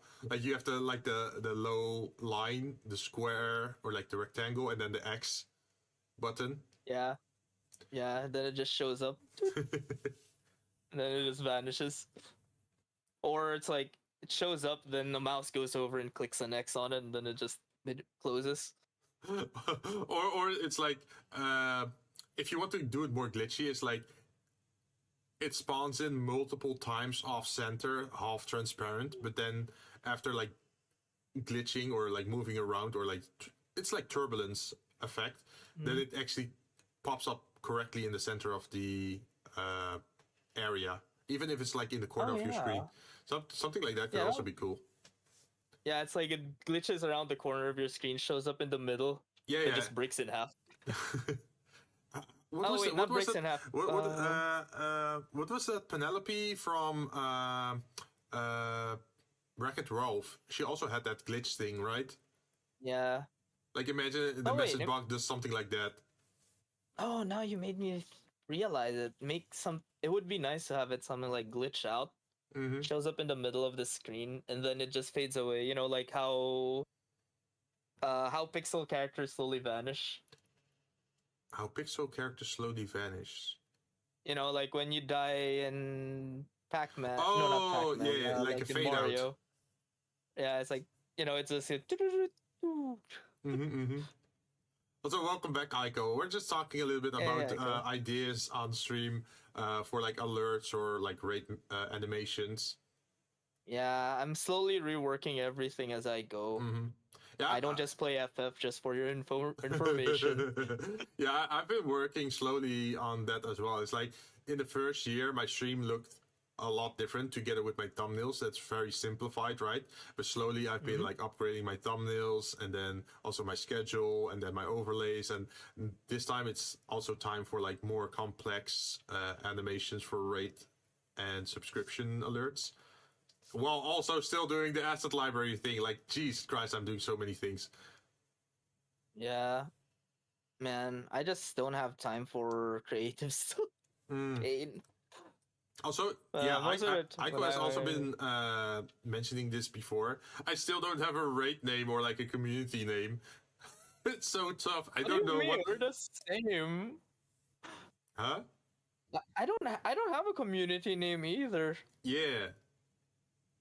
But like, I do think it's nice to have like a community name, but I really want people to select a name once I have like a lot of people hanging around, right? People. So it's like a group decision. I think that would be the best. I don't want it to be. Yeah, I don't want it something that's one-sided that I have to decide too. It's really great. Man, Are you mentally drained now? No. Actually, my brain is still running high. Oh.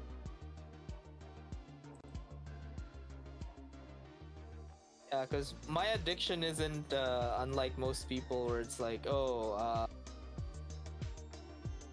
oh yeah, I drink to entertain myself. No, my addiction is the high you get from doing hard, exhilarating content.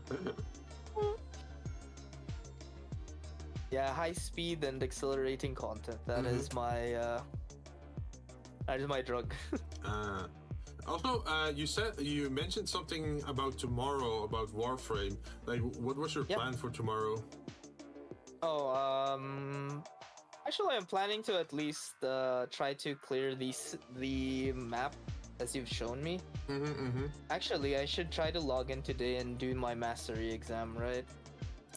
If you can do your mastery exam, try to do it, yeah. But you do need to get another bar filled before you can do your next mastery exam. Or did you already get it?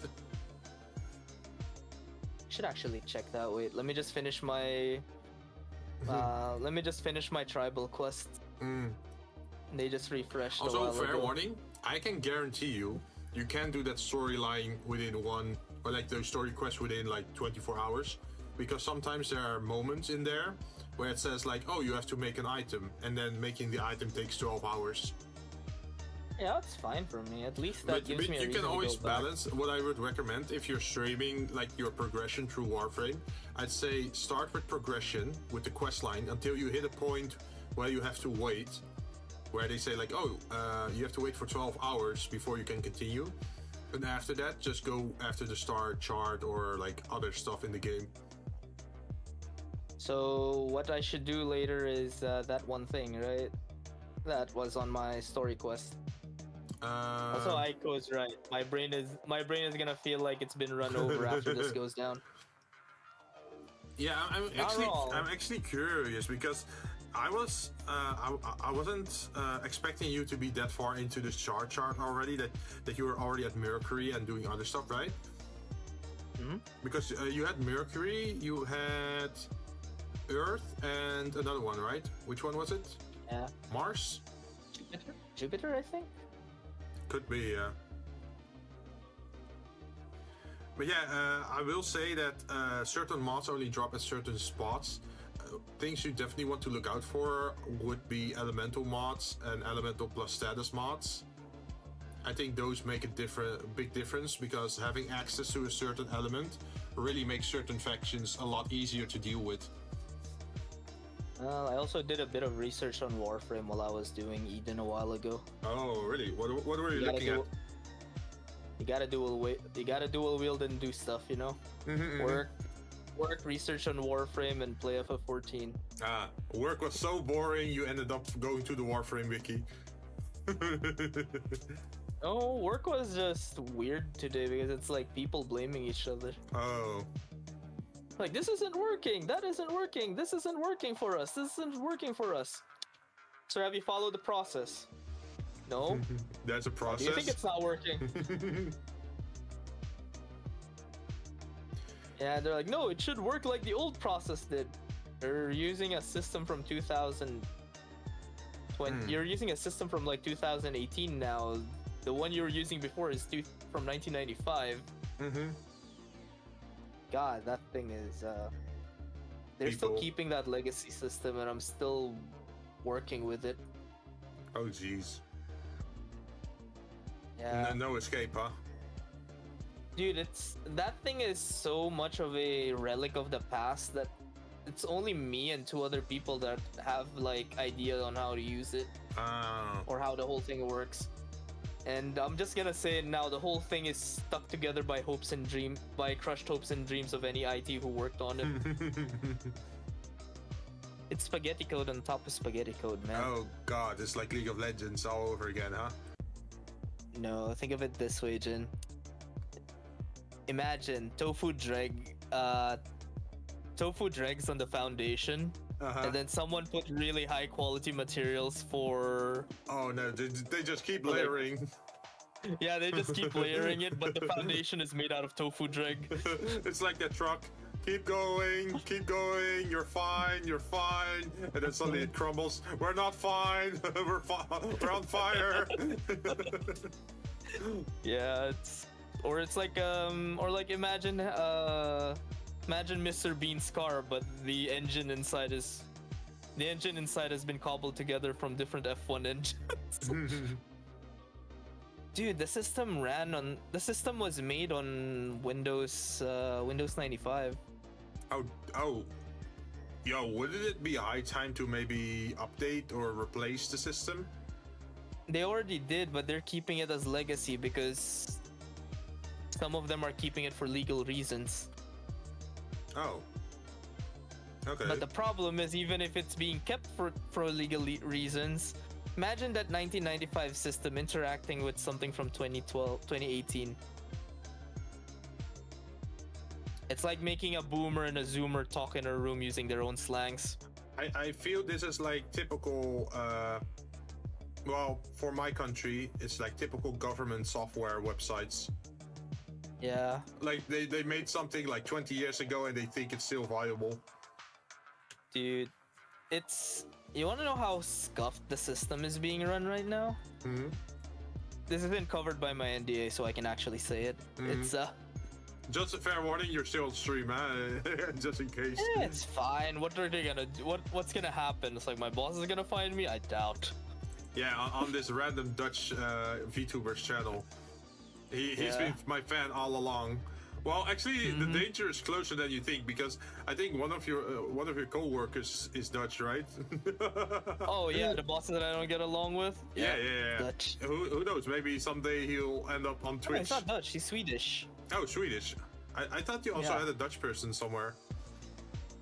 No, I just wanted you to teach me Dutch because I want to curse at him.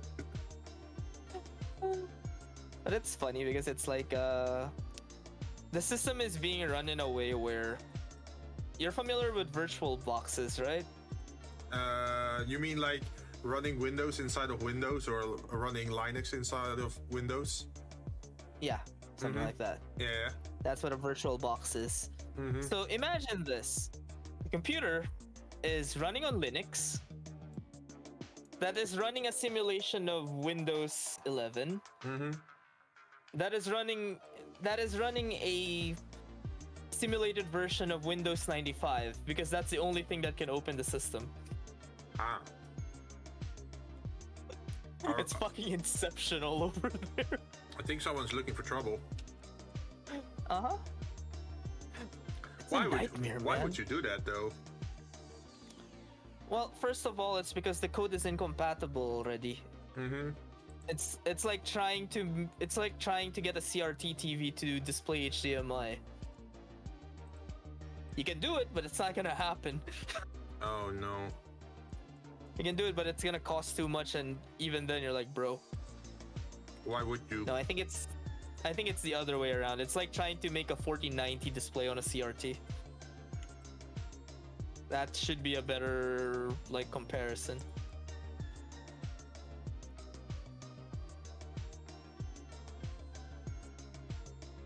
A better comparison, huh? Yeah, because they're running state-of-the-art, like expensive computer servers for a Windows 95 thingy. That thing can run in a toaster. Question, by the way, since it's like a computer-related business, right? Is this the type of business that sometimes just throws away working computers because they're too old? No. Some of them are actually using CRT monitors. Wait, that's really old though, right? Yeah. Hello, like Slurpee. Welcome to the channel, by the way. Hi, welcome. We're doing some 3D modeling. As you can see, we already made one of the knives in 3D with a grip. The grip isn't finished yet, but we're just working on the second knife here while also having like previous items here in the background. For what? We're making this for an asset library. So in the future, I can decorate scenes with my assets that I made previously. So imagine if I want to make a kitchen and I want to make a 3D environment for a kitchen and then use that for animation, then I can just decorate it very fast because I already have all the things. So what you're saying is Jinn cooking stream 1. Yeah, like that. I know 3D. Yeah. It's for interiors pretty much. Like I should be able to. Let's see. Can I still pop it in? Let's see. Discord.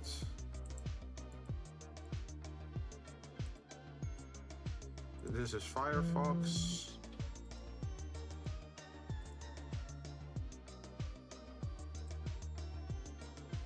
Where is that thing?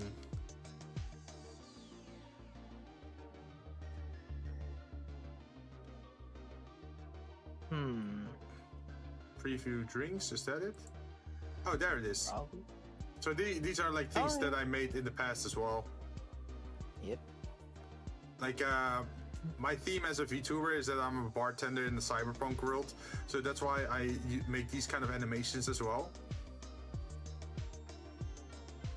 But it's not just a cyberpunk world. It's more like how do you call it? Like a mixture between cyberpunk and I guess supernatural, or like devils and demons and angels, that sort of stuff. And it's not on Earth, it's on Mars. Wait, actually, now that I think about it, with like the whole devil thing being on Mars, it suddenly reminds me of like, hey, shit, that's what Doom did. Yeah, that's Doom. Yeah, we're just cyberpunk Doom. Speaking of, I should actually think of like a.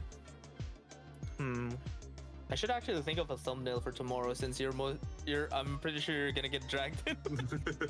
Yeah, like I wanted to ask, like, what time were you planning to do that tomorrow? Because 8 p.m. the usual.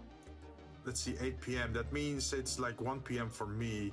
Like originally, I had like Final Fantasy slotted in for tomorrow.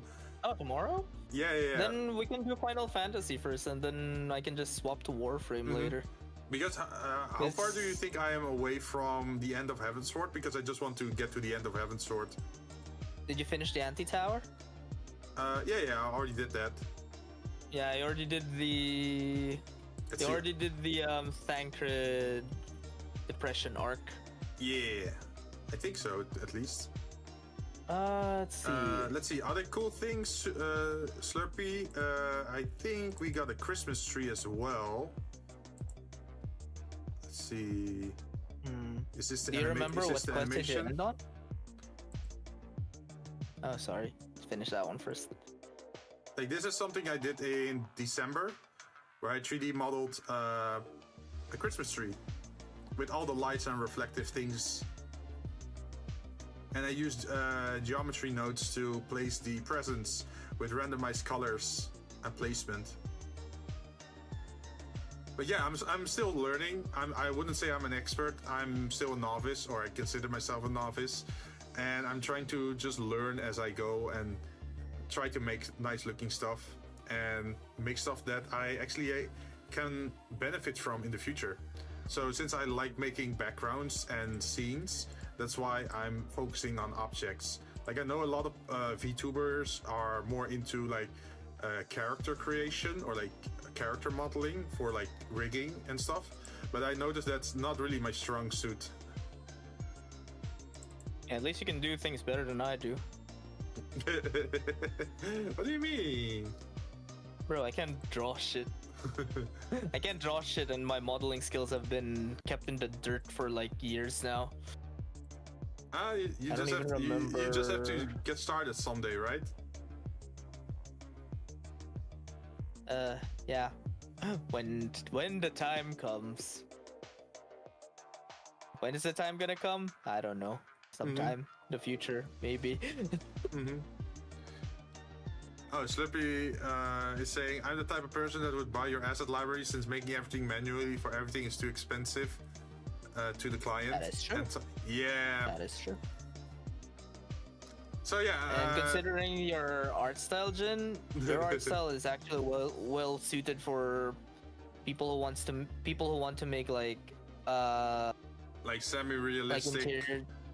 Yeah. Like realistic interior design. Yeah. Like at the moment, I'm still using Eevee, but if I wanted to go like super realistic, I'd probably use Cycles, which is like a different it's like a different render engine within Blender that is even better than Eevee. But Eevee is more stylized in that it still has like the bloom effects and like some other filters that you can use, which you can't do in Cycles because, hey, bloom doesn't really exist in real life. Yeah, it doesn't. It's like too realistic to do that kind of stuff. Mm-hmm. See, you can add bloom in Cycles, but it's very slow. Oh yeah, and imagine if you have to render like 720 frames for a short animation. Then yeah, that's gonna hurt the render time a lot. That's 9 plus Compositor, 6. yeah. Like I try not to touch that because I know it like I noticed that when doing renders is that with certain animations it takes like 7 to 20 seconds per frame, which is fine. But I also had moments where it took like 1 minute per frame, and then I'm thinking like, oh, I still have to stream as well. Oh, I can also show your background, John. Let's see. Yeah, the thing that you worked on for me. Yeah, the cursed background. Yeah, this one. Dude, the amount of effort we put there. Damn. Well, mostly you. Hey, you provided the references. So as you can see, if you zoom in, you can see like some sus manga in the corner. You can see a TV screen that's like showcasing anime with also sus animations. Because this person is no other than Degen John, so of course he has to have degenerate stuff in his background, right? Yep. The Degen library, the Degen archive. Welcome to the Degen archive.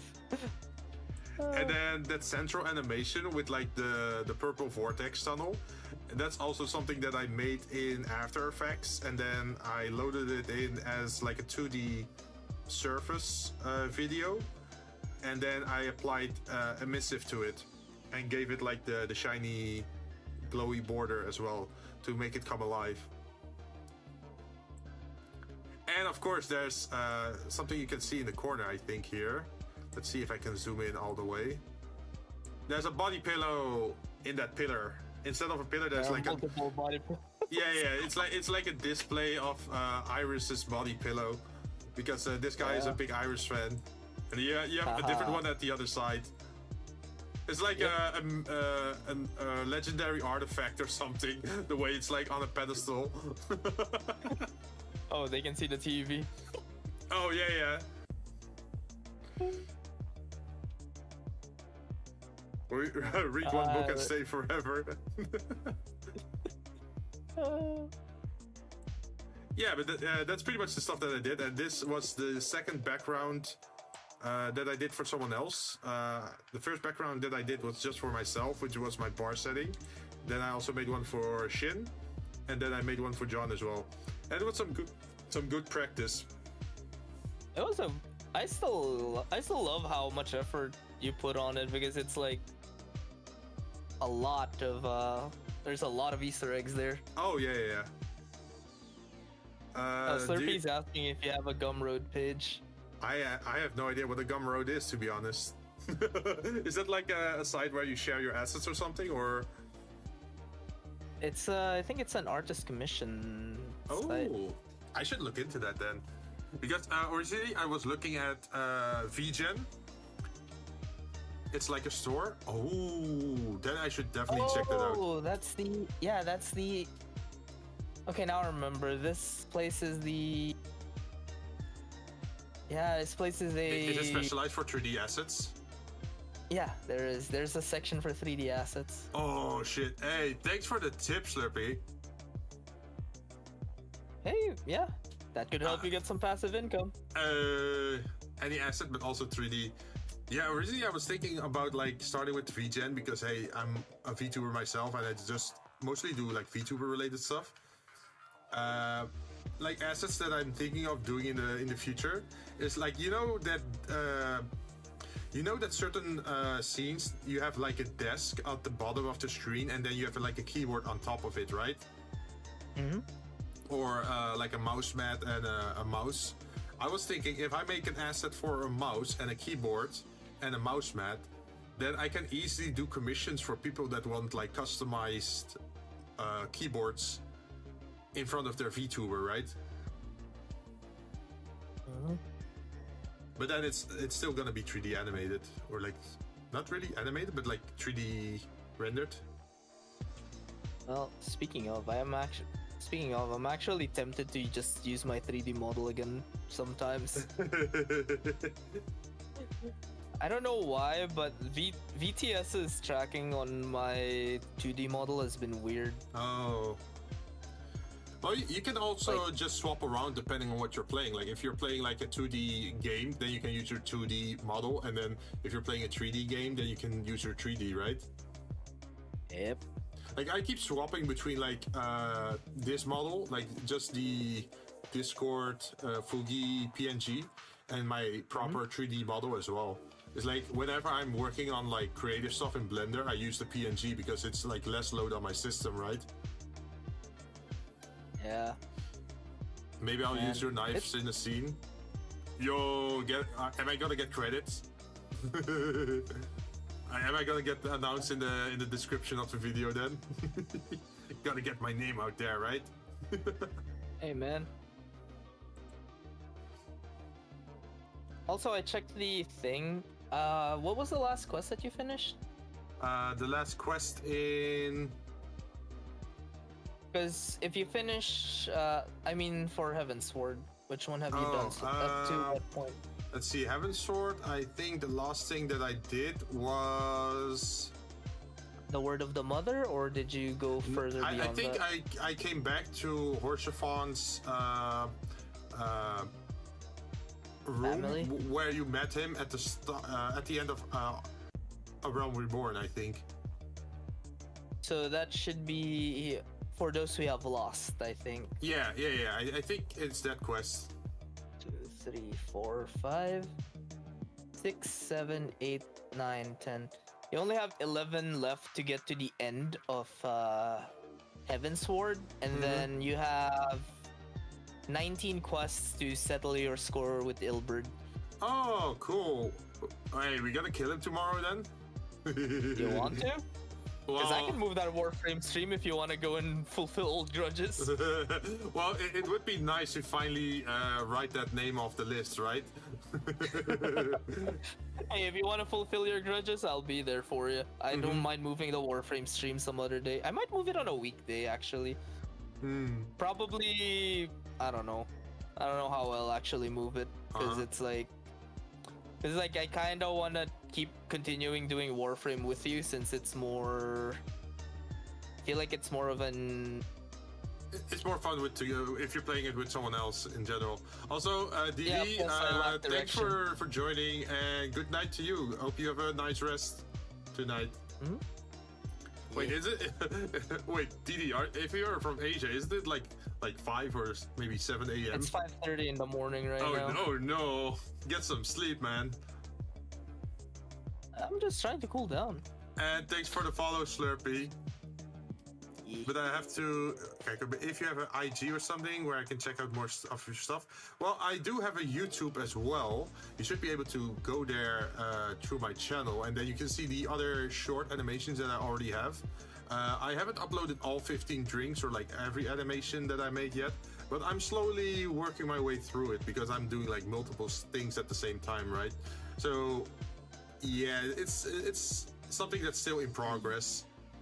And if you want, also Slurpee, I also have a Discord. If you want to showcase your portfolio or some images, I do have a channel on my Discord where you can just make a thread, and then you can tag it as like 3D stuff, and then you can just show me what you worked on. And if other people are in the VC, or not in the VC, in the Discord as well, maybe they can also look at it.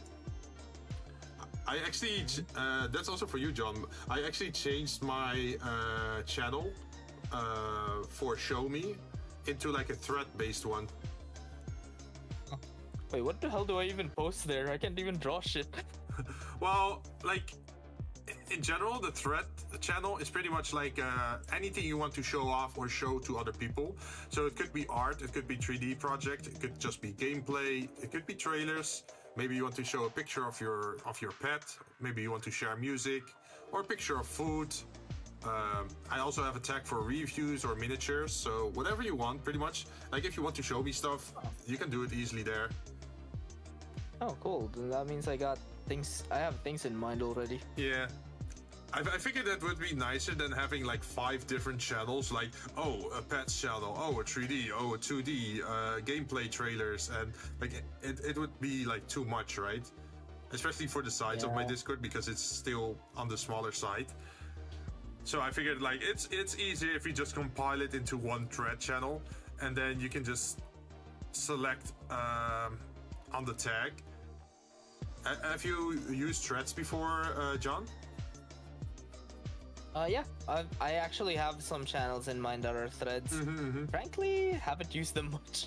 I think my Discord is currently suffering through channel bloat again. Oh, it's too much. Well, you can always like compile certain things and then just thread them. Like you can just make a thread channel for like games, and then you can make the tags for like, oh, it's Genshin, oh, it's Honkai, oh, it's, I don't know, something else.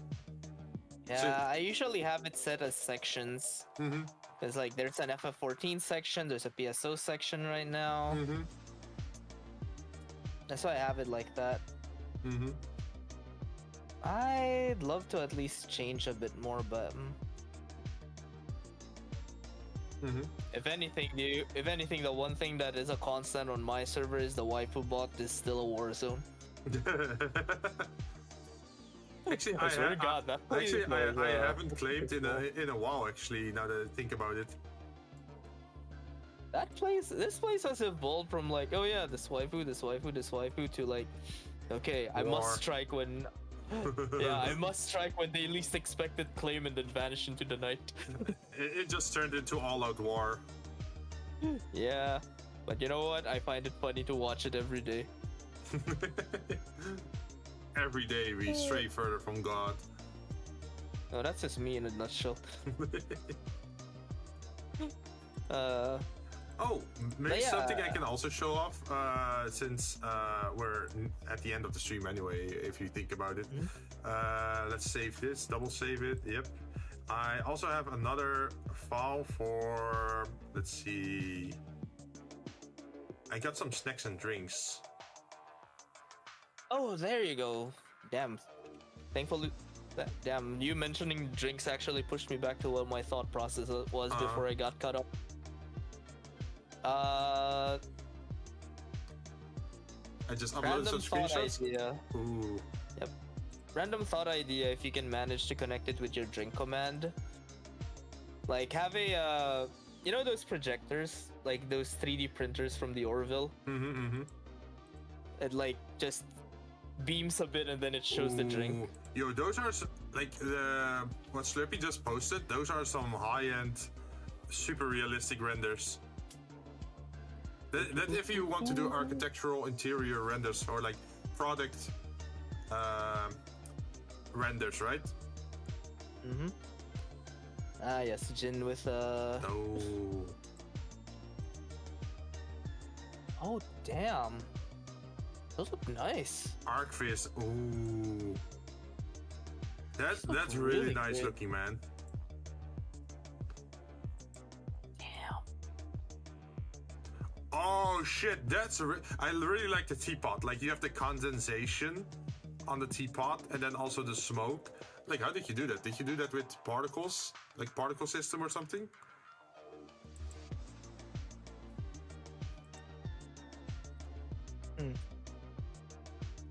But yeah, that is something that I eventually want to learn. But at the moment, I'm still sticking to like the semi-realistic stuff that still fits my like animation or like Vtuber model. Because to be honest, my Vtuber model isn't like super realistic either, right? It's like still stylized. But yeah, these are like the drinks that I imagined for my world building. Terratonic 42, Nebula, and Quantum Blast. Yeah, I just thought like I'm gonna open Photoshop and just imagine brands for like a cyberpunk world. And the funny thing, it even has like a product description on the back side here. Oh, if it's like stupid and like generic names, I'm good with that.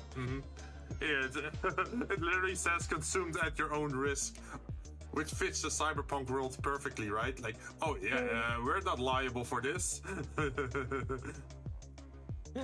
I think it would be funny to put things like we are legally contracted to put something here. Is it accurate? No. Is it accurate? Are you willing to take the risk? That's up to you. You know, something like that, right? Oh man, it's been wild.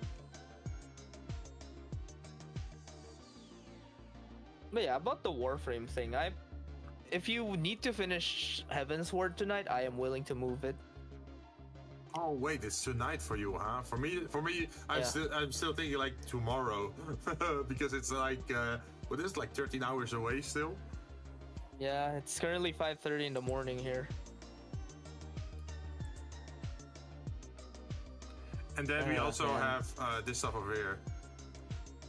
Let's see. Slurp is saying you have the teapot mesh divided into two, interior and exterior. And on the interior mesh, I use geonudes for some of the droplets and also a displacement texture for the other droplets. Interior fog is also a volume with color ramp for fall off. Damn, I should definitely look at this. Like, that's also an asset that I want to make. Like, I wonder if you can make a smoke asset so that you can just have it in your asset library and you can just drop it on like air vents or air ducts or whatever. That it's always gonna just create smoke. Like, if you have 2 or 3 versions of like a smoke animation, then you can just drag and drop it from your asset library. That would be nice, but I'm not sure if you can actually do that. I think you should be able to. Yeah, but sometimes assets react a little bit weirdly if you import them into a new scene. It's very mesh dependent. I guess what I should do is like get one 3D version for close-up, and then also have like 2 or 3 distant 2D versions where it's just a flat animation pretty much. Because it's far in the distance, you're not gonna notice it anyway if it's actually 3D or 2D, right? But add sliders for customization on the fly? Oh, definitely. But yeah, these are like things that I made in the beginning, like just regular spoons, knives, plates, a beverage shaker, ice bucket. Although the ice bucket isn't really that nice, it's just a texture of ice on top of it. I should definitely revisit this one. I mean, you don't. To be fair, it doesn't really need to be. Yeah, it depends on there are some, right? Yeah, it depends on how close into the screen it shows, right? Yep. Man, I'm thinking of right now. I'm like, this would be neat on Jinn's stream. And meanwhile, me, John, why haven't you updated anything on your stream? Yeah, I have a displacement over here, Slippy. But yeah, I still have to do a lot of stuff. Like, I have like a Google Sheet list now with all kinds of items, and now I'm sort of like grouping them together. Like, this is like cutlery and dinnerware. And the other one is for kitchen stuff. So that's like obviously the frying pan, the block knife, or like the block with knives in it, and the knives itself. And then probably also like a soup spoon or like all those kind of things. And I'm trying to like separate them by theme.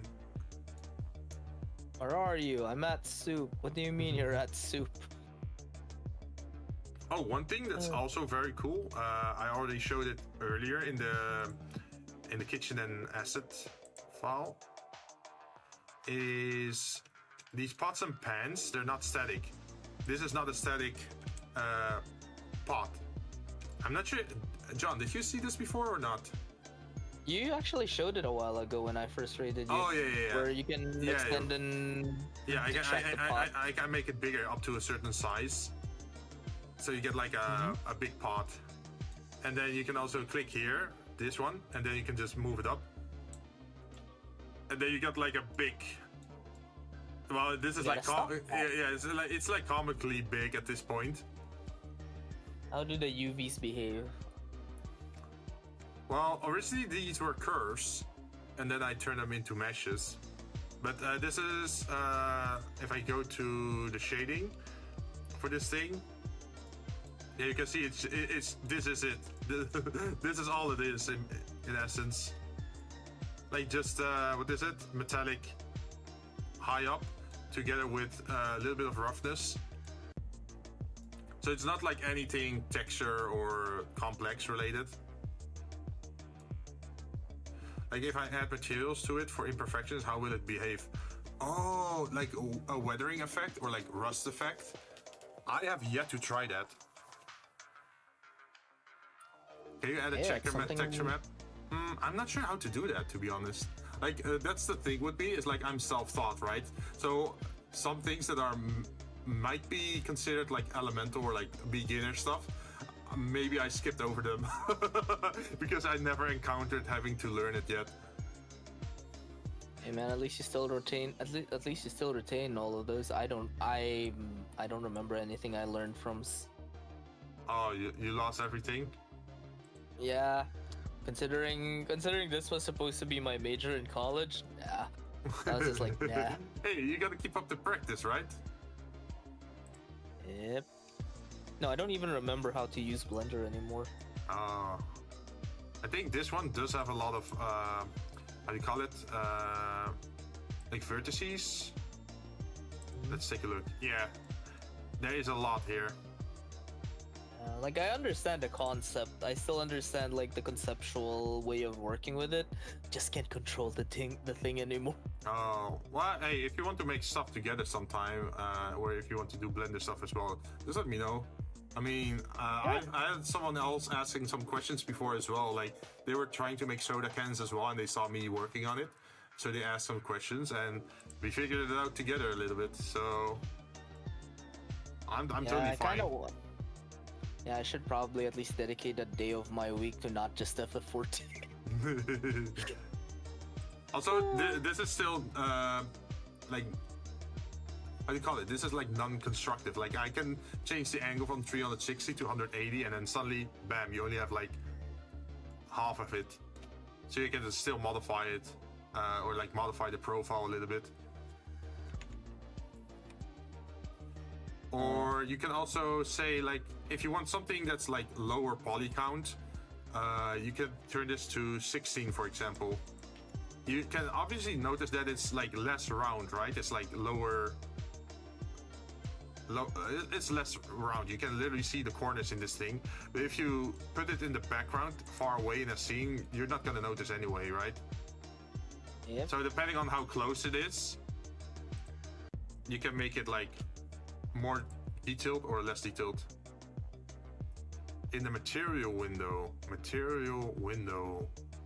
like you mean in shading?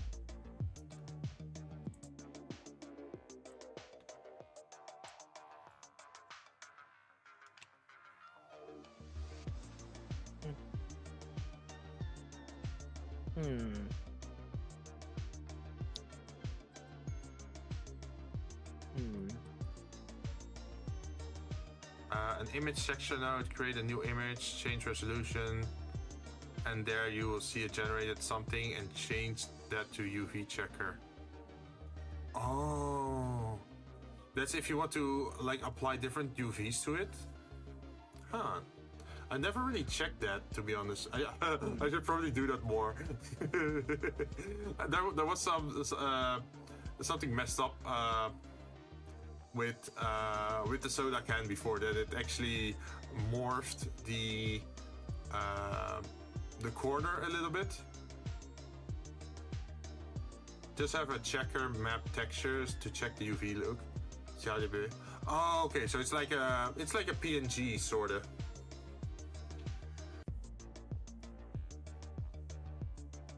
try it. Let's see.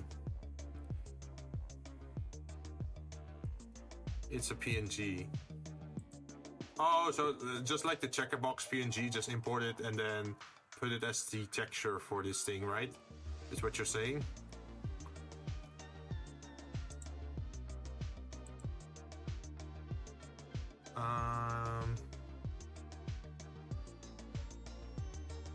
Yeah, but you can make it in Blender. Oh, really? Oh, you mean with like texture paint stuff?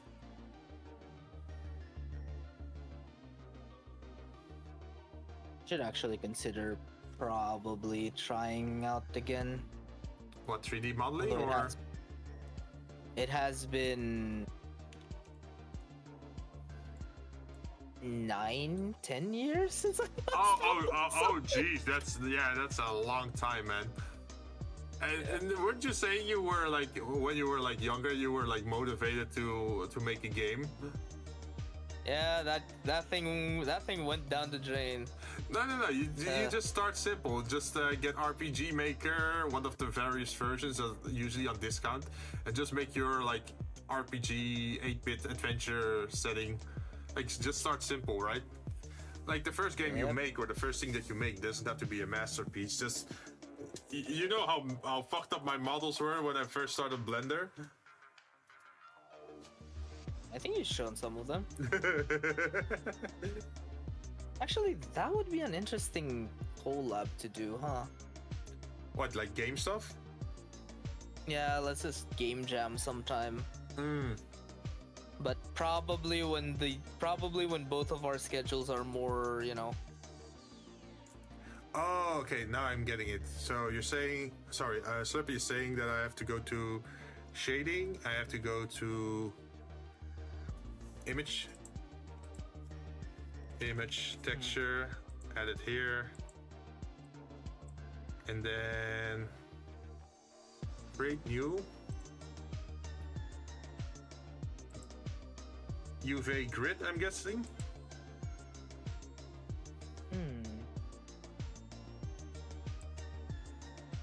I'm having stupid ideas right now. Oh, well, do check or do share them.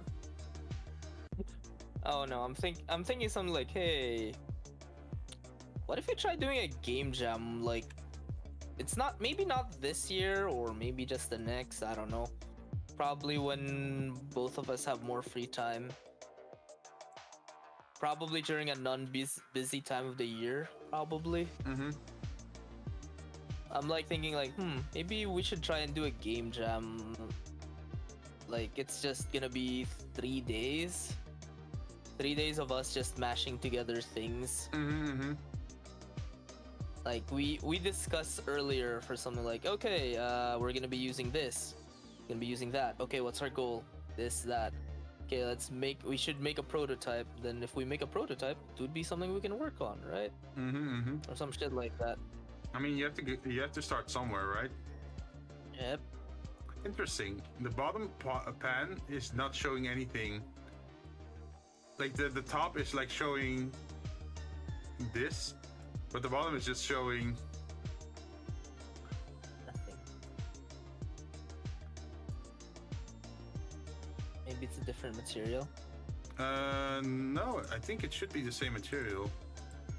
If I look over here, where is it? Material, reflective cooking pot metal, and then if I click here, it's also reflective cooking pot metal.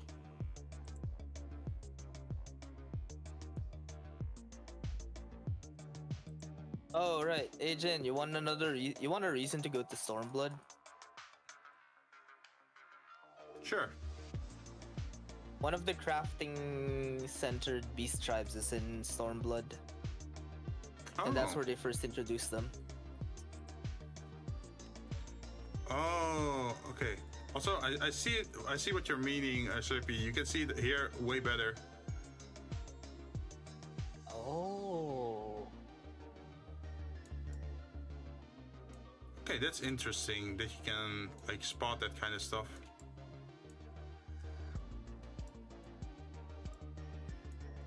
But it's not working on the pan itself somehow. That's just one color. Maybe. We can see it on the handle here.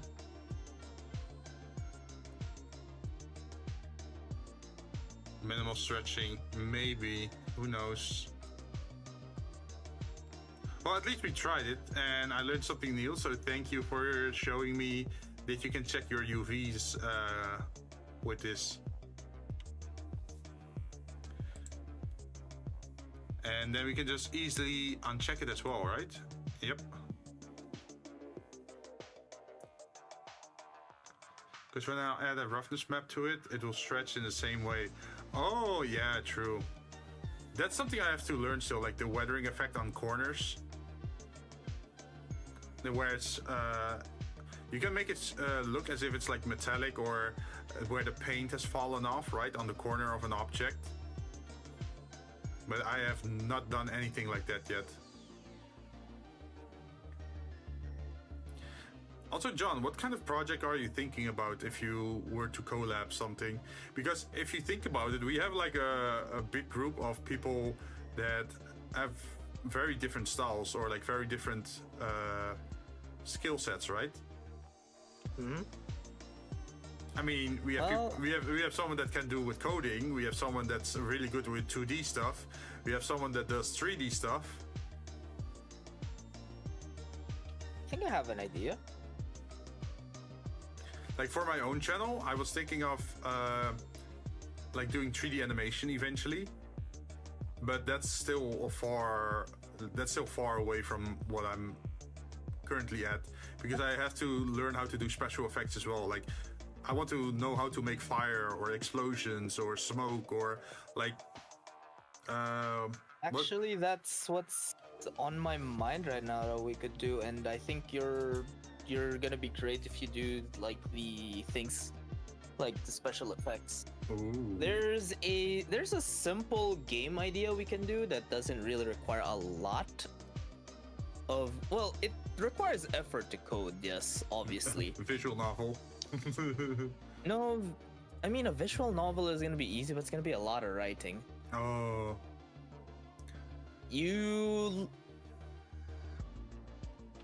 The question though is there a way for me to make I have to study up on how to make a random generator if it's gonna be like a roguelike. Mm-hmm. But I think an easy way for us to make something is like a dungeon crawling. A dungeon crawler RPG with like VTubers in it. Oh, that could be funny. Yeah. We could make something as simple. We could probably make like an indie. But like if you're like starting it as your first game, would you just make it like a text adventure thing, or would you make it like the RPG Maker thing where you are pretty much like an 8-bit character? One is RPG Maker, yes, that is one of the simple ways to do it. Mm-hmm. Have you seen like classic dungeon crawlers? You mean in the style of like the very old Zelda, where you just walk into a door and then you have like a square room, and then you keep walking into other doors? Like, you mean like that? Yeah, it's. Have you seen a first-person dungeon crawler before? Because that one doesn't require a lot of animation. That's it where you mostly just relies on still image. Yeah, that's where you just walk into a room and then you have an encounter or something happening in text, right? And then you move on to the next door or like the next area. Yeah, something like that. Think something like Demon Gaze or. Wait, wasn't there like I think there was a game like that on my wish list. Let me go check it. Yeah, it's like that one game that's on your wish list. Yeah, I think we talked about it before, right? Mm-hmm. Yeah. Let's see, options. I mean, I think it would be a fun like pet project. Mm-hmm. It's like we slowly just build a game where it's like, okay, at the start it's just gonna be you. The party is just, it's either, hey, do you want to be a playable character? Do you want to be an NPC in town? Mm-hmm. We could just set it so it's like just one hub town, and then there's multiple dungeons that you go to. Mm-hmm. As for the story, didn't someone else also know. make a game sort of like that, where they had different VTubers appear as Pokemon They or something. did. Yeah, they did, but it was more of a Pokemon mod. Which is not bad on its, on its idea. We could make a Pokemon ROM hack. That's one, but yeah, but then Nintendo's gonna haunt us. yeah, Nintendo's gonna be up your ass. Yep. That's why I was thinking. I'd rather not piss like off Nintendo because I know like how hardcore they are with their lawsuits, man. Yeah, that's why I'm thinking. I don't something want to like go bankrupt, man. Yeah, that's why I'm like thinking something. The game that I was thinking about is Wizardry: Proving Grounds of the Mad Lord. Yeah, something like that. Wait, was it the same one that I'm thinking? Well, it is a version of it at least. Yeah, something like that. Something Also, like Wizardry. Slurpee, the issue with me not buying assets is also the reason why I'm making them. Money. Yeah, told you, demon of cheapness. I'm no demon, I'm a devil. Devil of cheapness. Hey, oh, so you don't deny the cheap part, huh? Well, it is like necessity, right? If I have like 10 million euro on my bank account, then of course I'd be more likely to buy certain assets. But I think there's still some fun in it that you can show off to people like, hey, I made this. This is all custom made or made by me, instead of like saying like, I bought it. It depends a little bit of what your goal is, right? Like, do you want to sell a scene, or do you want to sell an object, or like, where's your priority, pretty much? Right. And I actually like making these kind of objects. It's like something to do on a stream if I'm feeling creative, but it's also something that can work on the long term if I want to get into animation. And then I don't have to worry about like licensing or like copyright or whatever, because you made it. Yeah, I made everything myself.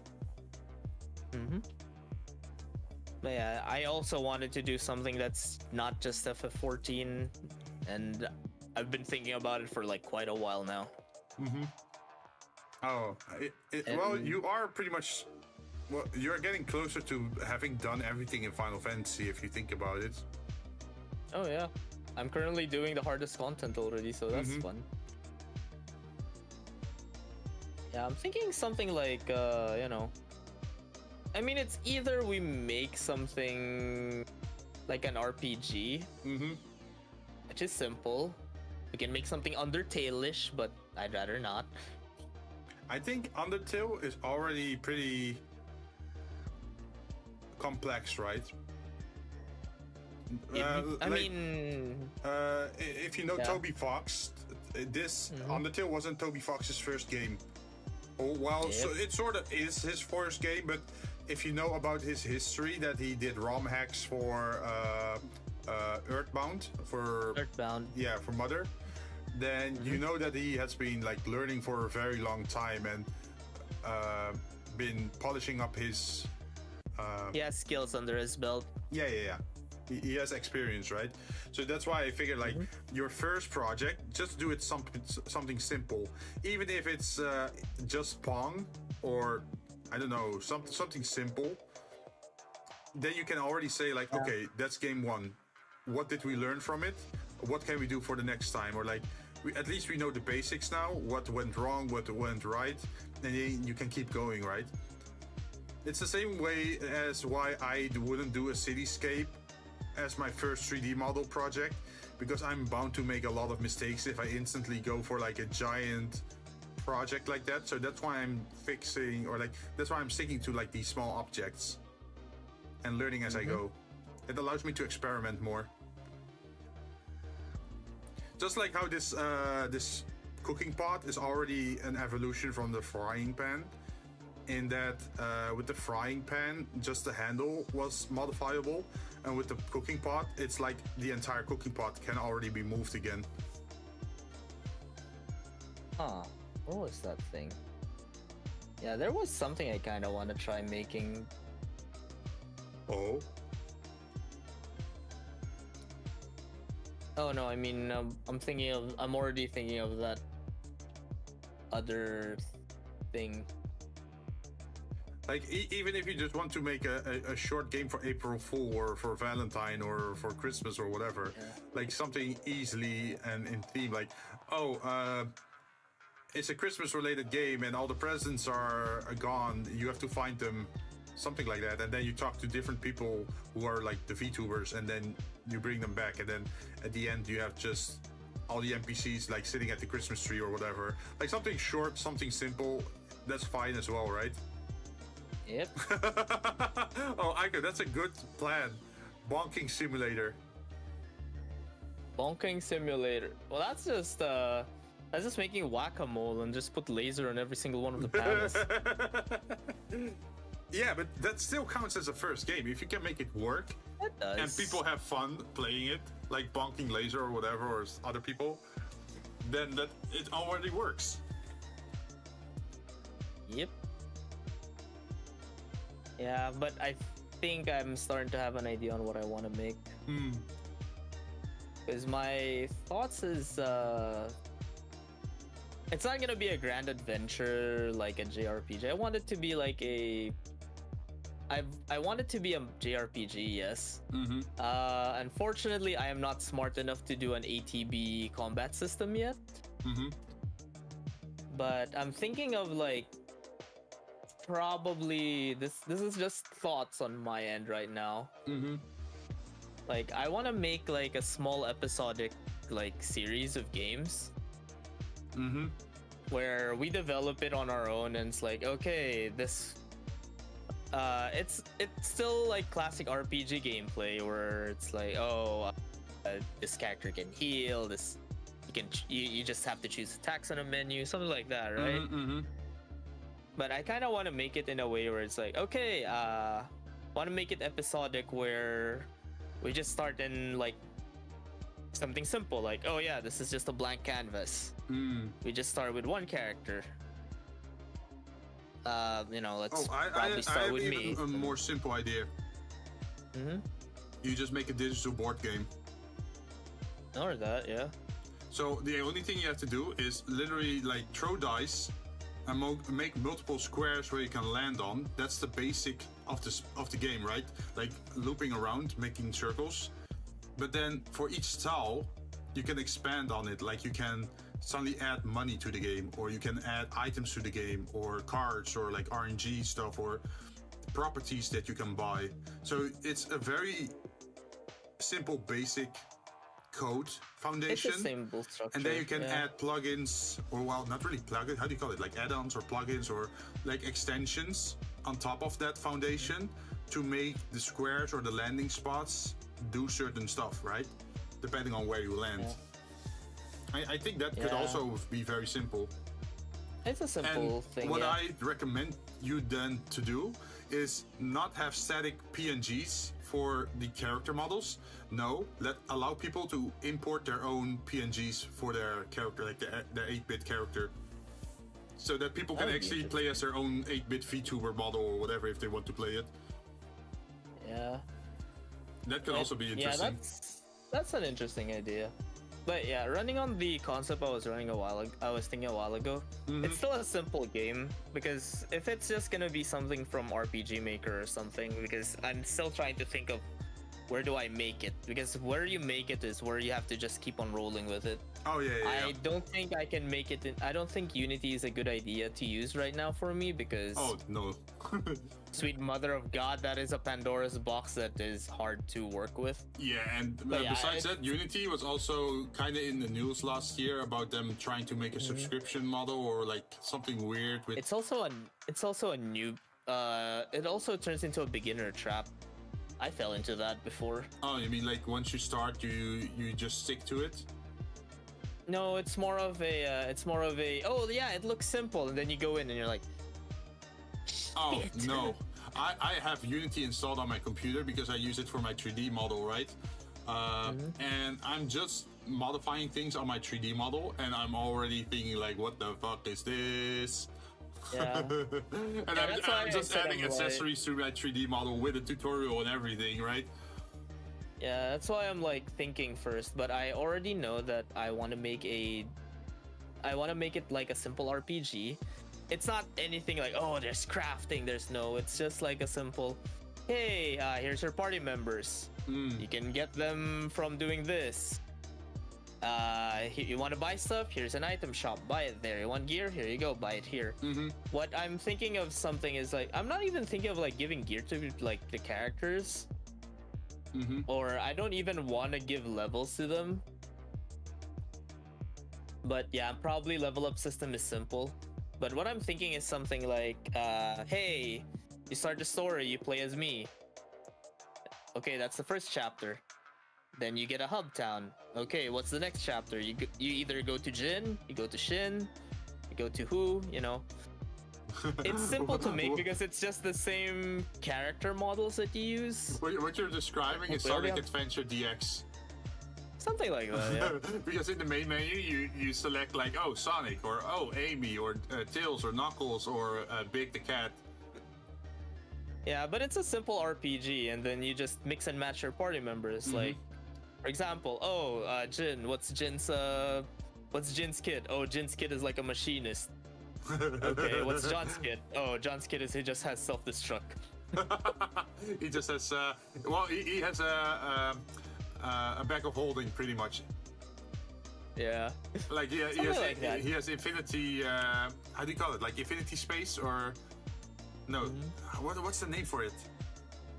Bag of holding, a bag of tricks. No, it's something like comic. Toon Force? Yeah, Toon Force, or like Toon World Inventory, or something like that. Yeah.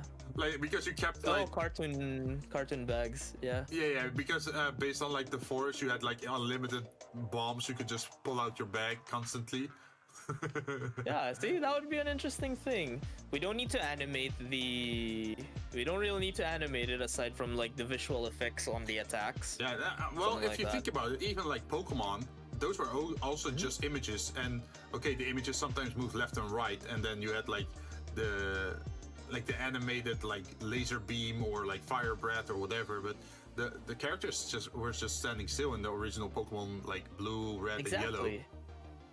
Exactly. Like, I just want to make something as simple as that, where it's like, oh yeah, you make characters, and it's like as much as we go on, we're like, okay, we're currently making John's story scenario. Okay, here you go, done. We just make it one short, and then okay, we make Jinn, then we make this one, then we make this one, and then you just keep piling it up. Yeah. Until eventually it just keeps growing into a game that has a lot of different things. If there's gonna be... There's gonna be a problem eventually. It's gonna be like so bloated with Vtubers, and people will like contact you like, oh, can you add me to the game? And they eventually you're gonna have to deal with like 10,000 like Vtubers all wanting to enter the game. Yeah, you just slowly add them one by one, and then you just, it seems fun, right? And you want to practice making SFX, you can put the SFX in the game. I want to practice writing scenarios, and game balance. That's something. And if we're using an engine that's easy to use for beginners, we don't really need to work a lot more. But this is already a pitfall, right? Because it's a pitfall if I want to make it big. Yeah. That's why I just want to make it small. Your pitfall is that what you're describing is essentially an infinity project. So that means that you're never done with the project. You're gonna keep adding stuff and adding stuff and adding stuff. And what I was taught is that eventually you have to let your project go. Like, you finished it, it's done. You did everything that you described that you would do, and now it's time to make a new game. Sometimes that's also good, because things that you build as a foundation for your game, eventually you're gonna find out that maybe that wasn't a good idea to use that foundation for that project. I mean, I understand that. It's not that it's gonna be that's the whole problem with thing. that's like also the whole problem with like League of Legends, right? It's like the spaghetti code is from what? A mod from a game, mod of World of Warcraft, right? Or like Warcraft 3, I think it's a mod, right? And then they made a standalone game, and they added characters, and then suddenly they had to take into account like armor or armor penetration or dodge or speed buffs, items, and whatnot. But yeah, it's not like it's something that's gonna be an infinity project for me. It's like I just wanted to. The goal is simple: make a short story that's probably like what 2-3 hours long. Keep the party into like either 4 to 6 people. That's it. And then just work it from that. Yeah, you can just do it like that. Yeah, just something simple as that, and then go to the next game, make more improvements from the first one, just keep going from there. Yeah. And the reason why I want to make something like that is because it's just simple game. It's just simple gaming stuff. And I don't plan on making like, oh, this is gonna be the next Baldur's Gate 3. No, I just want to make something fun. Yeah, that's. That's the mistake. I just want to make a goofy make. side project. Yeah, just make a side project then. If you feel like doing something creative, and if it succeeds, then maybe it will draw people to your stream because they're curious to how you made the game, or who knows? Yeah. Right. Yeah, and the other reason why I wanted to figure out something like that is because I want to try like remaking environments like I used to back in the day. Because considering our themes together, right? So like your theme is cyberpunk, my theme is glitches, Jinn's theme is very naturey.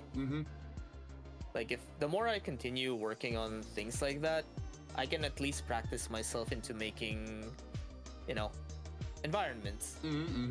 And no way am I touching 3D because goddamn, that is a bit fun. Yeah, 3D is fine. Like the benefit with 3D is that you only have to make something once and then you can duplicate it multiple times, right? And with it's like I have to make one 3D model and I can put the camera 360 degrees around it and I will still have a view, right? But if you make 2D, then every angle that you're gonna make, you have to redraw it. That's the big hurdle with 2D. But if you can just make a visual novel base, like where you have just a PNG and you can just change the facial expression, like smile, sad, sweat drop, angry, like that sort of stuff, then you can also already get pretty far. Yeah, that's what I kind of want to learn at least. Hey, if you want to learn it, go for it, right? I mean, yeah. Just make time for it.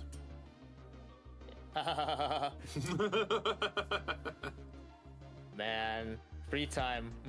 Wonder where that went. Well, maybe after Ultimate rates. Frankly, it's not even FF that's actually beating my time on that. FF is just something I do on the side so I don't fall asleep while working. Also, I do think that I should probably end stream by now. Since, my productivity. Yeah, we're just prattling. Yeah. My productivity went a little bit down there. But we did do our first knife. I'm not exactly like happy yet with it, so I might still change it. But hey, it's good for like a first attempt. I do like the handle at least. Like the handle looks like very smooth, and also like the metallic in between looks very nice. It's just the blade part that I'm having some part, like I don't like the blade part over here, like the tip and the start here. So that's something I want to look at another time. And of course we're gonna have to make the other blades as well. It's a work in progress. Yeah, it is. And we're always learning, right? Yep. But yeah, that's probably gonna be for Monday or maybe next week Friday, depending on what our schedule is gonna be. For today, we're pretty much done. And tomorrow, originally is Final Fantasy, but who knows? Maybe we're also playing Warframe. We'll see. Yeah. But I think I know if it's Final Fantasy. We just need to. I don't mind doing Final Fantasy because we just need to do things. Yeah, it's. Do I still have to do any raids for Final Fantasy at this point? Just Nidhogg probably, or. Yeah. Is it like Nidhogg Savage or something? No, that's just trials, so it's fine. Oh, okay. Okay, so that's not necessary for the story end. No, it's necessary for the ending. You still have to face Nidhogg. Oh, okay. Yeah, I mean, I guess we can't leave a civilian flying around as Nidhogg, right? Yep. Imagine you just never do it, and it's like optional. And like at Endwalker, you're just missing a cutscene. You just try to end a lot of them. But yeah, that's it for today. We'll be back again in, I'm guessing, like 13 hours from now to play some games. I hope you all have a great evening. But yeah, I'm out. Let's see on Twitch's side what's going on over there. Are people... Let's see. Where's Twitch?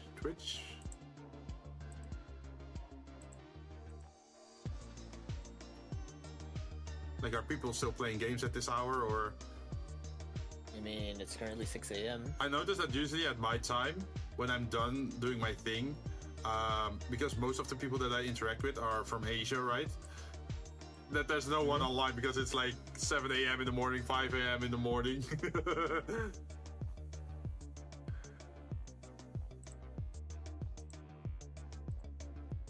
But yeah, I just want to at least try. I want to try making a fun, simple game. I just want to make a dungeon crawler. Yeah, and then you can make whatever messed up monster you want, right?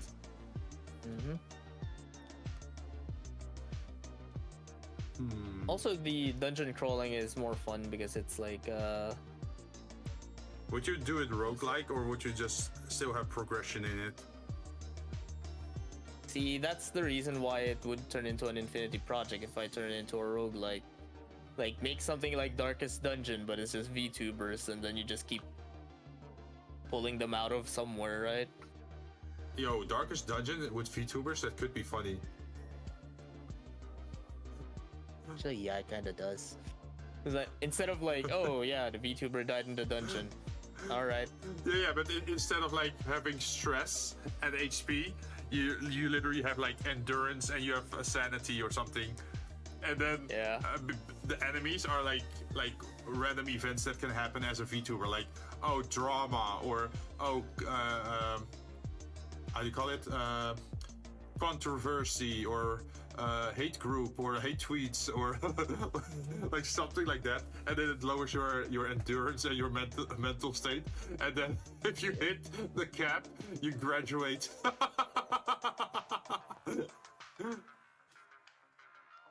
Okay, that's kind of dark though. Yeah, so yeah, the first project I'm trying is like probably just a roguelike. I'm trying to see if I can figure out a way to make something like Darkest Dungeon, but for VTubers. So you can just keep adding characters to it. But I think I've figured out what my final goal would be, at least. Oh.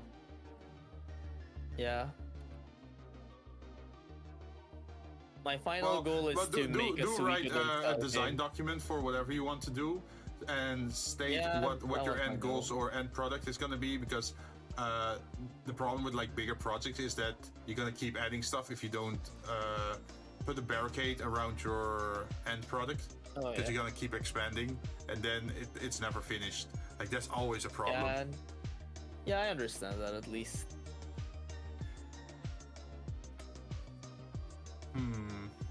Not much I understand, because I do know what pitfalls people do in game development. I have done a bit of game development before. Oh yeah, and it's not just game development, but you have the same problems in other projects as well. Like sometimes it's better, even in architecture, just make a shed and don't expand into like, oh, it's gonna be a townhouse. Or like, how do you call it? Like how do you call those houses that you have like in the back garden? Garden shed? No. Shed is literally like there's no insulation, there's no fancy stuff, right? But then you also have those like garden houses, or like that are insulated, have electricity, and it's like a guest house almost. Like, if you turn your shed into a guest house and then turn it into a proper like house, and then you turn it into a villa, then you're gonna keep expanding, right? And then it's never gonna be finished. Even though the original goal was just to make a shed, man.